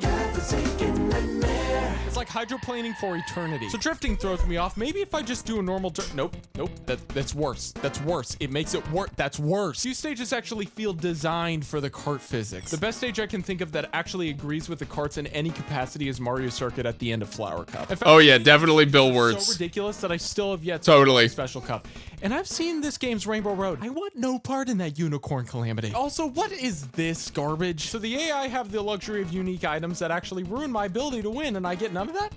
Yeah, okay. That Hydroplaning for eternity has been stuck in the back of your head for years. That's funny. When an opponent passes, though. It's a nice touch, yeah. For 1992. So about that Mode 7. That was really cool in the 90s, wasn't it, kids? Madness! Only on Super NES.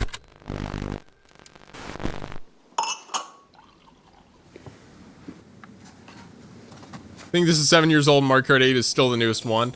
All right, isn't that crazy? They've been milking it for all it's worth, man. That was good. So you see, Mode 7, it's the one after 6. It rhymes with 11, minus the first syllable. But really, at its core, at its essence, at its heart, it's really just an illusion. It's like... What are you doing in Mario? In this day and age, Mode 7 really isn't that Okay, impressive here's anymore, what I'm curious especially about. Have you guys ever noticed this? Your own pilot wings. Do you guys notice? Everything being entirely flat in the game is pretty comical now. And he's on the floor. Okay, thank you. Paper. I want to remind everybody, this isn't a retrospective. I'm not looking at this through like the lens of 1992 anymore. We're looking at this through the 4K lens of 2018. That's a joke. I don't have a 4K camera. So while the game may have been impressive, I never could tell if anybody got, like, totally saw that gag. If anybody totally... a new fun thing at the time, it's not nearly as impressive of a title today, but rather just an important and classic piece of... That's a... You never saw, okay? See? I'm not crazy. I'm not the only one. But really, at its core, at its essence, at its heart, it's really just an illusion. It's like...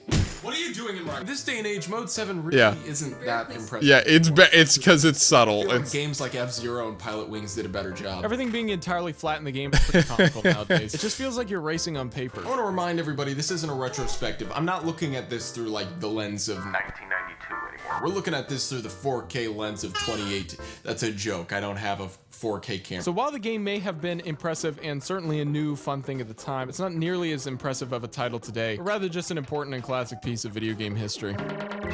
Also, this makes no sense. Did you ever get a 4K camera? No. Faster is like micro fast, like it makes you fast. Also, are these stages Luke Bryan? Because they're getting pretty repetitive if you get my It's not that the stages themselves are repetitive, but plenty of them. Only issue is this video is 60% gags, 40% review. I mean, that's every As a RTTTA. result of tight storage space.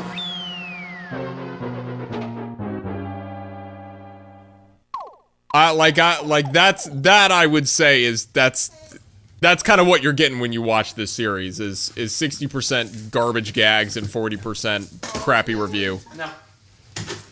Yeah.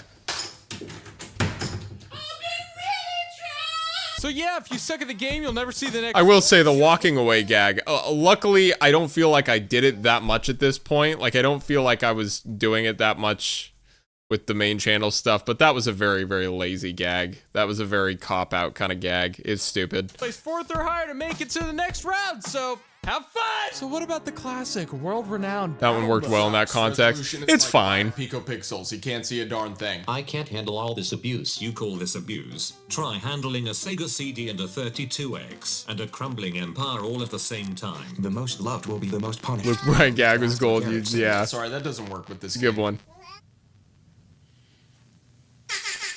I know I'm being pretty harsh, but it's clear that this was a first, and while very impressive and fun for the time, not so incredible or fun anymore. Audio's getting crunchy. I'm just gonna wait for it. I mean, maybe I can just, like, reset it. Ugh, this thing is so stupid. No, I don't know if I can just reset, quote-unquote. I'll just, yeah. The multiplayer together. Hey, Tracy, what's your thoughts on the game?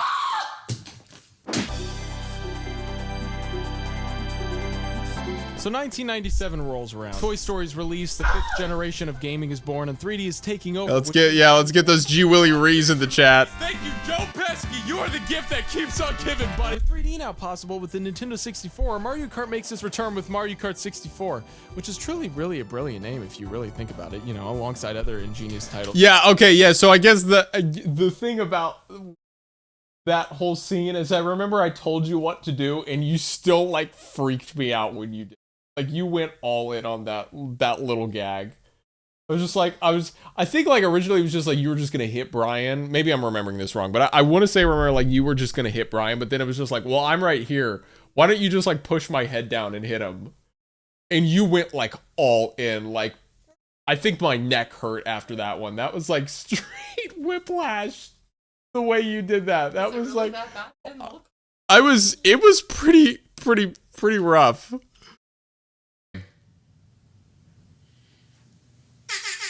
I know I'm being pretty harsh, but it's clear that this was a first, and while very impressive and fun for the time, not so incredible or fun anymore. Tracy and I played the multiplayer together. I feel like I remember this did not feel great.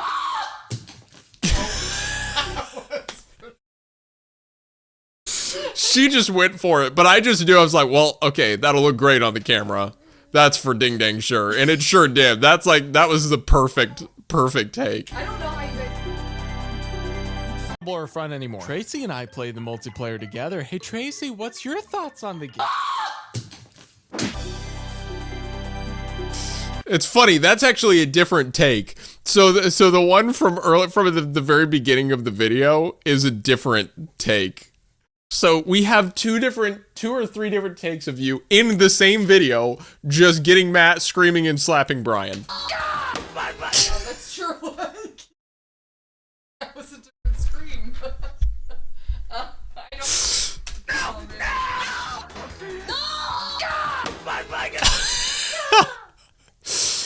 Oh, Oh, of course, this is one of the most replayed spots in the video. That's funny. This one right here. Together. Hey, Tracy, what's your thoughts on the game? Also, Brian, for anybody, Brian is tied up here. I wonder, is that part of mine? Because I feel like my character. No, I don't think so. Nintendo 64, Mario Kart makes its return with Mario Kart 64, which is truly really a brilliant name if you really think about it, you know, alongside other ingenious titles like Super Mario 64, Star Fox 64, Pilot Wings 64, Donkey Kong 64, Wave Race 64, I heard him Jaws scratching 64, something. Sonic the Porcupine Dog 64, Baby Making Simulator 64. Actually, fun fact, Mario Kart 64 was originally going to be called Super Mario Kart R, but they must have known they had some serious competition. I don't want to be conservative or anything, but that other game was just gonna pummel them. This time around, they've gotten even more creative with how fast you can end up serving a life sentence in jail. Now, not only is homicide an option, but regicide too. 64 began establishing some long-lasting traditions, including 4 cups with 4 tracks each. But of all the changes and new additions in 64, the most noticeable, of course, was the fact that it was now in 3 dimensions. So in comparison... What film was that? I think that was National Treasure 2. I was trying to find, because I didn't know... I was wanting to find something that would be like a cinematic, what I was looking for is basically a scene of the assassination of Abraham Lincoln, but I needed a half decent one. And so I think I went, they show the assassination of Lincoln at the beginning of National Treasure 2, because I think it's part of the whole premise of that movie. I think so. So I'm pretty sure that's from National Treasure 2. Sarah Bezin, thank you so much for the 64 months. Fitting for talking about Mario Kart 64 on RTTTA right now. Thank you so much. 1992 classic. How does this game hold up today? Well, I mean, I can play it. I mean, sometimes it's even enjoyable. Wow, this is a lot better. Controlling the carts actually feels a bit more logical, like, you know, how controlling a vehicle works. However, it does a tad bit stiff, actually, what? However, it does feel a tad bit stiff compared to the wet soap bar that is Super Mario Kart. I think they may have overcorrected a bit. But hey, it's okay because drifting now makes sense. Remember how I said this game is sometimes enjoyable? Yeah, those keywords sometimes. I mean, First off, the level design in this game was certainly an improvement on its predecessor. Well, kids, ever played a game of Fortnite and been shot at from every direction and been like, what on Epic Games Green Earth am I supposed to do? Is this it?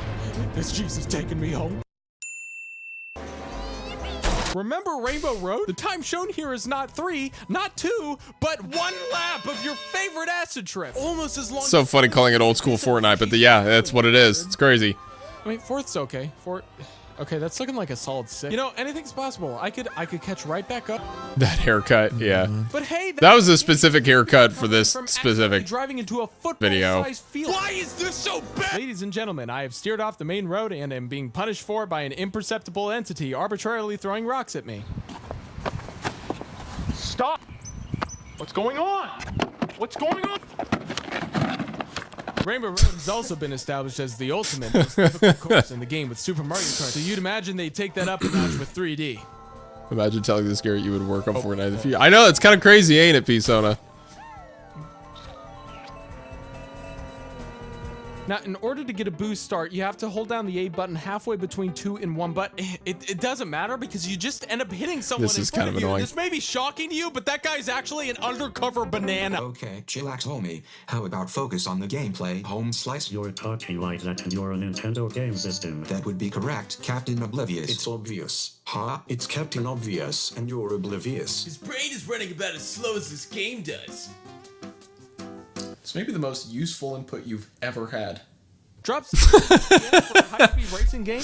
Listen, I'm not a frame rate vegan who will only settle for minimum 200 FPS, but nah, bro. The sound is pretty aged too, due to obvious. Rainbow Road in 64 is genuinely terrible. Remake of Mario Kart 8 is way better. Yeah, I would agree. But it's iconic. And there's something I remember being fun about it from a multiplayer perspective, but yeah, it's not good. Not the audio. I worked on I did music for Rocket Racing. At the end of the day, that's what's most important. Now, how about the graphics? I did a couple tracks for it. When the characters aren't actually 3D and just a flat texture, I have a hunch this game isn't too new. Tell me you watched some of the classic GC Waves ones when you had the haircut. Yes, we watched the finale and Wave Race 64. And texture filtering stand out like a sore belly button. Oh wait, that's not right. However, this is less obvious when you're playing on the original Nintendo 64 on a CRT. Regardless, this exposes its pretty obvious age. Aesthetically, it's kind of bland too. It's not as vibrant as its SNES predecessor. The color palette just does not pop the same way, and it just looks flat and boring, and it just looks old. Is there anything good about this game? Yes, the game is definitely aged, but it's still a lot of fun. If there's a Nintendo 64 in the vicinity and Mario Kart 64 is available to play, you bet I'm gonna put it in. But it isn't my go-to if I want to play a Mario Kart Classic. But there is one on a tiny disc that was released on a cube.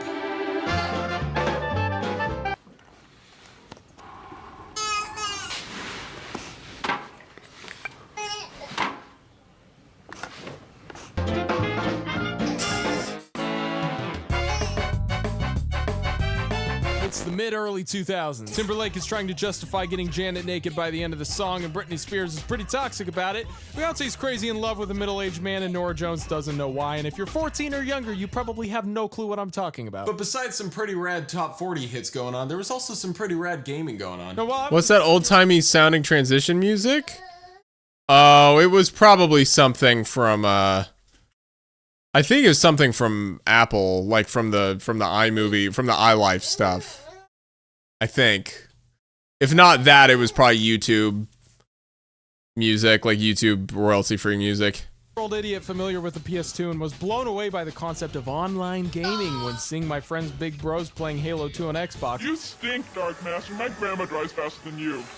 You're mine, Oil Slick. We are gonna so beat you. Me and my friends were GameCube kids. Plenty of GameCube games defined my childhood in the OOs. But there were two specific. I just put my whole fist in my mouth. What the heck? Hours into and still do. Super Smash Bros. Melee and Mario Kart Double Dash. So in 2003, Mario Kart Double Dash released to the world with the slogan "Team up for twice the fun." Double Dash included plenty of new features and gameplay mechanics. Most notably that two people can be on one cart, which allows us tons of new possibilities like physical abuse. It's me, Chris Brown. Not only that, but double items were introduced, allowing. At only ages. Better with time. Player make it 1v1 with two people on each cart. Actually, if you were an extremely rich kid, then you could take it to the extreme and do land. Okay, nobody did land, but it was a pretty cool idea. Up to 16 people racing against each other, that tickles my toesies. What do you mean I can't say that? No, don't say that again. What do you mean I can't? No, why? Why? Why can I not? That's my signature. Shut up, that's my signature thing. Battle mode was also expanded on greatly. Hijacking and stealing is encouraged in this game. Ever heard of nuclear holocaust? All right, but the thing that I've been taking my sweet time to get to. This is my favorite one. Yes, incredibly. Let's break it down. Many new gameplay features were incorporated into Double Dash. Some of these new additions, for instance, made each character a special little snowflake. It kept everything simple to your stupid 4-year-old cousin, all the while making whoever you chose in the cart you picked a different experience and adding some strategy into who you pick in your playstyle. Let me explain. Each character has a new thing called a special item. Yet another, and I'm noticing this. I also improved like my mic mix. Like I've put in like you may be able to hear this. A little bit of a trick for those of you that are interested in doing this kind of thing. Here. Yeah, okay. A little bit of a trick. If you like, and it's not that important, but I like it. What I'll do, right? Because it's like a mono signal, right? This mic is a mono signal. Obviously, I don't have anything for the stream. But it's a mono signal, which is dead center. But sometimes what I like to do to give it a little more depth, feel a little more like it's in a room without feeling roomy and ugly, like awful. And also just to kind of, make it feel like there's actually, you can hear things around it. Put just a little bit of tight, really short room reverb on it. Very subtle. Very subtle, very low in the mix. And that can really help. but it's gotta be subtle. It's one of those that it's like you feel it, you don't really hear it. Now, if you're looking for it now, you might hear it. But like those are kind of those little things that I improved on and tweaked as time went on here. Certain with these. characters share the same special item, but often due to Donkey Kong being buff AF and Diddy being a 4th grader, the weight class is different, and as a result, so is the cart they drive. And suddenly I'm Kronk, okay. There are 3 weight classes: stupid, decent, and only reasonable choice. Heavy carts are faster, but the acceleration is slowest and the handling is Oh yeah, it's all coming together. Slow carts have incredible acceleration and tight handling, but their speeds aren't too hot. But it don't matter when you can span this around the track. Diddy Kong and Donkey Kong both have genetically modified banana as their special. But if you want a cart with better acceleration and handling, then you go for just Diddy Kong and another. Yeah, another thing that I think started with this was like the little sound, the glitch sounds, and like the CRT sounds and stuff with all the transitions. Character. And that's the other cool thing. I don't know why I'm still doing Kronk. You can have 2 Was Kronk improvised or in the script? Improvised. Characters. I just did it because I was getting bored. I was like, what? So don't know why. I don't know why, but I was just like, this script, like it's just nerdy info. I gotta figure, so I just started reading it that way. I was like, whatever, sure. Yeah, we'll consider this interesting. Heavy. He's a ghost. I don't get it. So it's like deep but simple. If you picked it up and started playing right now, you'd pick it up real quickly. The addition of various cart choices also adds to the depth of the game without getting too complicated. And there are simple stats that tell you what you're gonna get with those different carts. So yeah, the game added a lot of variety for playstyle, preference, and strategy. But how about them tracks though?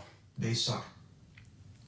Double Dash envy much? The level design is leagues ahead of 64. More interesting and creative hazards, much more variety, and it honestly just learned a lot from 64's level design on what not to do. Heck, a ton of stages even have actual shortcuts and secret passages. Those rock to find as a kid. Just like in Super Mario Sunshine, where you can actually see how different. Oh, I love this. If you look off in the love this. It's the same thing here, where you can see a lot of references to past stages or other stages you've raced on. In terms of gameplay and mechanics, this game is far above anything before it. Wow, go figure. Somebody desperately needing some Mario Kart love. No matter which cart you're driving, the physics of the cart in this game feel... It feels... Get this.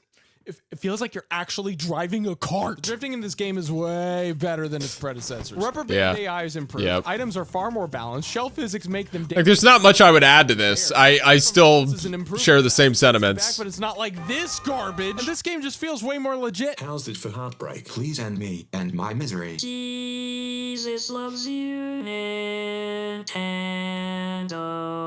64. Here we go. Graphically and aesthetically, this game is a no-brainer compared to 64.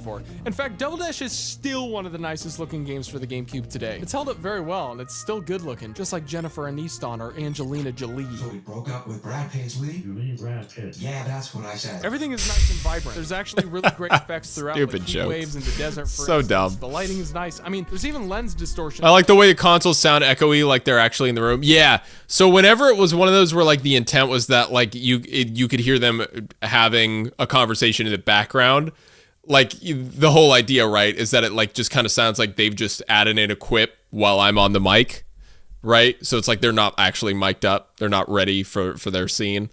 And yeah, those were, I mean, very simple, right? Just text to speech, and then I'm actually miking up the speaker from the distance. So like if the speaker's like right here, right? Like if it's the camera, then it's like I've got it like back here, and then I just play the text to speech.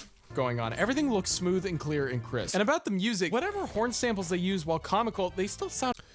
Say 64 still holds up decently visually. Using 2D sprites in the characters and only having the backgrounds be in 3D helps them age better.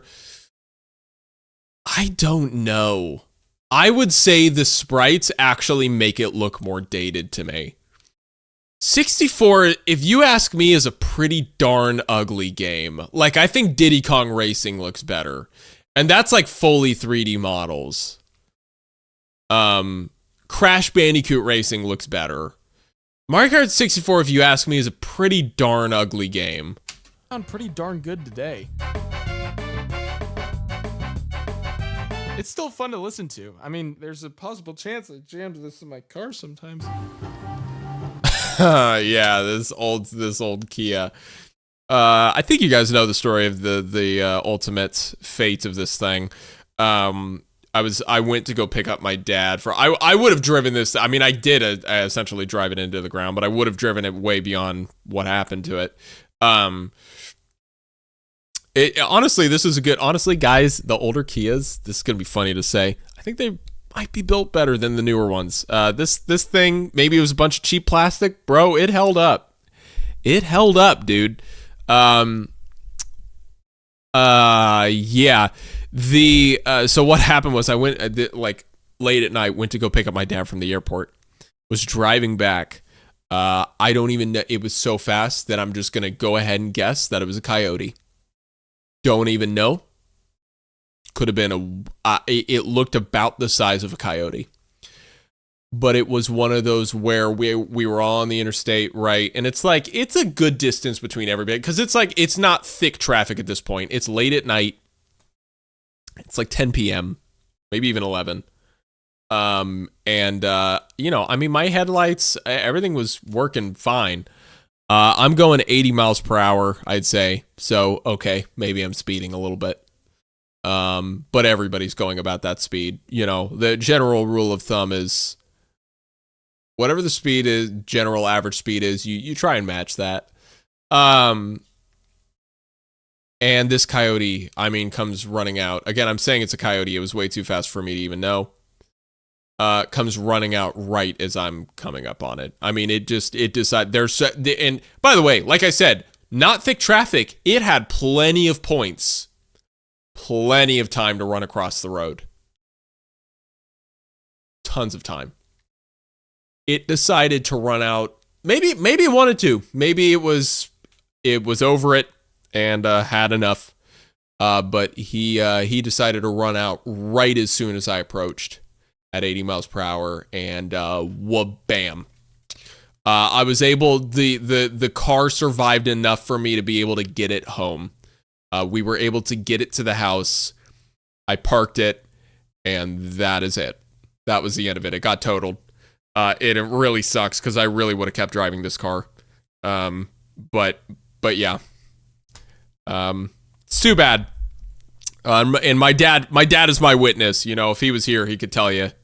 He was in the passenger seat, and he was like, I mean, there was no way to I truly don't think 5 miles per hour would have made a difference. I think if I was going 30, it would have been enough for me to either swerve around it or slam on the brakes. But at interstate speed's not a chance. So, yeah, that was the unfortunate demise of the Kia. Rest in peace.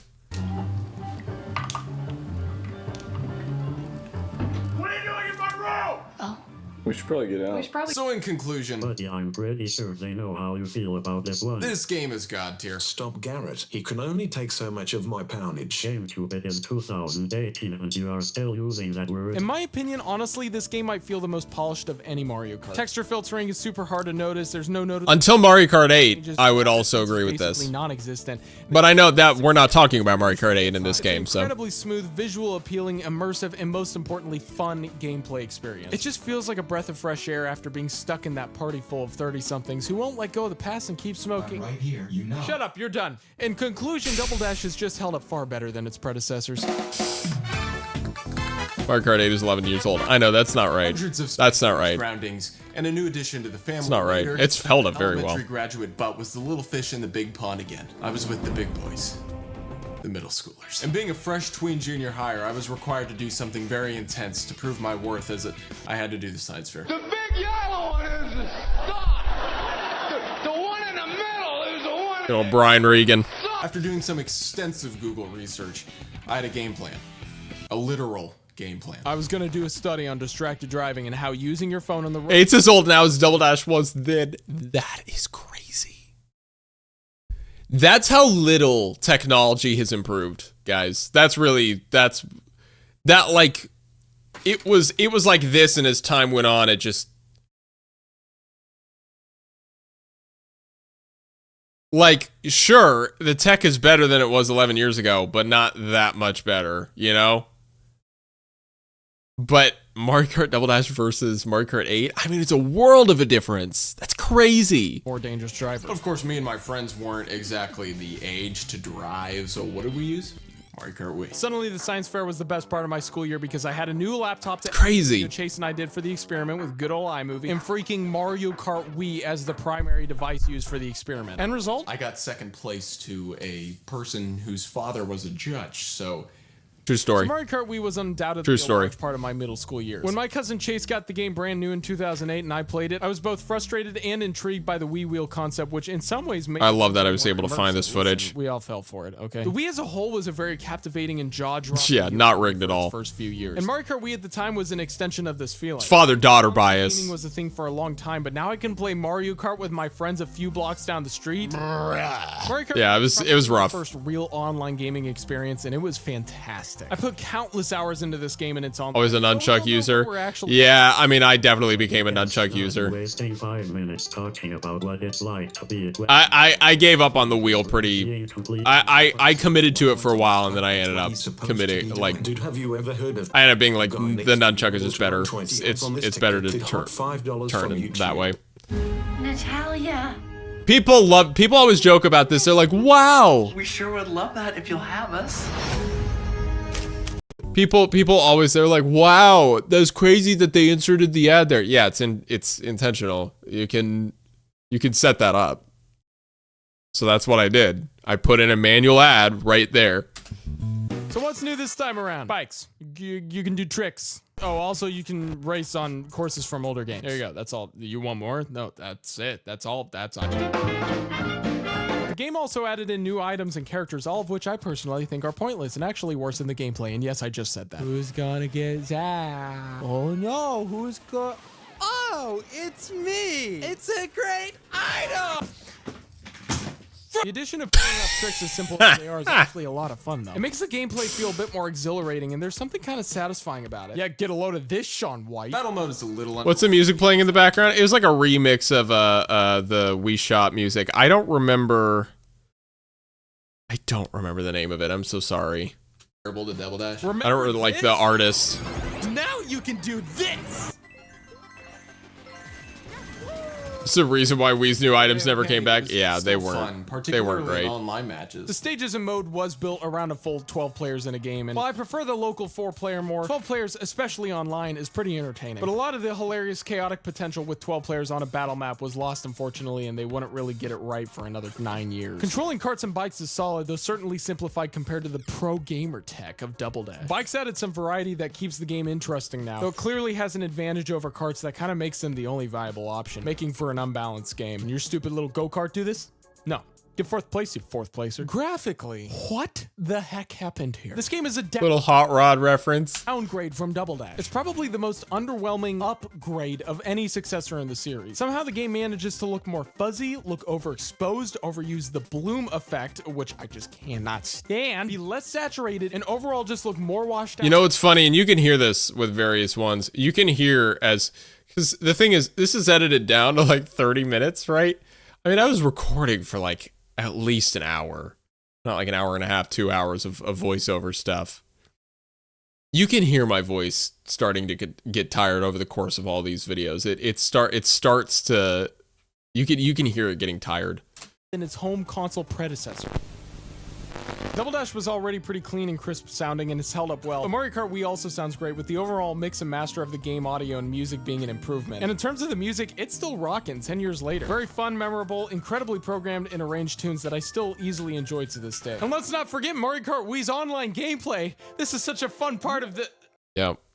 Yeah, this will be a pretty explicit reminder of how old a game is. Online was awesome, and I loved it when it was a thing. In fact, a lot of us got so good against the CPU that we really only resorted to online because that was the only place we could play against actually legitimate players. So the fact that the online mode has been shut off means we're never going to really be able to play against 11 other real players again, and that kind of turns off some of the entertainment and fun and challenging portion of the game. Remember this? They used to do a whole bunch of tournaments and challenges and all sorts of cool stuff. Obviously, it's dead too. So when all this awesome stuff is gone simply because the game is obsolete, it very clearly shows the age of the game. And yeah, that's all I've got for Mario Kart Wii. It's still a great game. And people criticize this. They were like, well, what about like whatever the name of the online that exists? And yeah, but that's not the vanilla game. I'm talking about the vanilla game. Like, unless you really care, are you actually gonna like install like homebrew and all that jazz and go through all that? No. You're only gonna do that if you really care about Mario Kart Wii. Like, you really... Like, that's beyond basic consumer at that point. Right? Play, but the lack of online, underwhelming battle mode, and somehow worse graphics than Double Dash makes it an aged game. Yeah, it doesn't look as good as Double Dash. I really don't think so. 2008. Just like Obama. The jokes are like an airplane, subtly and gradually descending into a mountain. Well, now that I've gone into detail about each game, we need to figure out which aged the best. Yeah, man. To be fair, you gave Double Dash points for broadband. Definitely have absolutely no. Did I? Compare I mean, that's stupid. Principles. Content, gameplay, graphics. Like, I guess it's a cool feature. Well, the thing is, at least you can still kind of make it well. Like, you could still do LAN now.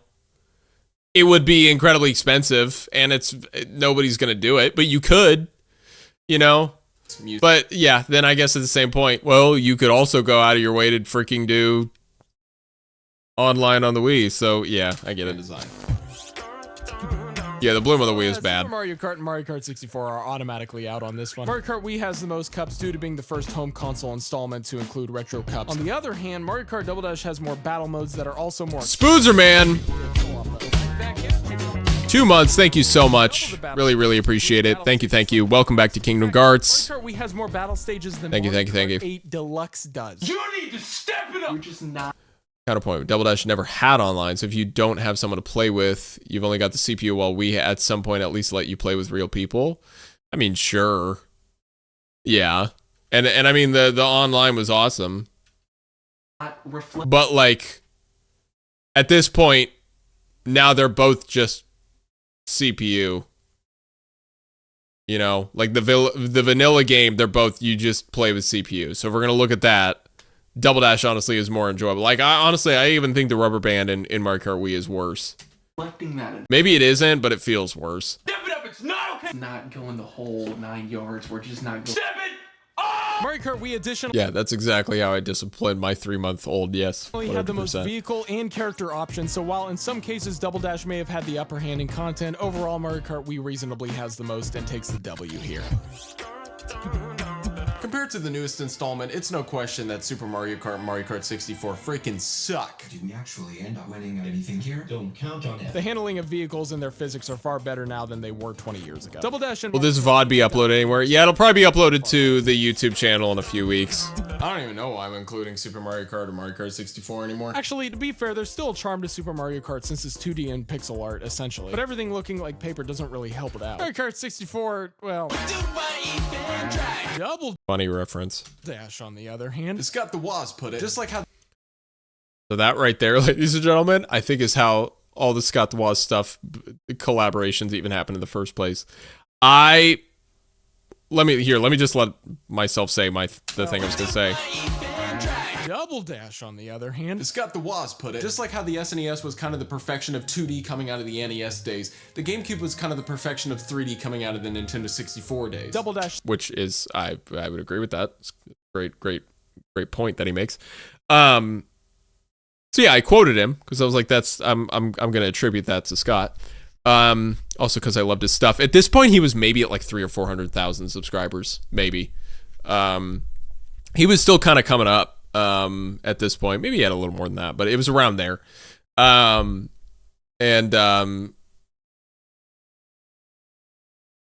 just remember I noted that, and I think it led a few people over to his channel. I've actually never discussed with him exactly how we connect, like what exactly happened. But I'm pretty sure it's because of this video, because it really can't be sheer coincidence that within like a week of me posting this video, he followed me on Twitter and messaged me. It was like, hey man, love your stuff. Or maybe it was that he followed me and then I messaged him and said, hey man, love your stuff. Thanks for following. It was one of the two. I actually don't remember exactly which way, who initiated. But either way, it was kind of like, hey, love your stuff. Yeah, love your stuff too. It's really cool. Hey, and then it was, Garrett, really like your music. Would love to maybe collaborate somehow, some form in the future. And I was like, absolutely, would love to. And that's last we spoke. I was like, you have like exchanged info. You got my number. I got your number, etc. And this is 2018. So about a year and a half later, not quite a year and a half, but around there, he calls me for Bargain Bin Christmas, and the rest is history. So. Still looks great. Sure, it definitely looks like a GameCube game, but just like Wind Waker or Sunshine, people can look back at it now and still enjoy its aesthetic. So what if I told you that I can't make the same argument for... Will the VOD be edited down to the whole stream? Probably just the whole stream, honestly. Huh. Look at this compared to 8 Deluxe. I don't know if I'll have time to edit it down. Ash takes this one. When it comes to audio and production quality, Mario Kart Wii takes the lead. Cake takes the cake every time. Compared to its successor, which is largely full band session recording, we took the electronic approach, and while heavily synth-based, 10 years hasn't put a wrinkle on Wii's soundtrack. However, while its soundtrack 10 years at this point, bro. It's been 17 years, dude. Is certainly memorable, I don't feel it has quite the effect that its predecessors or successors had. Double Dash has held up well too. While not on the same league in terms of production and sonic quality, it still holds up incredibly well, not only for a 15-year-old game, but for a GameCube game too. Super Mario Kart and Mario Kart 64 are MIDI-based, which automatically puts age on it. Okay, but in their defense, they still stand up compositionally incredibly today. It goes without saying, the newer the game, obviously the better the sound quality. Not very happy about the fact that the Wii will be 20 next year. Yeah, hey, here's you want another really freaky, like, time is weird kind of experience. I was like Tracy yesterday. I think I looked up what was it? It was an old song from 1978. And I said, hey, this song was done in 1978. That was 19 years before I was born. It's like, you want to know what 19 years ago was, babe? The Wii dropped. It's like, same amount of time. Does not feel that way. Does not feel that way at all. Really disturbing. Very well. You can take a guess how the other two before it fared, though. I'll just go ahead and unplug myself now. Okay, but you do get a point for something. Is it the voiceovers? It's the voiceovers. Mario Kart 64 has 100% the best voiceovers. They have the most energy and have just stuck with people for eternity. No one's ever gonna forget these. So let's look at this and see who got pretty the iconic. Boy, I wonder. So yeah. Yeah, this is stupid. No, I didn't even need to do that. I mean, I guess I could have no online -5s, but it's kind of dumb. I mean, it still would have won. Would have been 45. You know? Kind of stupid. So let's look at this and see who got the most points. Boy, I wonder.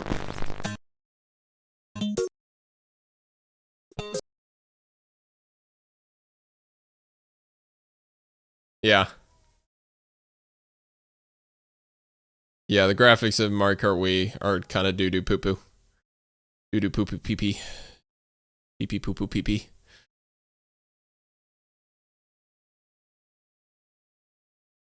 We're all struggling to comprehend that time has moved past the 2010s. Frankly, because I feel like not much has drastically changed since like 2010.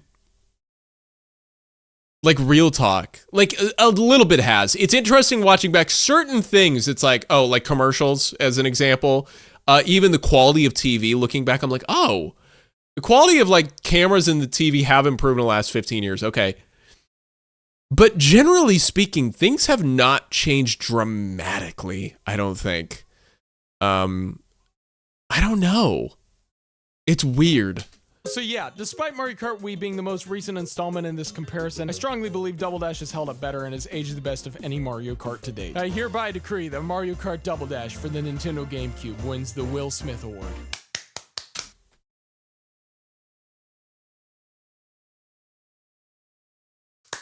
So there you have it. What does the future hold for Mario Kart? Well, Mario Kart... Did you ever get around to playing the handheld ones? I'd like to know what you think of DS. I love DS.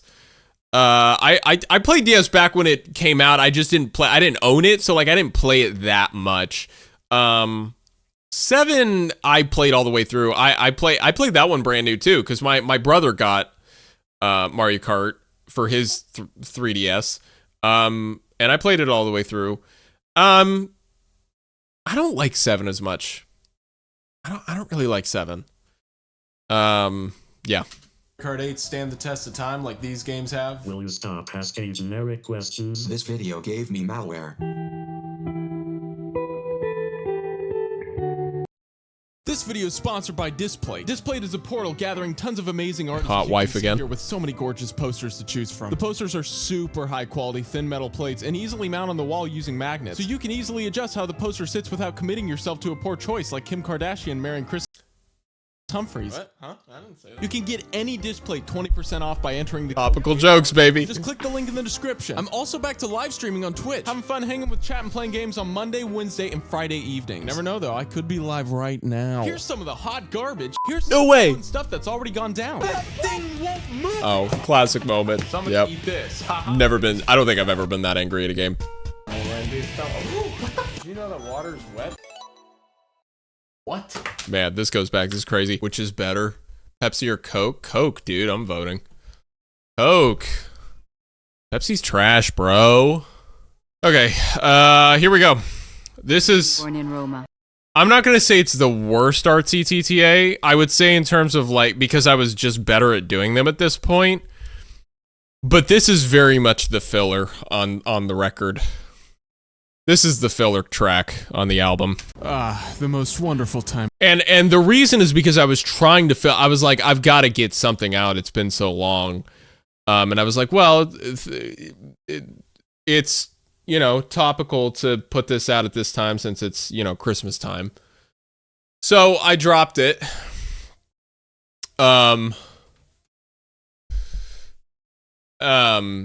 You know, the other thing, the interesting thing, and I may have noted it. I don't remember if I noted it, but I actually recorded this and I thought it was a fail and I went, I'm not going to do it. I think I recorded this like in 2016 or maybe 2017, but I didn't drop it until like late 2018. Yeah, Christmas of 2018. I think I recorded it at least a whole year earlier, and decided I wasn't gonna do it. And then I ended up being like, I've got to fill in a slot here. We've got to have something. So I ended up just finishing this up. Like I said, it's definitely, to me, it's the filler track on the record for me. This is the most of the year. Wikipedia is begging for just $3. Children rush down the stairs to tear open their gifts and scream with joy and laughter when they find out that they got Garrett Williamson's brand new RTTTA clothing, now available at represent.com. And Garrett Williamson, the absolute imbecile himself, classic, sitting in his closet. What was the name of this guy? Happy Christmas. My dirty laundry smells. Merry birthday. Today isn't Christmas, Garrett. Yeah, it is. It's December 23rd. You're proving my point. You're telling me December 23rd isn't Christmas? Every single year. It is beyond my understanding how you annually get December 23rd. And although you're done with RTTTA, would you be alright if someone else takes a crack at your series as sort of a spiritual successor? Would you rather the series retire with you? Well, I don't want anybody else to use the name, no. Nobody else can use it. Listen, man, I mean, why don't you just take what you love about RTTTA and make your own show? McJuggernuggets, thank you. That's essentially what RTTTA started as. RTTA started as like, I think I mentioned this in the video, but like, I wanted an outlet to be able to talk about all this information I was gathering up that none of my family or friends were going to care about, and they don't need to. But I wanted somewhere to be able to get that out. But it was very much inspired by like especially back in the day, like Philip DeFranco is very much like, can I do that, but like with subjects I gather information on that I care about. And then it was like, I watched JonTron and I'm like, well, I kind of want to put some now I kind of want a little bit of JonTron in there. And it just kind of all turned it, and then it kind of just combined and became its own thing. And that's how this show happened, you know? So I encourage you guys to do the same thing. If you want to do a show, do your own show. Start by just straight up lifting RTTTA. I don't want you using that name, but lift it, and then find inspiration in other places, and then, you know, whatever you like that you're just like, I want to make that, I want to put that in my own thing. There you go. Look at my previous message, please. Where's your previous message, bro? It seems like it's been years since I've seen a message from you. Wall of text incoming. Well, why can't I see it? Did it block it? It may have blocked it, bro. I don't see it at all. Can I steal Mac from you for my show?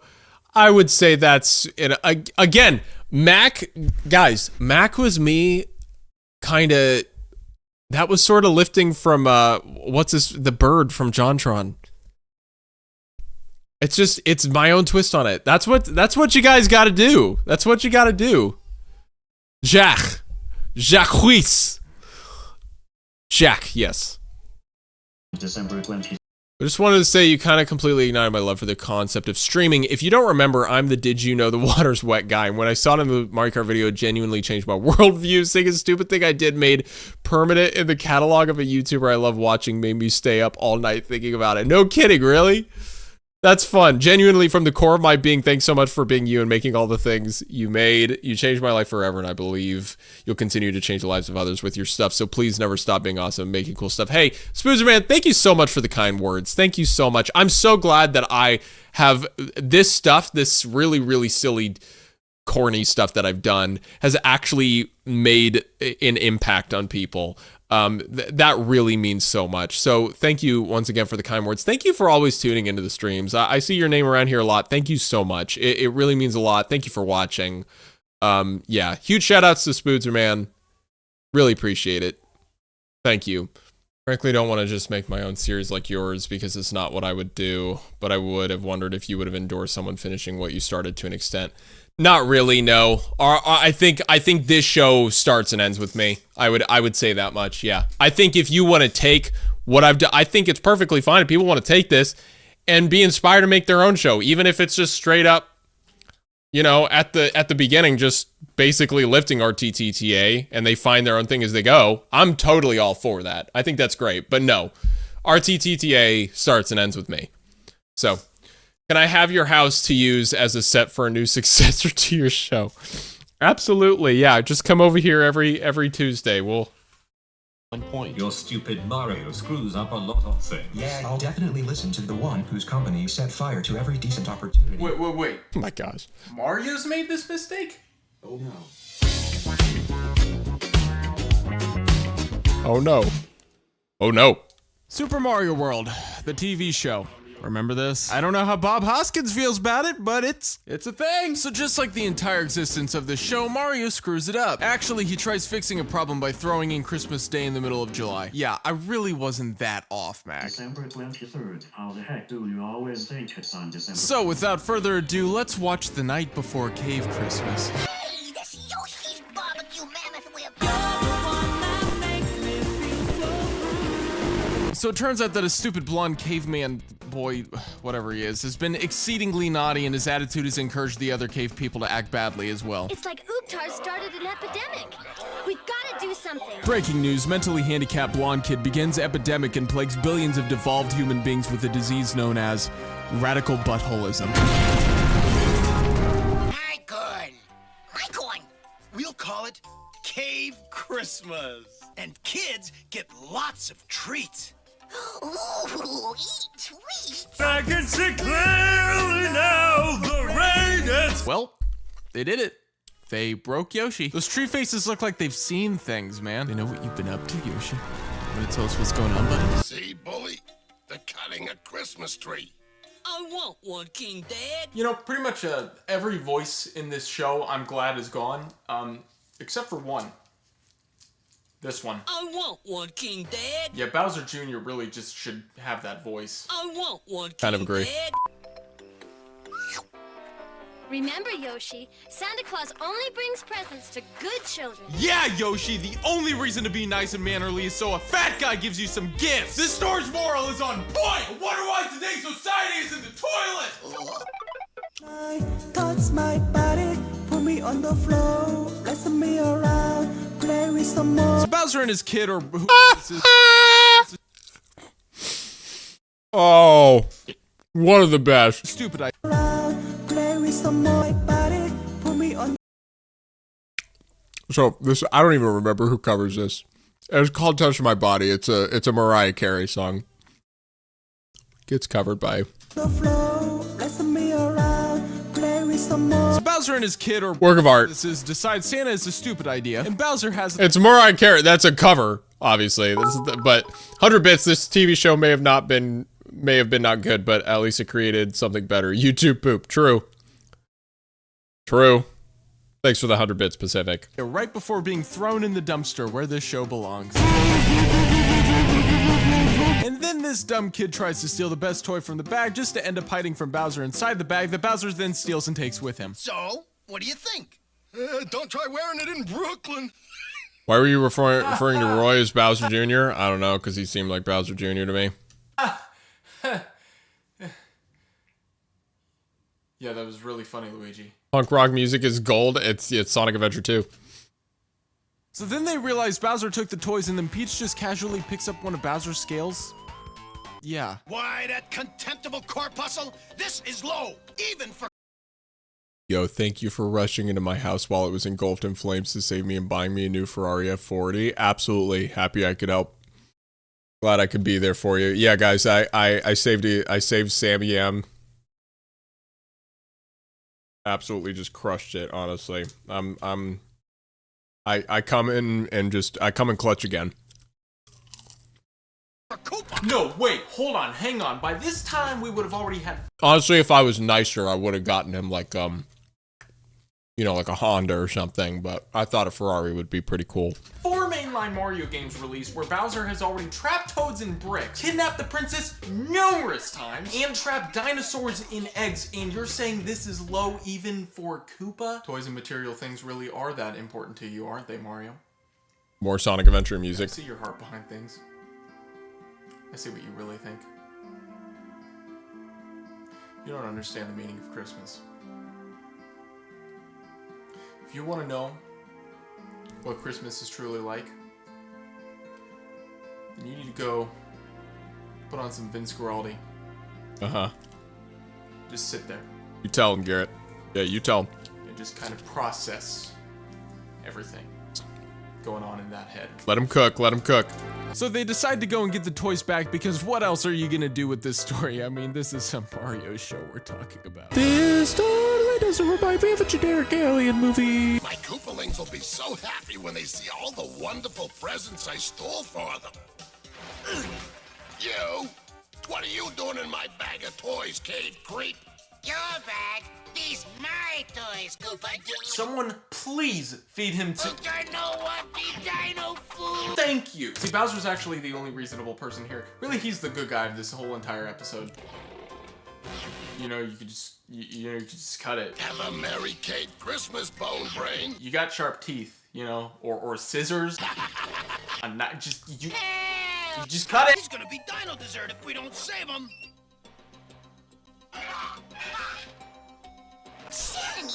I still don't understand what was happening there. Going on a diet. Disgusted, I'm revolted, I dedicate my entire life to our Lord and Savior, Jesus Christ. And this is the things I get? Then there's a song, because Super Mario World, the Classic. game, the TV series.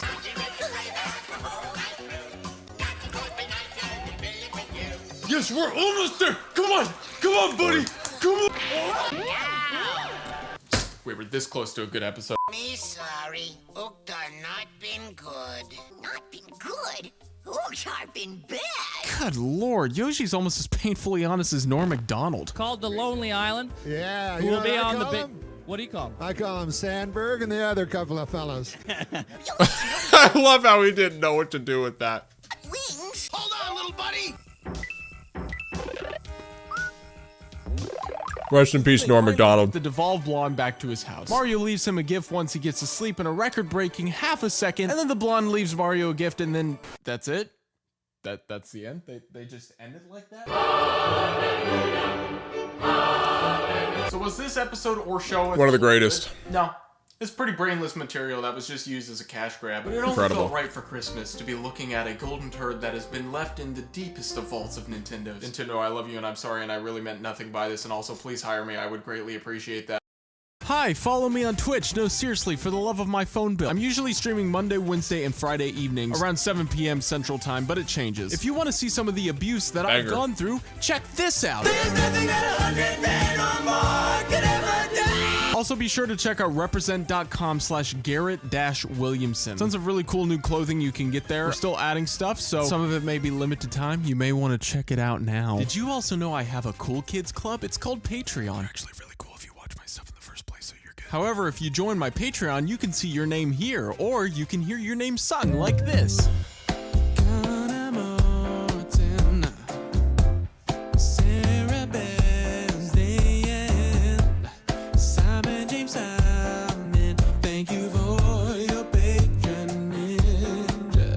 Or you can even request that I make certain songs that I'll probably try.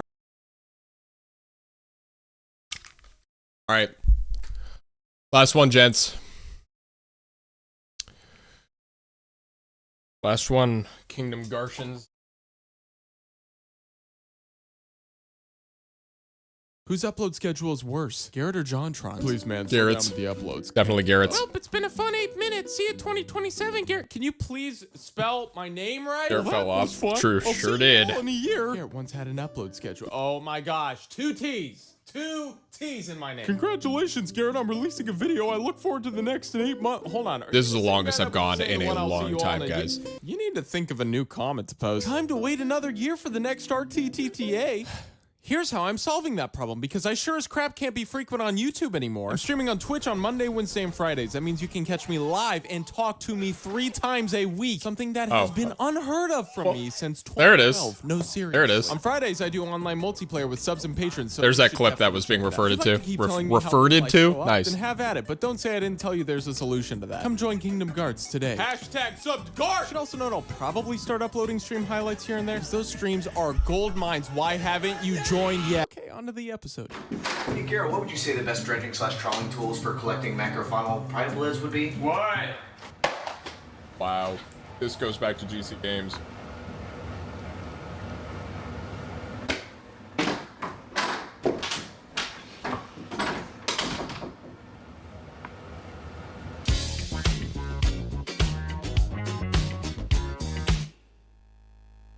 Endless Ocean 2 is underrated. So underrated that you probably Garrett, don't can know I about talk it to you? because Dad I don't know. Can you? told you that's a joke. I'm not a dad. Yet. Endless Ocean 2 Blue World is a game for the Wii that released in 2010. Fun fact, 2010 was 9 years ago, and I'm 22. Garrett? You okay, buddy? Oh, okay. A little bit strange. Oh, goodness, that's not... You want to talk about it? No, put the blanket back over. Okay. Did you ever play Luminous? Yeah, You're it's playing Smash Bros. So just not great. hang tight.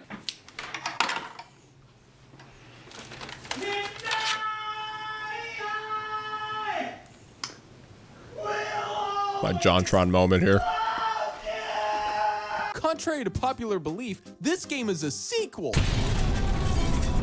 And the first game was also about scuba diving. The first game also sucked. Sucked was a strong word, but it was weak. The first game had a smaller story and map, and while there was some variety, it was limited. Overall, it was a good idea with potential, but it was lacking like Justin Bieber's discography. Enter stage right. I know, we need more explosions. More maps, Not enough. Combined larger explorative area, a much more intriguing story, and more things to interact with and discover. What a great game. Thanks for watching. Why is this game underrated? Well, allow me to demonstrate to you the peanut butter and ham jelly. Frank, every time obligatory spoiler warning. It doesn't blow anything else out of the water. Get it? Because the ocean is blowing out of the. It's because. But it is intriguing and works well. Basically, your character is majoring in marine biology and has gained an interest in the Song of Dragons. You join a diving service that collects lost stuff and takes pictures of fish. Yeah, I'm sure their business is just booming. You meet this chick and her granddad who Good old Cowboy Bebop music here. Is the chick's dad, you know. Biology. TLDR, clues, Sakurai's a marine biologist, more clues, deep sea diving, twist, weirdly eerie stuff, Rip Reggie, treasure found, treasure lost, sex to suck, Joe Jackson touches kids, the end, yippee-ki-yay, Al Capone says hooray. Except it's not the end.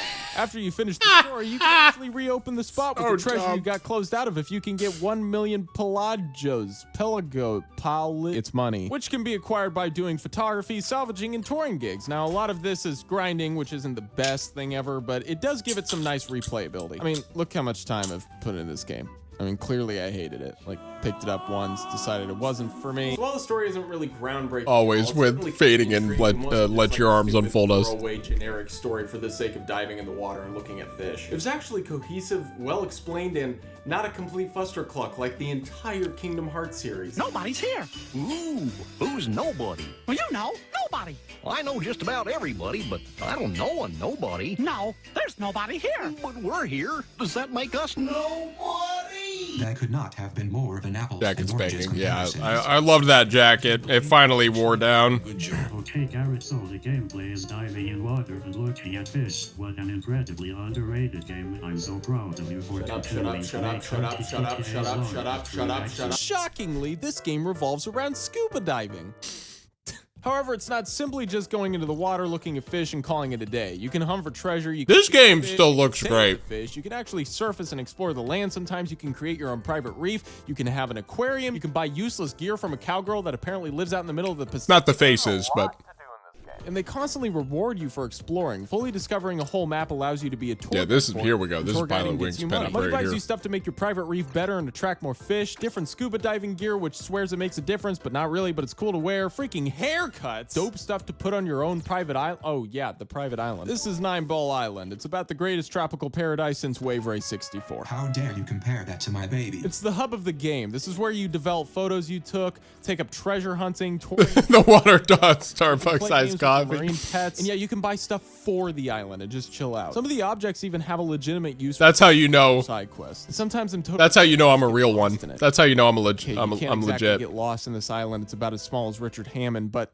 that ocean, dude. Top Gear joke. In this game, while in some areas haven't exactly held up the absolute dandiest, in other areas still look fantastic. It's clear they put all their focus into the environment because the Like this game, there's too much water, so 7.8 out of 10. aside from the whopping YouTube in 2009 resolution, this still looks pretty dang good. A lot of the land-based animals are a joke to look at, but most of the sea creatures look really nice, and there's a crazy wide variety of sea creatures to discover. You can zoom on tons of different spots and find tiny sea creatures too. And this time around, they also incorporated actually dangerous creatures too, like lionfish, sharks, and piranhas. Oh my. Uh-oh, you better watch out. There's that Fire Emblem Awakening music. Moving his tail toward you. Oh no. Oh hey, a polar bear. Okay guys, we gotta take all necessary precautions. Polar bears are among the most dangerous bears in the world, so this is going to be an incredibly dangerous endeavor. Pack your bear-proof vest. Somebody grab the bazooka. I'll man the cannon with Jeffrey. The music in this game is Disney Princess mixed with Earth, Wind, and Fire's video game music comeback. You can be friends with an orca. Seriously, dude. This is a weird pink dolphin. You can be friends with it. This is a not pink dolphin. And this is another cool dolphin. And a freaking narwhal with the blood of his impaled enemies stained on his horn. And here's a freaking orca. Bro, I've got freaking shampoo. Shamu. So what comes with befriending these ocean buddies? Well, you can swim 95 with bits. them. Gonna just use the last of my bits since we're on the final stretch. Glad I was able to be here and watch RTTTA until it ended. Came for a certain popular million viewed video. Stayed for RTTTA into music. Continue to stay for the music. And you continue to stay for the stream too. Thank you so much, Pacific. Really appreciate it. Thank you for the 95. Train them to do the moonwalk. Something that once upon a time was a really cool feature that unfortunately died with everything else is the online feature. I never personally got the chance to try the online feature, as I only knew one other person with the game, and it was my at the time 4-year-old cousin. However, from the one good video I can find of the online gameplay uploaded 9 years ago by Joe Decidion, I probably butchered that. It was solid. You literally could play the game as a multiplayer co-op, and it worked. And while no one had We Speak, the peripheral used to communicate online, it also worked. It honestly was genius. Explore the content pack. Rocky mentioned, yes. With a friend online. This game was doing what no other Nintendo game was doing at the time, and honestly, kind of even now. I know I've been kind of kissing this game's scuba butt for the past few minutes, but I'll be the first to tell you, it's not even close to perfect. The amount of padding and unnecessary grinding required to progress in the game is overwhelming and incredibly irritating. Pretty much every quest requires a certain set of events that have to be triggered in a certain order for you to progress. It can be incredibly tedious. People also haven't held up very well graphically. There's essentially 3 or 4 models they created that were just recycled and modified over and over again among dozens of characters. Camera character movement is a joy sometimes, and it's an extra joy that I'm using the godforsaken Wii Remote, a controller that was last good on November 18th, 2006. Despite these glaring issues, though, it doesn't diminish from the genuine quality fun that this game has to offer. Picking up this game again after so long hasn't changed a thing. It's still just as fun now as it was when I first got it a few years ago. Garrett, the game came out in 2010. Right. You just said earlier that 2010 was 9 years ago. Right. Honestly, if there's a best way to summarize Endless Ocean 2, I'd say it's that despite the relaxing nature of the game, it's incredibly intriguing and keeps me interested. I never got bored or tired playing this game, not 9 years ago. Help! I need somebody help. Not now. Endless Ocean 2 rewards extra. Yeah, at this point, 2010 was 15 years ago. My lord. There are probably there are people that can 100% be in this chat right now that are in high school that were born in 2010. So help me God. Exploration remarkably well. Finding new kinds of sea creatures satisfies the OCD in me, and there are many quests that require finding special creatures. And by finding them, you're discovering more of the map, and like I said earlier, by fully discovering a map, you can then do tour guides and make money. Yeah, Tron Legacy is 15 years old. Can you believe that? Because it's this wild. is driving me insane. Oh. Cool. See, I befriended this dolphin thing, and it helped me unlock this part of the map.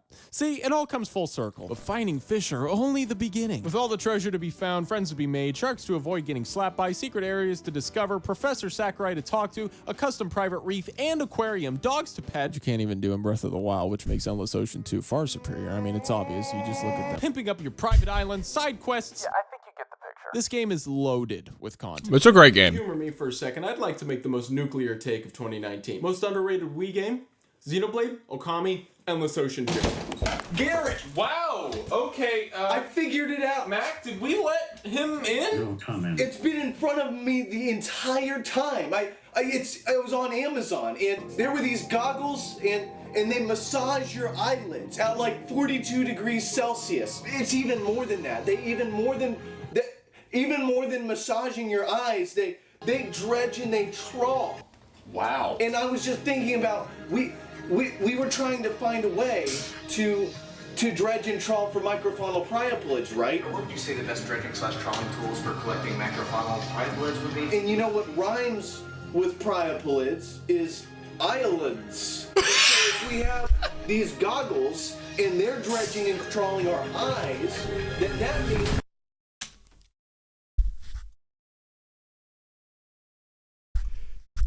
If you ask me, this might actually, maybe this is the perfect way for, this truly is the most RTTTA for RTTTA to end.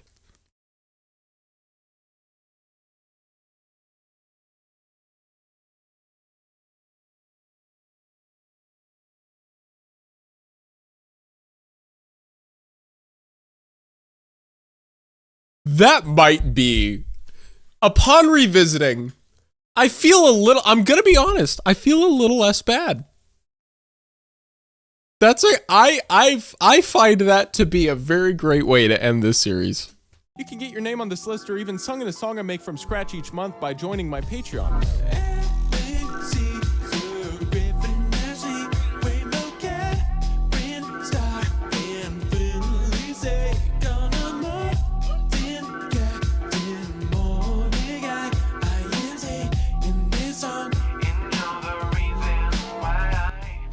Thank you everybody for being here.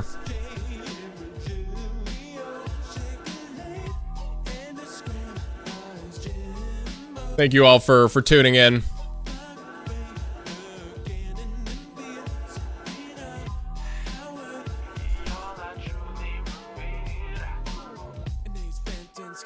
Matthew was smart. Music was what I came here for and still am here for. Middle of Summer still holds up great. Thank you so much. But RTTTA was genuinely a really fun series and felt like an event with every episode. Thank you for doing what you did. Best of luck to you with your music and your dad life. Thank you so much, Matthew. Gotta go, but this series has always been my all-time fave on YouTube. I will try to honor that legacy in my work. But thank you so much for this series. I'll never stop supporting everything you do. Rip Brian, I guess. Oh, no, he lives on. He's frolicking in the forest. Frolicking in his forest. Don't forget that I'm streaming on Twitch on Monday, Wednesday, and Fridays, but hey, I could be live right now. Be sure to follow me there and don't All jokes aside, Garrett, I've gone through so much in my life. I've been really down in the dumps, seriously depressed. I've watched your stuff in the lowest moments of my life and can confidently say that Twitter, which I tweet a lot. Be sure to check out what I already know where this is going. It made me finally want to get up and kill myself. Thank you, Garrett, for finally helping me make that decision. Oh, God. That was difficult to get through. That was, my God. Once again, thank you so much. Thank you for being here in the stream. Thank you for watching all of these. Thank you for all the support. It still boggles my mind that, like, most of these, like, I mean, definitely, probably accumulatively over 1 million views between all these videos, right? Maybe. Thank you guys I mean, hundreds of thousands across all of these. Thank you so much. That really means a lot. So, thank you for all the support. Thank you for being here through all this. Yeah, thank you for continuing to watch. Thank you for being here in the stream. I hope to see, if you guys are newer here, thank you for being here. Welcome to twitch.tv/gwilly. I try to stream at least once a week, typically on Thursdays, sometimes Fridays. Yeah, it's kind of weird being here. Like, it is, but it isn't. It's like, if I'm honest, it wasn't too hard to let go because it's been so out of my life for so long. But at the same time, it is kind of strange to finally be kind of closing it, to be closing it out. It's a little weird. So yeah, I can't stress enough. Thank you so much.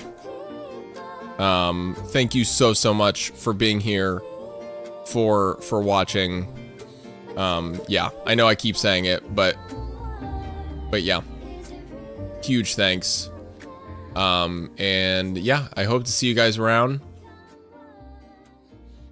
I hope to see you in the next stream, hopefully. But until then, you guys have a great night, have a great week, have a great weekend. We're heading into the weekend. Let's go. Good times. Anyway, you guys are the best. See you around. Peace.